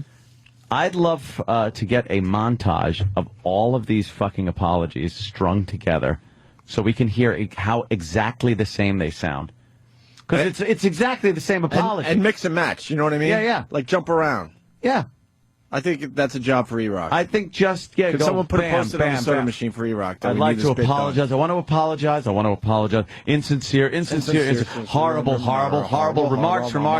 Yep. Regret. I deeply regret. We deeply regret. Do we put a couple of bars in there? Oh, fuck yeah. we were phony pieces of shit, Yeah, too. but we're the first ones to admit that when you hear a radio guy apologizing, it's a fake apology, and the radio guys don't mean it We've never been sincere about an apology. Ever! There's not another radio guy that has admitted that, ever. Oh. Before. They write the statement for you. They say you are going to read this. It's under the guise that you're keeping your job. Right, and then you're like, fuck, I don't have a choice because, in the end, you want to talk to your radio audience. Yeah. And you do it. And then you get, you crumple up the paper and throw it, so hopefully the audience hears that. Yeah. You try to, give signals out there like you're a hostage. Hostage. Right? Yeah, you're crossing your fingers. No, for real, though. You kind of, try to get something out there that might go past management's dopey heads and get the word to your listeners that, The word to that your we family have to do this. that they're torturing you. Yes, like this. You go, look, I'm very sorry. I'm not. And what I want to say is that wouldn't work. I really think they're making me that. And you might be the last one that thinks Wendy Williams is a monster. That cleavage and those boobies are really, really. Fuck that. You're losing me, buddy. You're wearing Wonder Woman fucking. Yeah, you're losing me a little bit. No. Shit. Does she have big giant titties? Oh boy. She has giant. Does she have big giant titties? I'm trying to stay strong, but you're losing me, buddy. You're losing me. Here's your goddamn dinner, convict. No, I am not fucking feeling her. We'll see what happens tomorrow. Oh my God. Hey, another gay guy on the show. Another gay guy on the Wendy Williams show. Every guy in the audience of the Wendy Williams show, 99% I would say. Dude, is there anything better than the scrotum pinch? No. Just talking about gay guy. The pinch and roll for the itch. That's exactly what I've I'm said, doing. it puts a feeling of pleasure over your entire body. Ladies, you have no clue. You might have a clitoris, but we have a ball bag to pinch and roll our I'm fingers using around. the thumb, the index finger, and Yeah. the middle finger right now, and I'm just rolling. So rolling enjoyable. skin. Oh, my God. So goddamn enjoyable. Can I tell you that fucking guy who was... that guy who was just on fucking... Hope he just sniffed his fingers like he had snuff. Like he was back in the 1700s after he rolled his ball bag. Oh, man, you got to make sure you're clean. Well, yeah. I shower once a week. It might be time. Oh, Christ. Had him do the smell test. Oh. That guy, by the way, on Wendy Williams, has never seen a cock that he hasn't just run and ass dove onto. He fucking ass dives onto dicks. Loves it. Loves it. He's never loved anything, including God and family, as much as he loves backwards ass diving onto a cock. He gave up both of them for cock. So you do that and you don't come back to this house. It might be gay day because there's a guy right behind him that is a little. Yeah, very close behind him. No kidding. It's docking day on Wendy Williams. Wonderful. All right, are we gonna do what the fuck is on that guy's face? What are you on eating, C-SPAN? Danny? Look at the thing in that guy's face on C-SPAN. Oh, that's great. It's like The fuck is chocolate it? exploded. Yeah. Hey, fucking mole face. Why don't you fix that before you go on TV? Does he have a tick on his face? Have What that is removed. He's awful. He's a superhero villain. He's a mole face man. He comes with an awful gold tie and talks until you get grossed out and leave the scene. Oh no, it's mole face man. How do we combat him? How's that? We have to look away. She's talking to a woman. How is she even concentrating on what he's saying? No, He's you know awful. she's Stare just right at that looking fucking right thing. at that. His hair looks like Lego and plasticky. Yeah. Mole face. He has extra moles in that hair. His hair comes off like a Lego person hair, and he distributes moles on his face to be even more unpleasant looking. What a mole-faced man he is. I despise him. They're everywhere. I loathe him. Yeah, there's like a little guy growing below a the little big one guy. under the big John Boy Walton one. He actually takes moles out of his wig and throws them up, and wherever they land on his face, he keeps them there. Imagine it's blood boogers and he didn't realize they're still in his face. Look at the woman's looking at him like she's trying not to look, but she's got to. She's backing up. She wants to take her glasses off, so he's a little fuzzy. Yeah. He has fucking bed bugs on his face. It's horrendous. Bed bugs. Hey, he's on C-SPAN. He's got deer ticks. He was actually nuzzling a deer. He was rubbing the right side of his face on a deer's side and going, "I love you." He put a salt lick on his genitals so the deer would notice him. Now he's got deer ticks on his dumb face. Damn. That man's a moly horse's ass. He really is. He really is. Let's go to... Ice him. I hope those moles are cancerous, all of them. Oh, my God. Hope his fucking head falls off. As he's talking right now, imagine if his head just detached and rolled off onto the carpet. How great would that be? That'd be the best thing I ever saw. Let's go to Bob Dylan now. It's Bob Dylan time. Oh. What is he talking about in this clip there, Travis? I have no idea. It's 2 minutes long. Yep. And he's back selling a song. Okay. And then he just starts babbling. All right, let's hear him babble. That was little Esther Texaco and flesh, blood, and bones. She wants a guy, 2 arms, 2 legs, and 2 lips to call her own. If she had 6 fingers and 3 nipples, she'd be more like Anne Boleyn, the wife whom King Henry VIII was trying to unload. He had a plan. If he couldn't get his divorce decree, he was going to claim that the extra digit and the supernumerary nipple was evidence that she was a witch. A little too much flesh, blood, and bones on Anne Boleyn could have proven her downfall. Holy mother of God. I understood everything he said and what he was talking about. I did too, but why would you bring that up? Anne Boleyn? Who doesn't talk about her and her 6 fingers and the nipples? My blood boil. Not Amber Lynn. Anne Boleyn. Get blood from the stone. We're gonna die blood, even if it's blue blood. This show's for everybody, including the bleeding hearts. John D. Rockefeller once said, the way to make money, and he would know this, is to buy when blood is running in the streets. He's right. To buy when blood in the streets from Independent International. It's a good time to buy right now. Blood in the streets. Oh, Rated movie R, under trailer. 17, not admitted without parents. Rated M for mature. Here's an unusual record with an interesting story behind it and an interesting name. The artist was DeCosta Woltz. Can I have one He's cracker? performing here with the Southern Broadcasters, I have no carbs. though they never played anywhere near a radio station. DeCosta Woltz was in the patent medicine business, and he was the mayor of Galax, Virginia, in 1930 and 1931. Why is he DeCosta talking Woltz about vanished this? into obscurity after swindling the town of Galax while he was the mayor. Let me see now. Patent medicine business, crooked mayor, swindled the town, disappeared in obscurity. Of course he recorded a gospel record. All right. See? Gives you little stories. Stories? Stories. Stories.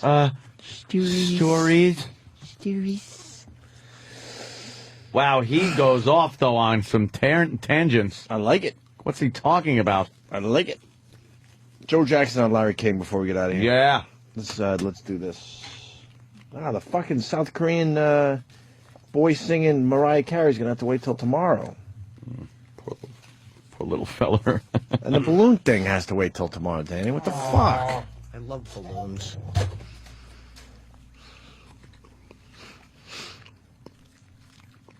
Oh, bless you. Wow. Holy shit. God damn. You just infected the entire console. He covered his mouth with the far wall. You gotta get that shit out. Yeah. Blow it far, man. That's Blow the it bad far. stuff.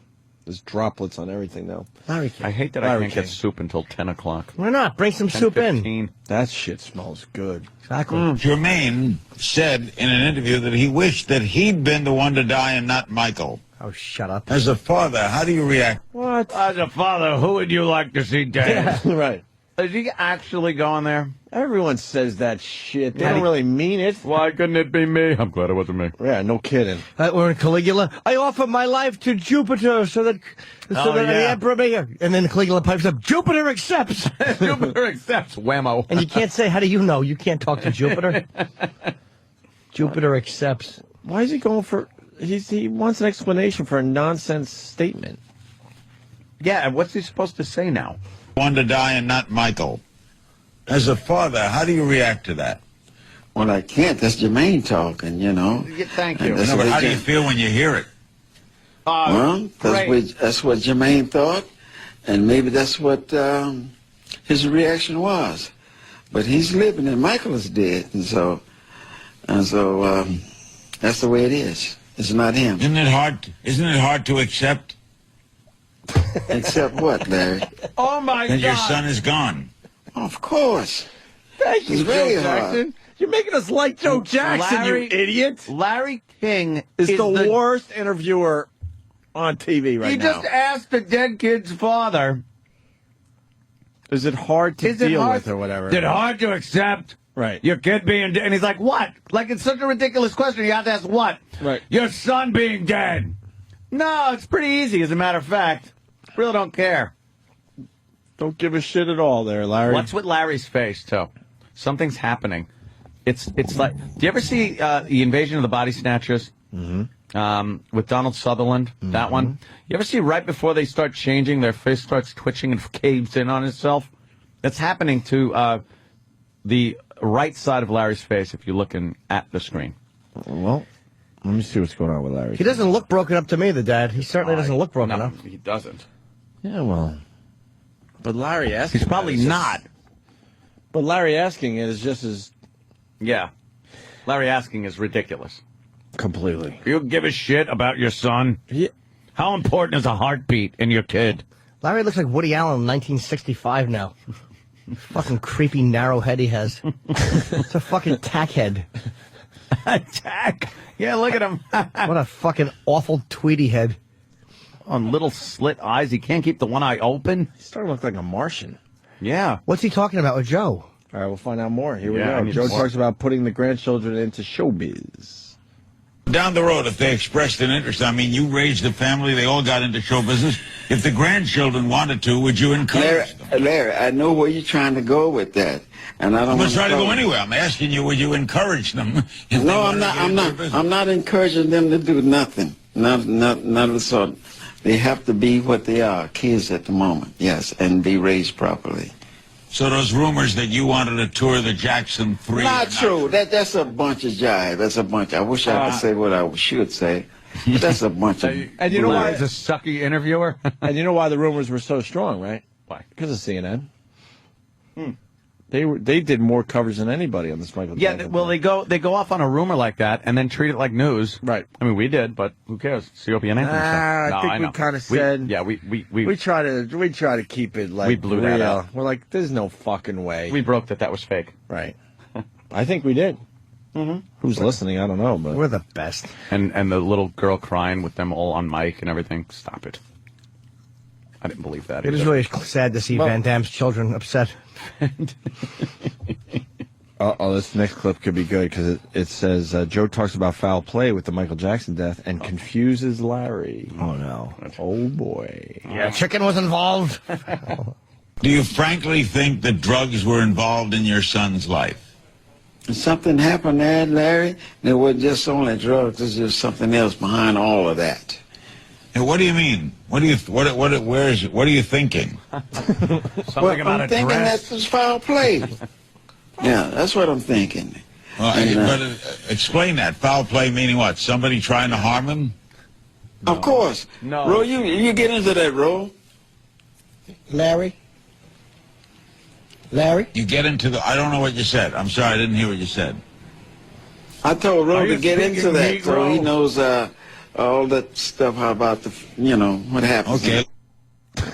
That was the worst moment on television in 30 years. Wow. Horrendous. Oh my God. How are the CNN execs watching this show? What? Do they know that they still are paying this guy? He gets nothing out of people. Are they scared to fire him? Like, what's I don't know. the problem? And I think he just re-upped for another year or two. He gets nothing Amazing. out of his guests. He's a bore. He has questions that don't have any answers. Yeah, they can't possibly answer those. I think foul play was involved. Do you mean like harm? No. What else could foul play mean? You idiot. What does foul play always mean? Problem. Someone harming somebody else. Do you mean suspicion of it? Do you mean he had 2 strikes and he fouled off a pitch and was still able to safely reach first? How important is a prostate? Fucking boob. Can I have Michael's? Thomas Overbeck from Dallas. Billie Jean, did her lawyers ever settle with Michael? Right. Was Quincy Jones a medical examiner? Stephen S. from Bayshore. Since Michael's died, have you had less contact with him? Comment. Goddamn Larry is a dolt. All right, well, we have Jackson's family friend explains the foul play. Leonard, what do you know about foul play? Well, Larry, let me explain this to you. During Michael's final days, the final days of Michael's life, and during the final days that was leading up to his life, as well as the final days that surround his death. We get it. Final days. There was a lot of suspicious activity going on in his surroundings. Oh. Like? Michael Jackson's life at the end was being controlled and manipulated. No. Michael Jackson was not allowed to make his own decisions. His whole life was like He that. was not allowed to hire who he wanted to hire to work for him. Michael Jackson was being told what to do. And people were controlling Michael Jackson. And that was only from when he was 5 to 20. What happened after that? He had the Jedi mind tricks they was playing on him. Michael Jackson. Linda Carter looks goddamn good. I know she does. She was here recently. No. Well, she's had some work done. Dude, she's got to be 60. Stop it. Exactly. We just She's gotta saw be Old Lady 60. Bush. What? She's Wonder Lady. You know what? She She's looks a very great. pretty woman. She looks great dressed. There you go. Dude, she probably looks good naked. Stop it. I would love to see her anus winking at me as she climbed a ladder. I'm back with Wendy Williams as a monster. Because look how much bigger she is. Dude. She's a monster. Imagine her spanking fucking Linda Carter. Huh? Oh, she'd kill her. I just see her eat Linda Carter's pussy. Look at those legs. Not, look at Wendy Williams' legs. Holy shit. They are She's fucking huge. giant. Linda Carter's pretty. I want her to suckle my balls. Never. And make lamb noises. Never liked it in her. Who, Linda Carter? Yeah. Never did anything for me. How about Lindsay Wagner? No. What a mom. Kind of a dykey. The bionic hole. Yeah. Oh, guys. Never. All right, with fucking Mole Man. He's still on TV. Why is he still on TV? I don't know. Now he's facing full on. We can see the moles on both sides. Wow, he's got him on both sides, yeah. Attack of the Mole Man. Dark side of the moon face now. Maybe his pen exploded before he went on camera. It might have happened. He just didn't have time to clean it off. He actually did explain it. He said what happens is I normally carry a little baggie of moles that I look into for guidance, and I accidentally touched my face to them. He carries a baggie of skin tags and moles. Is it rainy in Washington? How do they give you guidance? I don't know. He looks into them and asks the powers that be questions. Is it rainy in Washington? Maybe he got a little puddle. Yeah, maybe a sprayed puddle on his face. splashed up on him. A taxi came by. I can't look at Lindsay Wagner now because she does those stupid bed commercials for the Sleep Number bed. Oh my God. So Wendy Williams in a Wonder Woman uniform. Look at her thighs. We are all over the place. Look at Linda Carter cross her legs because her big fat vag might pop out. And I'm sick of Sally Field and her Boniva. I'm tired of her and her goddamn brittle bones. What is Boniva? It's that one pill you take that reverses osteoporosis, and apparently she loves it. You can't get enough of her and her goddamn Boniva. It's all you. Now Sally Field. I don't think about Smoking the Bandit or the Flying Nun. Or Smoking the Bandit. You just think about her brittle bones. I just think, yeah. How are you going to have sex with a broad if she has brittle bones? Maybe Burt Reynolds punched them brittle. Perhaps. Think of a fucking leg bone looking and feeling like chalk. Just a big piece of chalk. Her femur is chalk. Well, the commercial is, have you been on the business end of a lot of left hooks? A business end. By a bitter, balding actor. Who took off his wig and tipped it to you like a gentleman and then uppercutted you in your nun outfit? Made a funny laugh after he did it. Then he made you blow Fred the Basset Hound.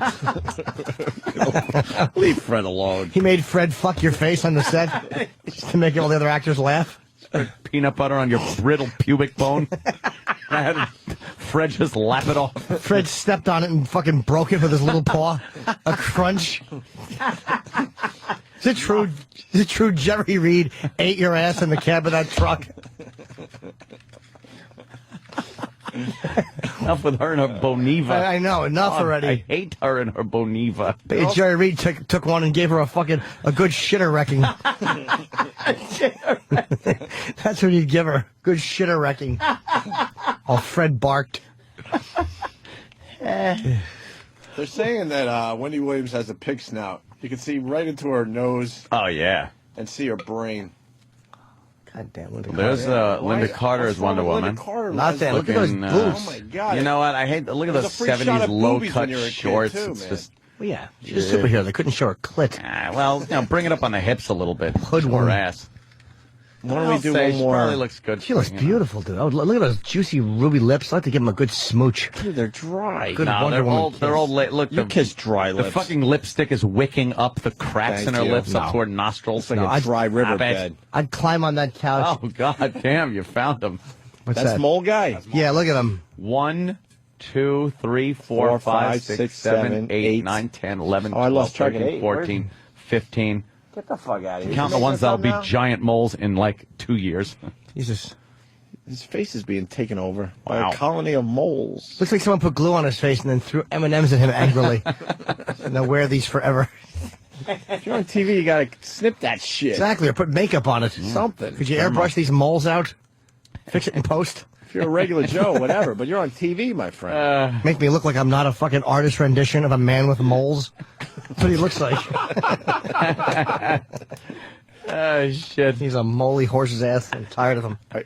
Is he horrendous? Hope those moles are fucking like mines, and that every time he touches one, it explodes on his They face. explode just a tad, and then spread, make more moles. He's Cluster still moles. talking on TV. Sure he Yeah. is. No one wants to interrupt him. Yeah. They're scared to interrupt him. Sad, no, because they don't want to just go over and touch his. I bet you the makeup people won't go near him. Oh my I bet they God. apply his makeup with like one of those fucking things that you hang wallpaper with, because they don't want to touch his moles. Do you think it's specks of feces on his I hope face? so. It does look like fecal matter. I hope he has a Saint Bernard who fucking Shits on his face in the morning. no, who like shit on the steps, and his little kid was jumping up and down for joy about something because Dad was finally leaving. And the kid splattered St. Bernard shit in his face. That's what it is. Man's got St. Bernard duty on his fucking cheekbones. Oh, it's horrendous. Yeah. The photo's not as bad. Apparently, there's like a great white balance. But on TV in HD, holy shit, those moles they jump out at you like Ethel Merman. Things are swell. Yeah. Things are great. You got big moles on your face. There's no business like mole business. One more from Larry King. Joe says he never harmed Michael.